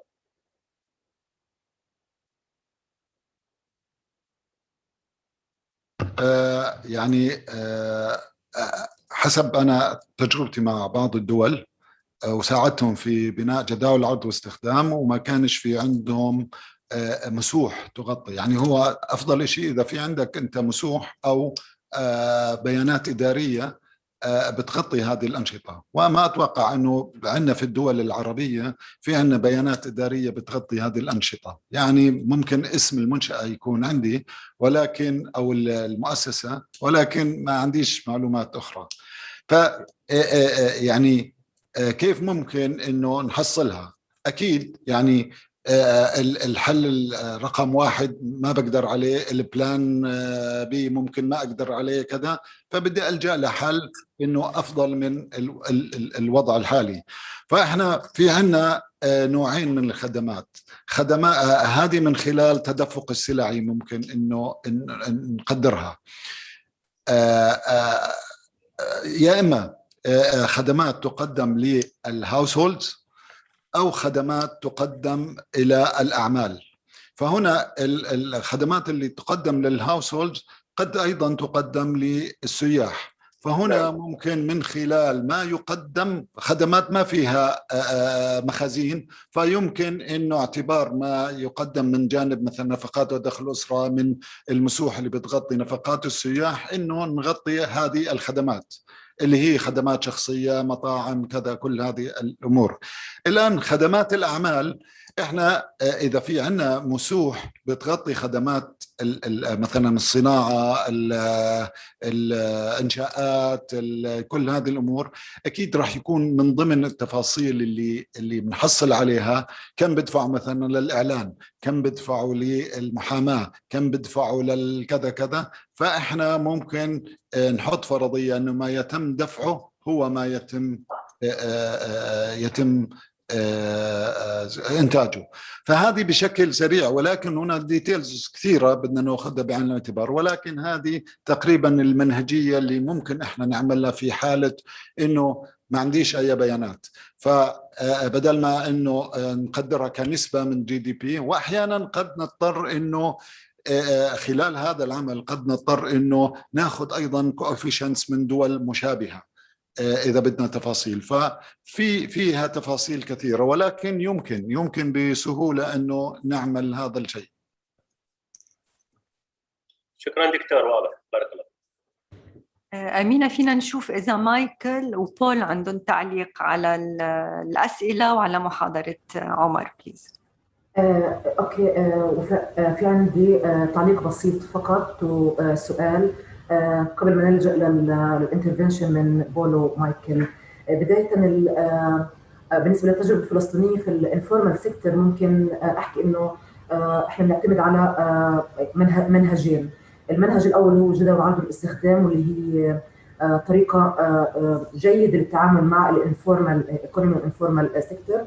والطريقة الأخرى إنه إحنا لجأنا بفترة من الفترات لل1-2 سيرفي. ال1-2 سيرفي اللي مكننا من يعني التعرف على القطاع غير الرسمي في بعض الأنشطة الاقتصادية. وحاليا إحنا بنفكر بإنه نحاول إنه نعيد تجربة ال1-2 سيرفي خلال العام القادم. الانترفنشن الآخر اللي هو سؤال للأستاذ عمر.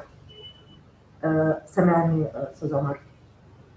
هلا السؤال بالنسبة للمثال اللي حضرتك طرحته، بالنسبة للشركة اللي طلبت من شخص يعمل ويب سايت لها في دولة أخرى، هو ممكن هاي بنرجع كمان للجايدنس نوت اللي حكى عنها السيد بول أوستن.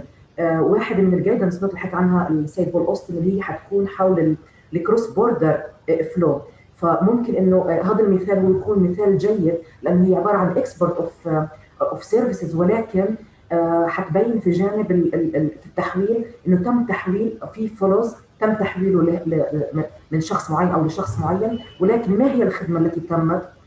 ممكن انه هاي المثال لا يمكن تو كابتشر الا من خلال جداول عرض الاستخدام، لانه في اكسبورتس تم، ولكن ما هو المقابل له في جانب العرض اللي هو في انتاج ولكن هو مخفي او غير مصرح به او غير واضح. فبالتالي هو بأكد المثال اللي طرحته حضرتك بأكد على اهميه الجايدنس نوت الخاصه بالكروس بوردر فلوس اللي حكى عنها السيد بول أوستن. هاي بالنسبه لمداخلتي وللسؤال. تفضل استاذ عمر، تفضل. يعني اكيد، بس بدي اضيف اضافه. يعني اتوقع هذه ايضا بتمهد الطريق للعمل الجماعي بين الدول، العمل الدولي او العمل الاقليمي. يعني عاده بتكون انه وان كونتري الخدمات تقدم لكونتري اخر. يعني مثلا كونتري A بتقدم لبي، اوكي، وانا ككونتري عارف موظفيني وين بيشتغلوا، بجوز دولتين 3 4. فممكن يصير في تنسيق بين الأجهزة الإحصائية على هذا الموضوع. يعني هم بيحسنوا من إحصاءاتهم وأنا بحسن من إحصاءاتي. ممكن هم يستدلوا على هذا الموضوع من خلال تحليل النفقات اللي الشركات إنه شو بدفعوا كسب كونتراكتينج. وهنا أنا بعرف إنه جزء كبير ممكن يكون يعني ممكن انه يصير في تعاون بين الدول، ثنائي او ثلاثي او كذا.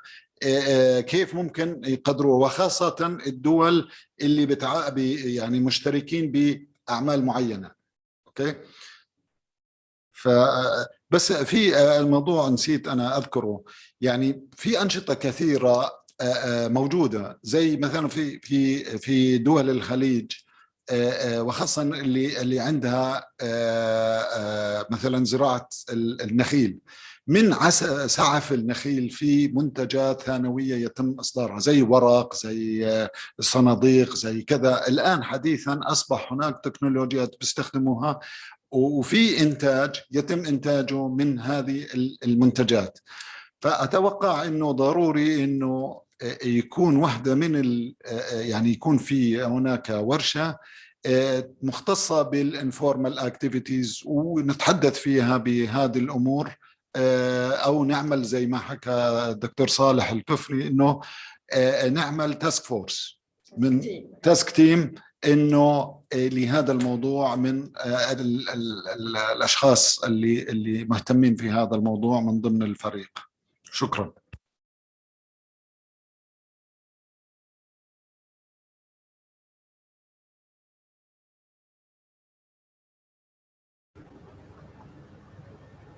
اوكي، اشكرك عمر.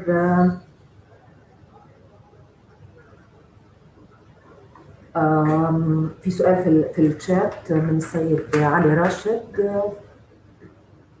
ممكن انه استاذ علي ممكن تقدم المداخله او السؤال؟ هو بيسال عن البالانسنج في الاس ام اي وكيف ممكن نعمل انه adjust the discrepancies if there are. بتوقع ان موضوع البالانسنج هو موضوع طويل ويعني تفضل عمر، تفضل. يعني انا معاكي انه بدناش ندخل في ديتيلز البالانسنج، ولكن بس بعض النصائح احيانا يعني بدنا نعمل بالانسنج. المفروض انه نبحث نعمل بالانسنج مانيوال قدر الامكان.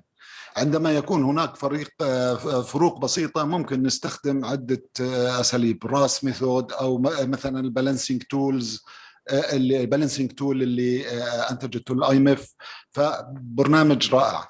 ولكن يعني كيف ممكن نستفيد من خلال البالانسنج في موضوع الانفورمال اكتيفيتيز؟ مثلا لو وجدنا انه مثلا في عندي بلاستيك خاص في بناء البيوت البلاستيكية أو قضبان حديد في بناء الكذا، فأنا ممكن أستدل من هذا الرقم من جانب الموارد اللي هي جانب العرض، أحكي طيب أنا هذه عندي بلاستيك لصناعة البيوت البلاستيكية، هل عندي صناعة بيوت بلاستيكية؟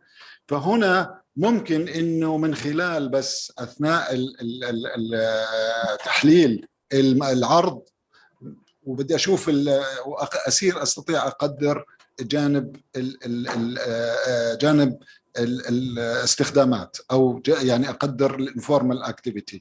فهنا يعني ممكن مشان هيك أنا بنصح دائما إنه ما كثير نعتمد على تصنيف السي بي سي لما بدنا نعمل جداول، ما نجمعهم حسب السي بي سي. يعني في بداية العمل لما بدنا نحاول نعمل جداول عرض واستخدام، إنه نروح يعني بكل سلعة بسلعتها في المستوردات خاصة وننظر كيف تصنيفها. ممكن نتأكد إنه فعلا هي بتأخذ السي بي سي، ولكن أحيانا ممكن يكون عدة سلع مصنفين ضمن سي بي سي واحد، ولكن كل سلعة تعطيني معنى معين. ممكن تعطيني معنى يفيدني في الإنشاءات، ممكن واحدة تانية تعطيني تفيد بأمر آخر، زي مثلا يكون في عندي ذرة صفراء ذرة بيضاء، في إشي يستخدم للأعلاف في إشي يستخدم للطبخ. فهنا إذا جمعتهم برقم واحد ممكن إنه ما يفيدنيش، بينما لما أنا أكون أحللها بعرف إنه هذه ستستخدم في الأعلاف وهذه ستستخدم في مثلا في الغذاء للبشر. فهنا أيضا هذه الأشياء لابد أنه نأخذها بعين الاعتبار لما بدنا نعمل جداول عرض واستخدام ونصل لنتائج. شكرا. Paul, يمكن Paul, did you have a comment or an answer?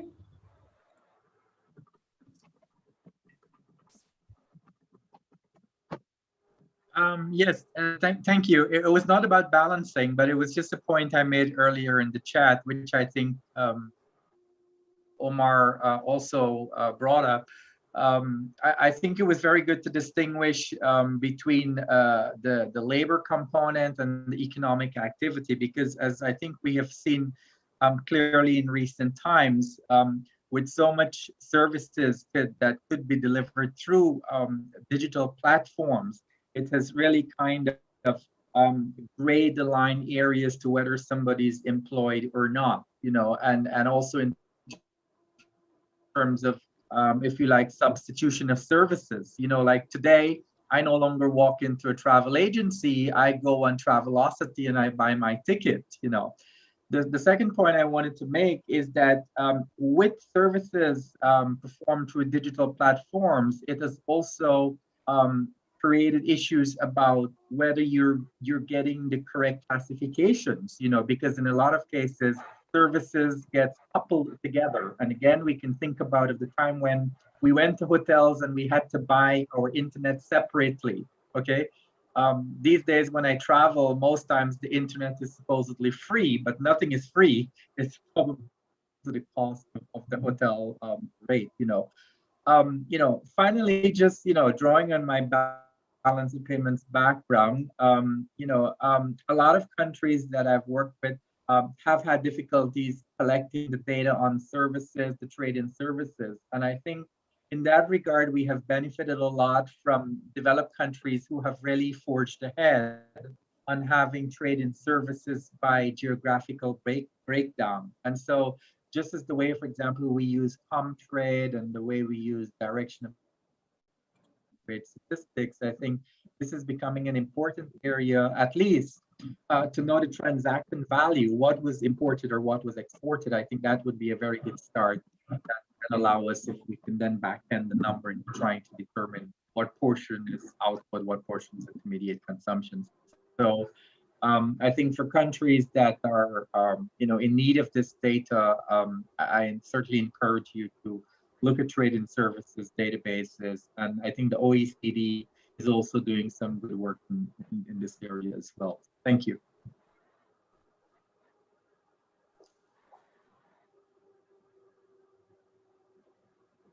Yes, Michael كمان عنده comment. Yes, Michael.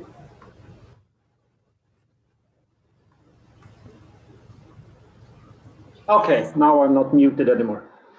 So yes, I don't have a question as such, but also a comment. I thought it was very interesting presentation. It's also been a very interesting discussions, and I just wanted to underline what was just briefly mentioned by Amina, and that is, well, first of all, I would like to say that there is a definition, statistical definition of informal sector, which has been very well developed, not at least taking into account the experiences from countries to identify it. And there is also methods for a direct measurement of the informal sector, for example, through mixed surveys. And it seems, in countries that are conducting it, it's not many countries, that's a fact, but still there are countries doing it, and it seems to generate very useful results, in particularly as an input to the SNA. So in countries that have a large informal sector, it would be very relevant to look into this possibility. It was also very interesting to hear the comments around digitalization, digital platform employment. This is very much a challenge, I would say, and it's an issue that we will discuss much more in the coming period of time. We're just learning around this. Statistics always takes time. But I think from the perspective of informality, formality, then yes, digitalization will have an impact on that. But if we're looking at it from more statistical perspective, then my view, right, at least at the moment, is that it likely, digitalization, digital platform employment will likely not require adjustments of the definition on how we define informality, formality. But what is a challenge here is the measurement issue. How do we identify these types of, from my perspective, would be employment relationships? That is a challenge.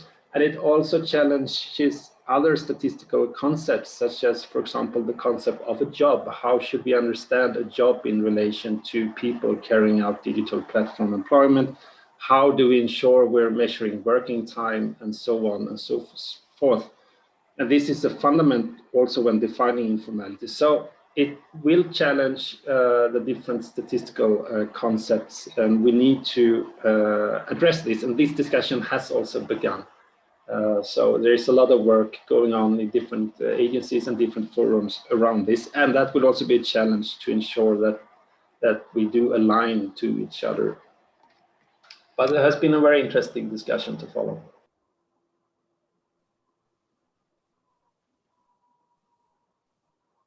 أمينة، ممكن أنا بس أعلق. يمكن أنا نقترح يعني بعض الأمور الإجرائية اللي ممكن يعني نفكر فيها.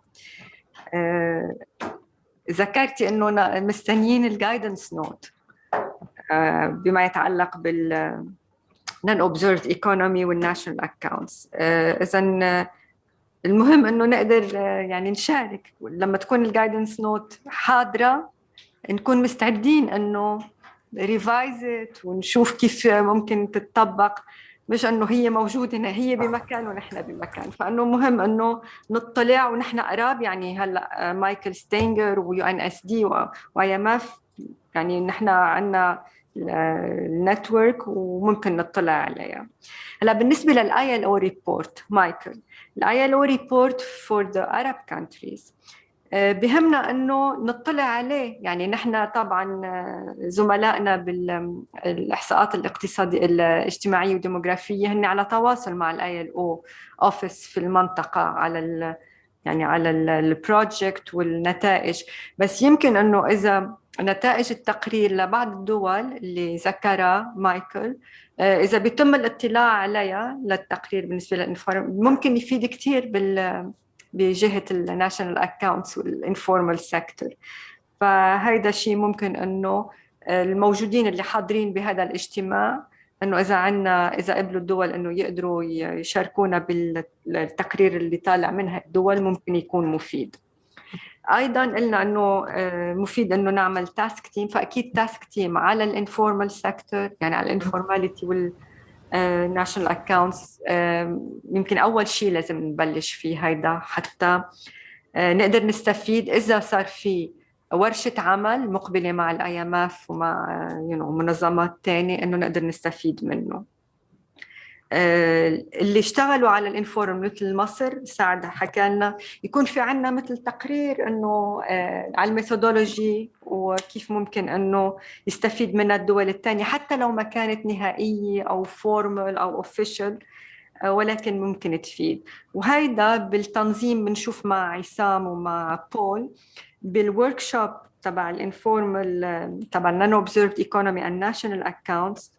مثل ما كان في بالسابق كان في سيشنز الدول يتبادلوا التجارب بالطريقة اللي قدروا جمعوا البيانات وكيف كانت النتائج وين كان في مثلا بعض نقص بالبيانات. فهذا مهم كله انه نقدر يعني نحطه in perspective ونقدر نشتغل سوا عليها لحتى نحضرها.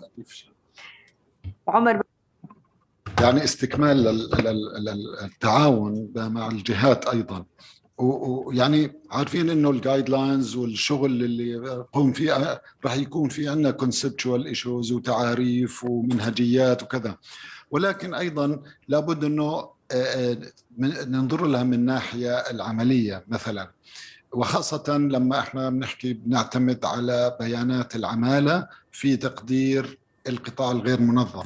لابد أنه نأخذ بعين الاعتبار أيضا النواحي التطبيقية اللي سائدة في الدول العربية في معظم الدول العربية.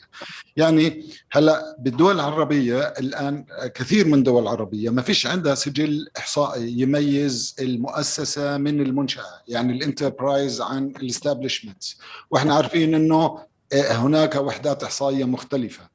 فأنا ممكن إذا جمعت نفذت مسح بناء على المؤسسات وجمعت بيانات عن الإنتاج ستصنف هذه المؤسسة ضمن النشاط الذي يحقق أعلى نسبة من الفاليو أدد، باقي الأنشطة ربما لا تظهر. الآن هذه يعني ممكن تصنف مع الصناعات التحويلية بينما في عندها إنتاج زراعي وإنتاج خدمي وهكذا. الآن لنفرض أنه إنتاج حليب مثلا أو منتجات الألبان وعندها مزرعة أبقار ومزرعة مثلا البرسيم، فهنا في عندها 3 أنشطة ولكن صنفت لأن أنا ماخذ على مستوى المؤسسة صنفت ضمن نشاط الصناعات التحويلية.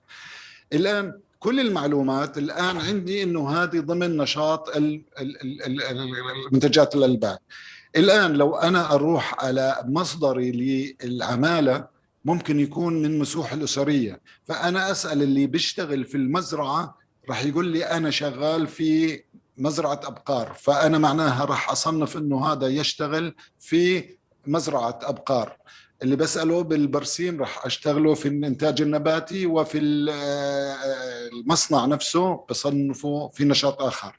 الآن هون لابد أني أخذ بعين الاعتبار أنه لو أنا جمعتهم هدول الثلاثة هم يشكلوا نفس العمالة الموجودة في الشركة الألبان هذه، ولكن ليس في مصنع الألبان.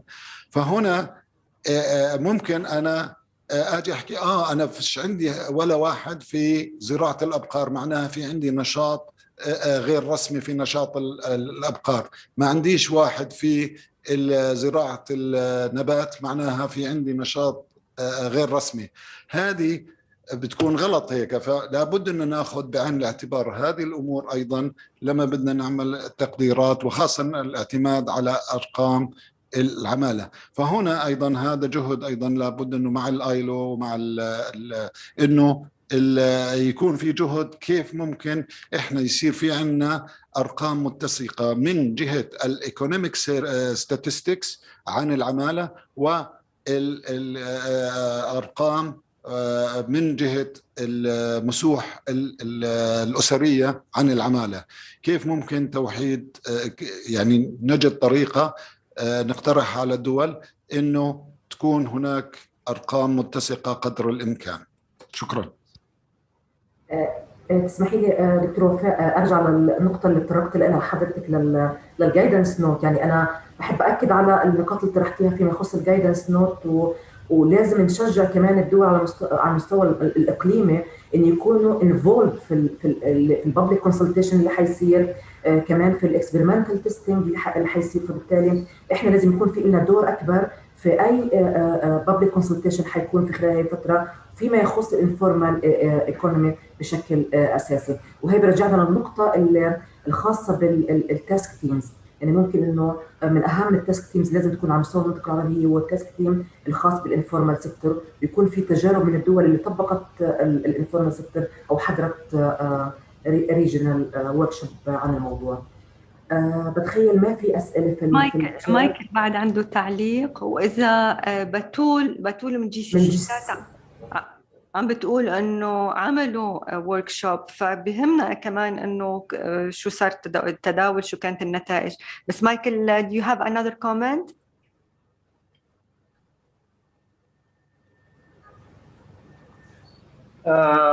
You mean on the working group or?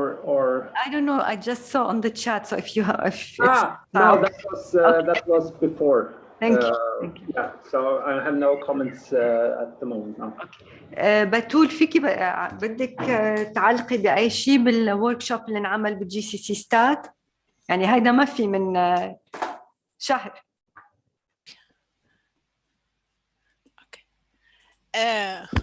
السلام عليكم. أهلا. أهلا، كيفك؟ أهلين، هلا والله. أنا بس حبيت، يعني أنا خبير في الجي سي سي ستات في موضوع الليبر ستاتستكس، بس اليوم حضرت في الجزئية الخاصة بالإنفورمال، وشكرا للجميع على الجهود الطيبة. فأنا بس حبيت أشير إنه إحنا فعلا الموضوع جدا مهم، فنسقنا أو تعاوننا مع الILO، ومايكل هو كان معنا في هذه الورك شوب بالإضافة إلى المكتب بيروت. فخاصة إنه في الحالة العملية أو الإكسي 18 اللي هي Employment of Status، الكاتيجوري جديد، فهو بربط مع الانفورماليتي. فكان جدا مهم انه نحاول نعرف العاملين في الأجهزة الإحصائية الوطنية في دول المجلس في هاي المواضيع، وخاصة هذا الموضوع. والصراحة في التاسك فورس الانترناشنال اللي مايكل عامله وبيشتغل عليه، الموضوع جدا كبير، وبيحتاج الصراحة الدول تبدأ تشتغل على الموضوع، خاصة في إحنا كليبر فورس سيرفي.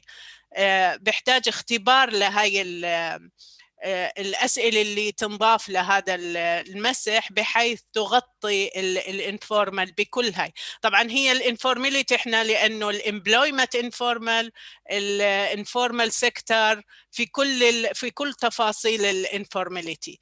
فبس حبيت أثير هاي الموضوع إنه إحنا عملنا سيرفي عفوا وركشوب، ومستمر إن شاء الله حيكون في عنا حلقات قادمة لأنه بحيث نغطي الموضوع بشكل أكبر إن شاء الله. وشكرا جزيلا لجهودكم، ورشة ما شاء الله، يعطيكم ألف عافية. شكرا كثير بتول، مفيد انه نطلع على ورش العمل يعني بس مثل ما عم نقول نحن في نطاق الحسابات القوميه هذا، انه كيف ممكن انه يعني نربط الانفورماليتي بالحسابات. بالضبط. أمينة I think رح نوقف بعد، عنا بعد محاضرة أخيرة من GCC ستاد من فيات، و I think بنكون رح ننهي الجلسة. فيات, are you with us? Yes, I am here. Okay. So please, yes, here you go. So, will be my turn? Yes, it's the last presentation for today.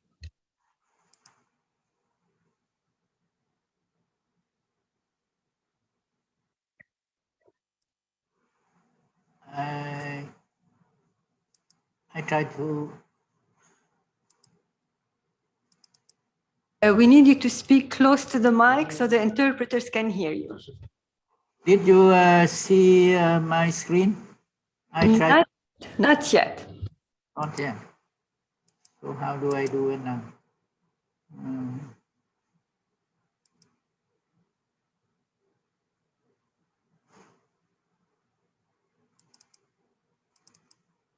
It's starting, yeah. Okay. I just put it in presentation mode. Did you see it? Yes, it is yet. Go ahead. Okay, so what I am trying to present today is there's some advances in compilation of supply and use tables in GCC countries. I have to say that I do not know fully what is really happening in GCC countries yet. But since I am involved for many years with GCC, working on supply and use table and on national accounts. So here is my presentation. And if I like the information, so please provide your comments and corrections. I would appreciate. Now, the objective of the GCC in national accounts from the beginning has been focusing on the importance of the supply and use table. So from the beginning, I remember in 2014, we have already decided that the GCC, if one day we have the supply and use table, to build the supply and use table for the whole GCC country, we would need the common structure of industries and products. And that has been agreed since then and also now. The other proposal is that in order to have a supply and use table for GCC as a whole, then every country need to compile supply and use table and then transmit it to GCC, both in terms of current and constant prices. And so now there is a change in the deadline. So that objective, it will be set for 2021, 2022. Now, why is important? Supply and use table is important because it to achieve the consistency of production and products in each country, and also, if possible, for GCC as a region. So for that, GCC is recommended by CCC Stat to be in current and constant prices. So as it seems to me, I was informed that that is a plan for 2023 and 2024. Now, within this one, and since you have discussed quite in detail the importance of the informal activity, which we before called unobserved economy or non-observed economy.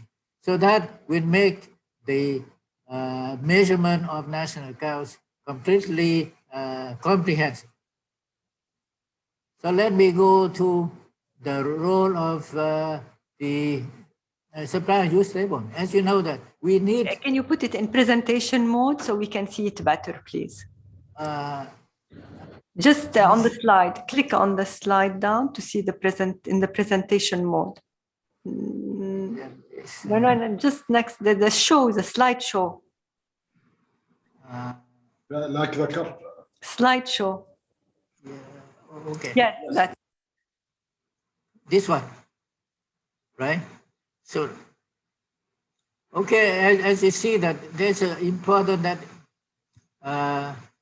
supply and use table structure for the benchmark year is constructed. Now, few countries can do that every year because the benchmark is based on the benchmark census of economic activities. So normally countries are advised to do the benchmark census every 5 years to cover every, at least every register unit. And in addition to that, you have to include informal activities in order to get to the benchmark supply use table. And that would provide you with the coefficients, like the value-added coefficients, to estimate annual and quarterly CDP. And also it provides you a consistent structure for creating either CPI index or household consumption index, which is a bit different from CPI because CPI measure only market transaction, while household consumption, personal consumption, measure both market and non-market transactions. So that is important of the supply and use table. And we all know that in order to do the balancing of the supply and use table, we have to balance every single product, right? The supply of a good, of a product has to be equal to the use of the good.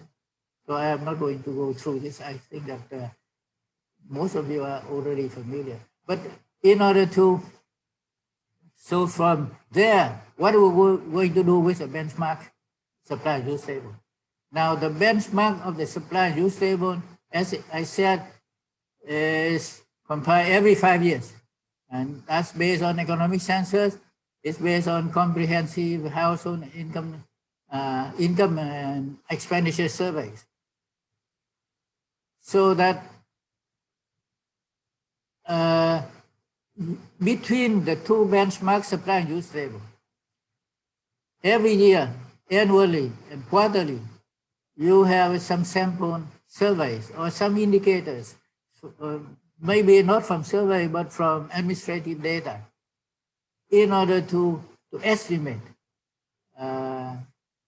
the national accounts data. So after the new benchmark come in, there's two benchmark supply and use table. So what you have to do is that when the second benchmark is produced, all of the annual data and the quarterly data between the two benchmark supply and use table have to be revised in order to match the last one. So that is normally the revision here is every 5 years. Now, in order to, normally that it's not enough even for analytical analysis. To improve the analysis, what we have to do is to have a chain indexing.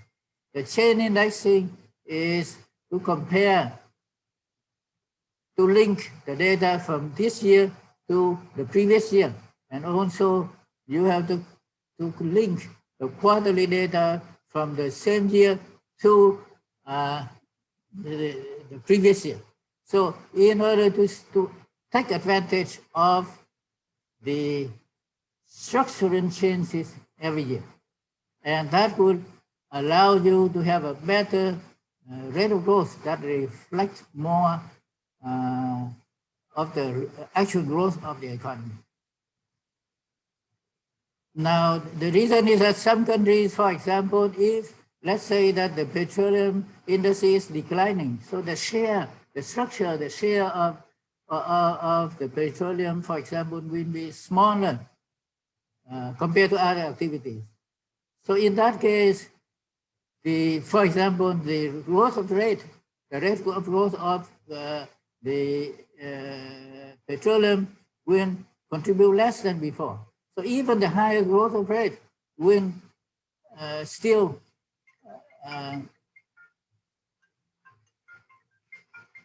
I got sorry. Okay. So that chain indexing will allow you to capture the most recent, the new structural change of the economy. Now the next thing that need to be done is seasonal adjustment. That means that it will remove the seasonal factors that distort the actual medium performance of the economy. And this one is clear for many countries, people who have done the work, right? Because let's say that in Western countries, during the Christmas time, sales increased substantially compared to the previous quarter. And then after that, for the first quarter of next year, sales decline. But it doesn't mean it decline because the movement here is affected by season factors. So what we are going to do is that we have to remove the season factors from the data. So, to reveal more the performance of the economy. Now, so if without season adjustment, you can see that, okay, the economy is going down, but in fact, it is going up. If season factors are removed. Now, there are other ways of monitoring the economy, like to compare this quarter to the quarter of the previous year, the same quarter of the previous year. But that is also being distorted. So the better way is to remove season factors. So all of these now is an international standard. And GCC has a program to promote to induce countries to apply chain indexing and season adjustment in GCC countries.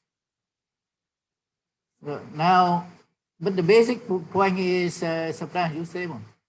So now I recently, with the help of GCC Secretariat, I got some information from the GCC on the status of supply use table compilation in the region. Now, Bahrain has no plan to compile suit since 2013 because of the lack of staff. Kuwait is also not prepared to do that after 2015. Oman got some experiences, but when I was there, it's not fully completed. And they said they would use for internal use. Qatar, they are trying to finish suit 2014, suit 2016, and experimenting with benchmarking, chain indexing, and season adjustment. And hopefully in the future, they may have suit 2018. Now, UAE do not have a suit at the federal level. And all the states have experimented at the state level. The most advanced country in CC is the Kingdom of Saudi Arabia. So they have a suit 14, 15, 17, 18. And they are postponing suit 19 because they are not able to, they have to postpone the economic surveys for 19 and 20 because of the COVID. So basically, you can say that it's not easy for every country in CCC to produce supply and use table in the next few years, unless these individual countries are really committed to do that. And my feeling is that since many countries that I know have a very few statisticians, so to compile supply and use table, even every 5 years is not easy. Now, the best way that I feel is that countries should share and develop some kind of software. And we are trying to do that in Qatar. And then every country can share so that the same procedure, the same system, so it's much easier. And even for some informal activity or some activity in terms of the production cost, like individual consumption, one can borrow from the other. When they see that the production is more or less the same. So here is the number, the future data plan of national accounts for GCC. And it will track everything that I discussed. And the plan is from 2022 to 2025. So by 2025, hopefully, at least I think that the country has to have a benchmark supply and use table, and they can try to have a quarterly national account that is benchmark to the suit to make the data more reliable, more comprehensive, and after that they can have chain indexing and seasonal adjustment. So I believe that's my presentation. Thank you very much for following my words.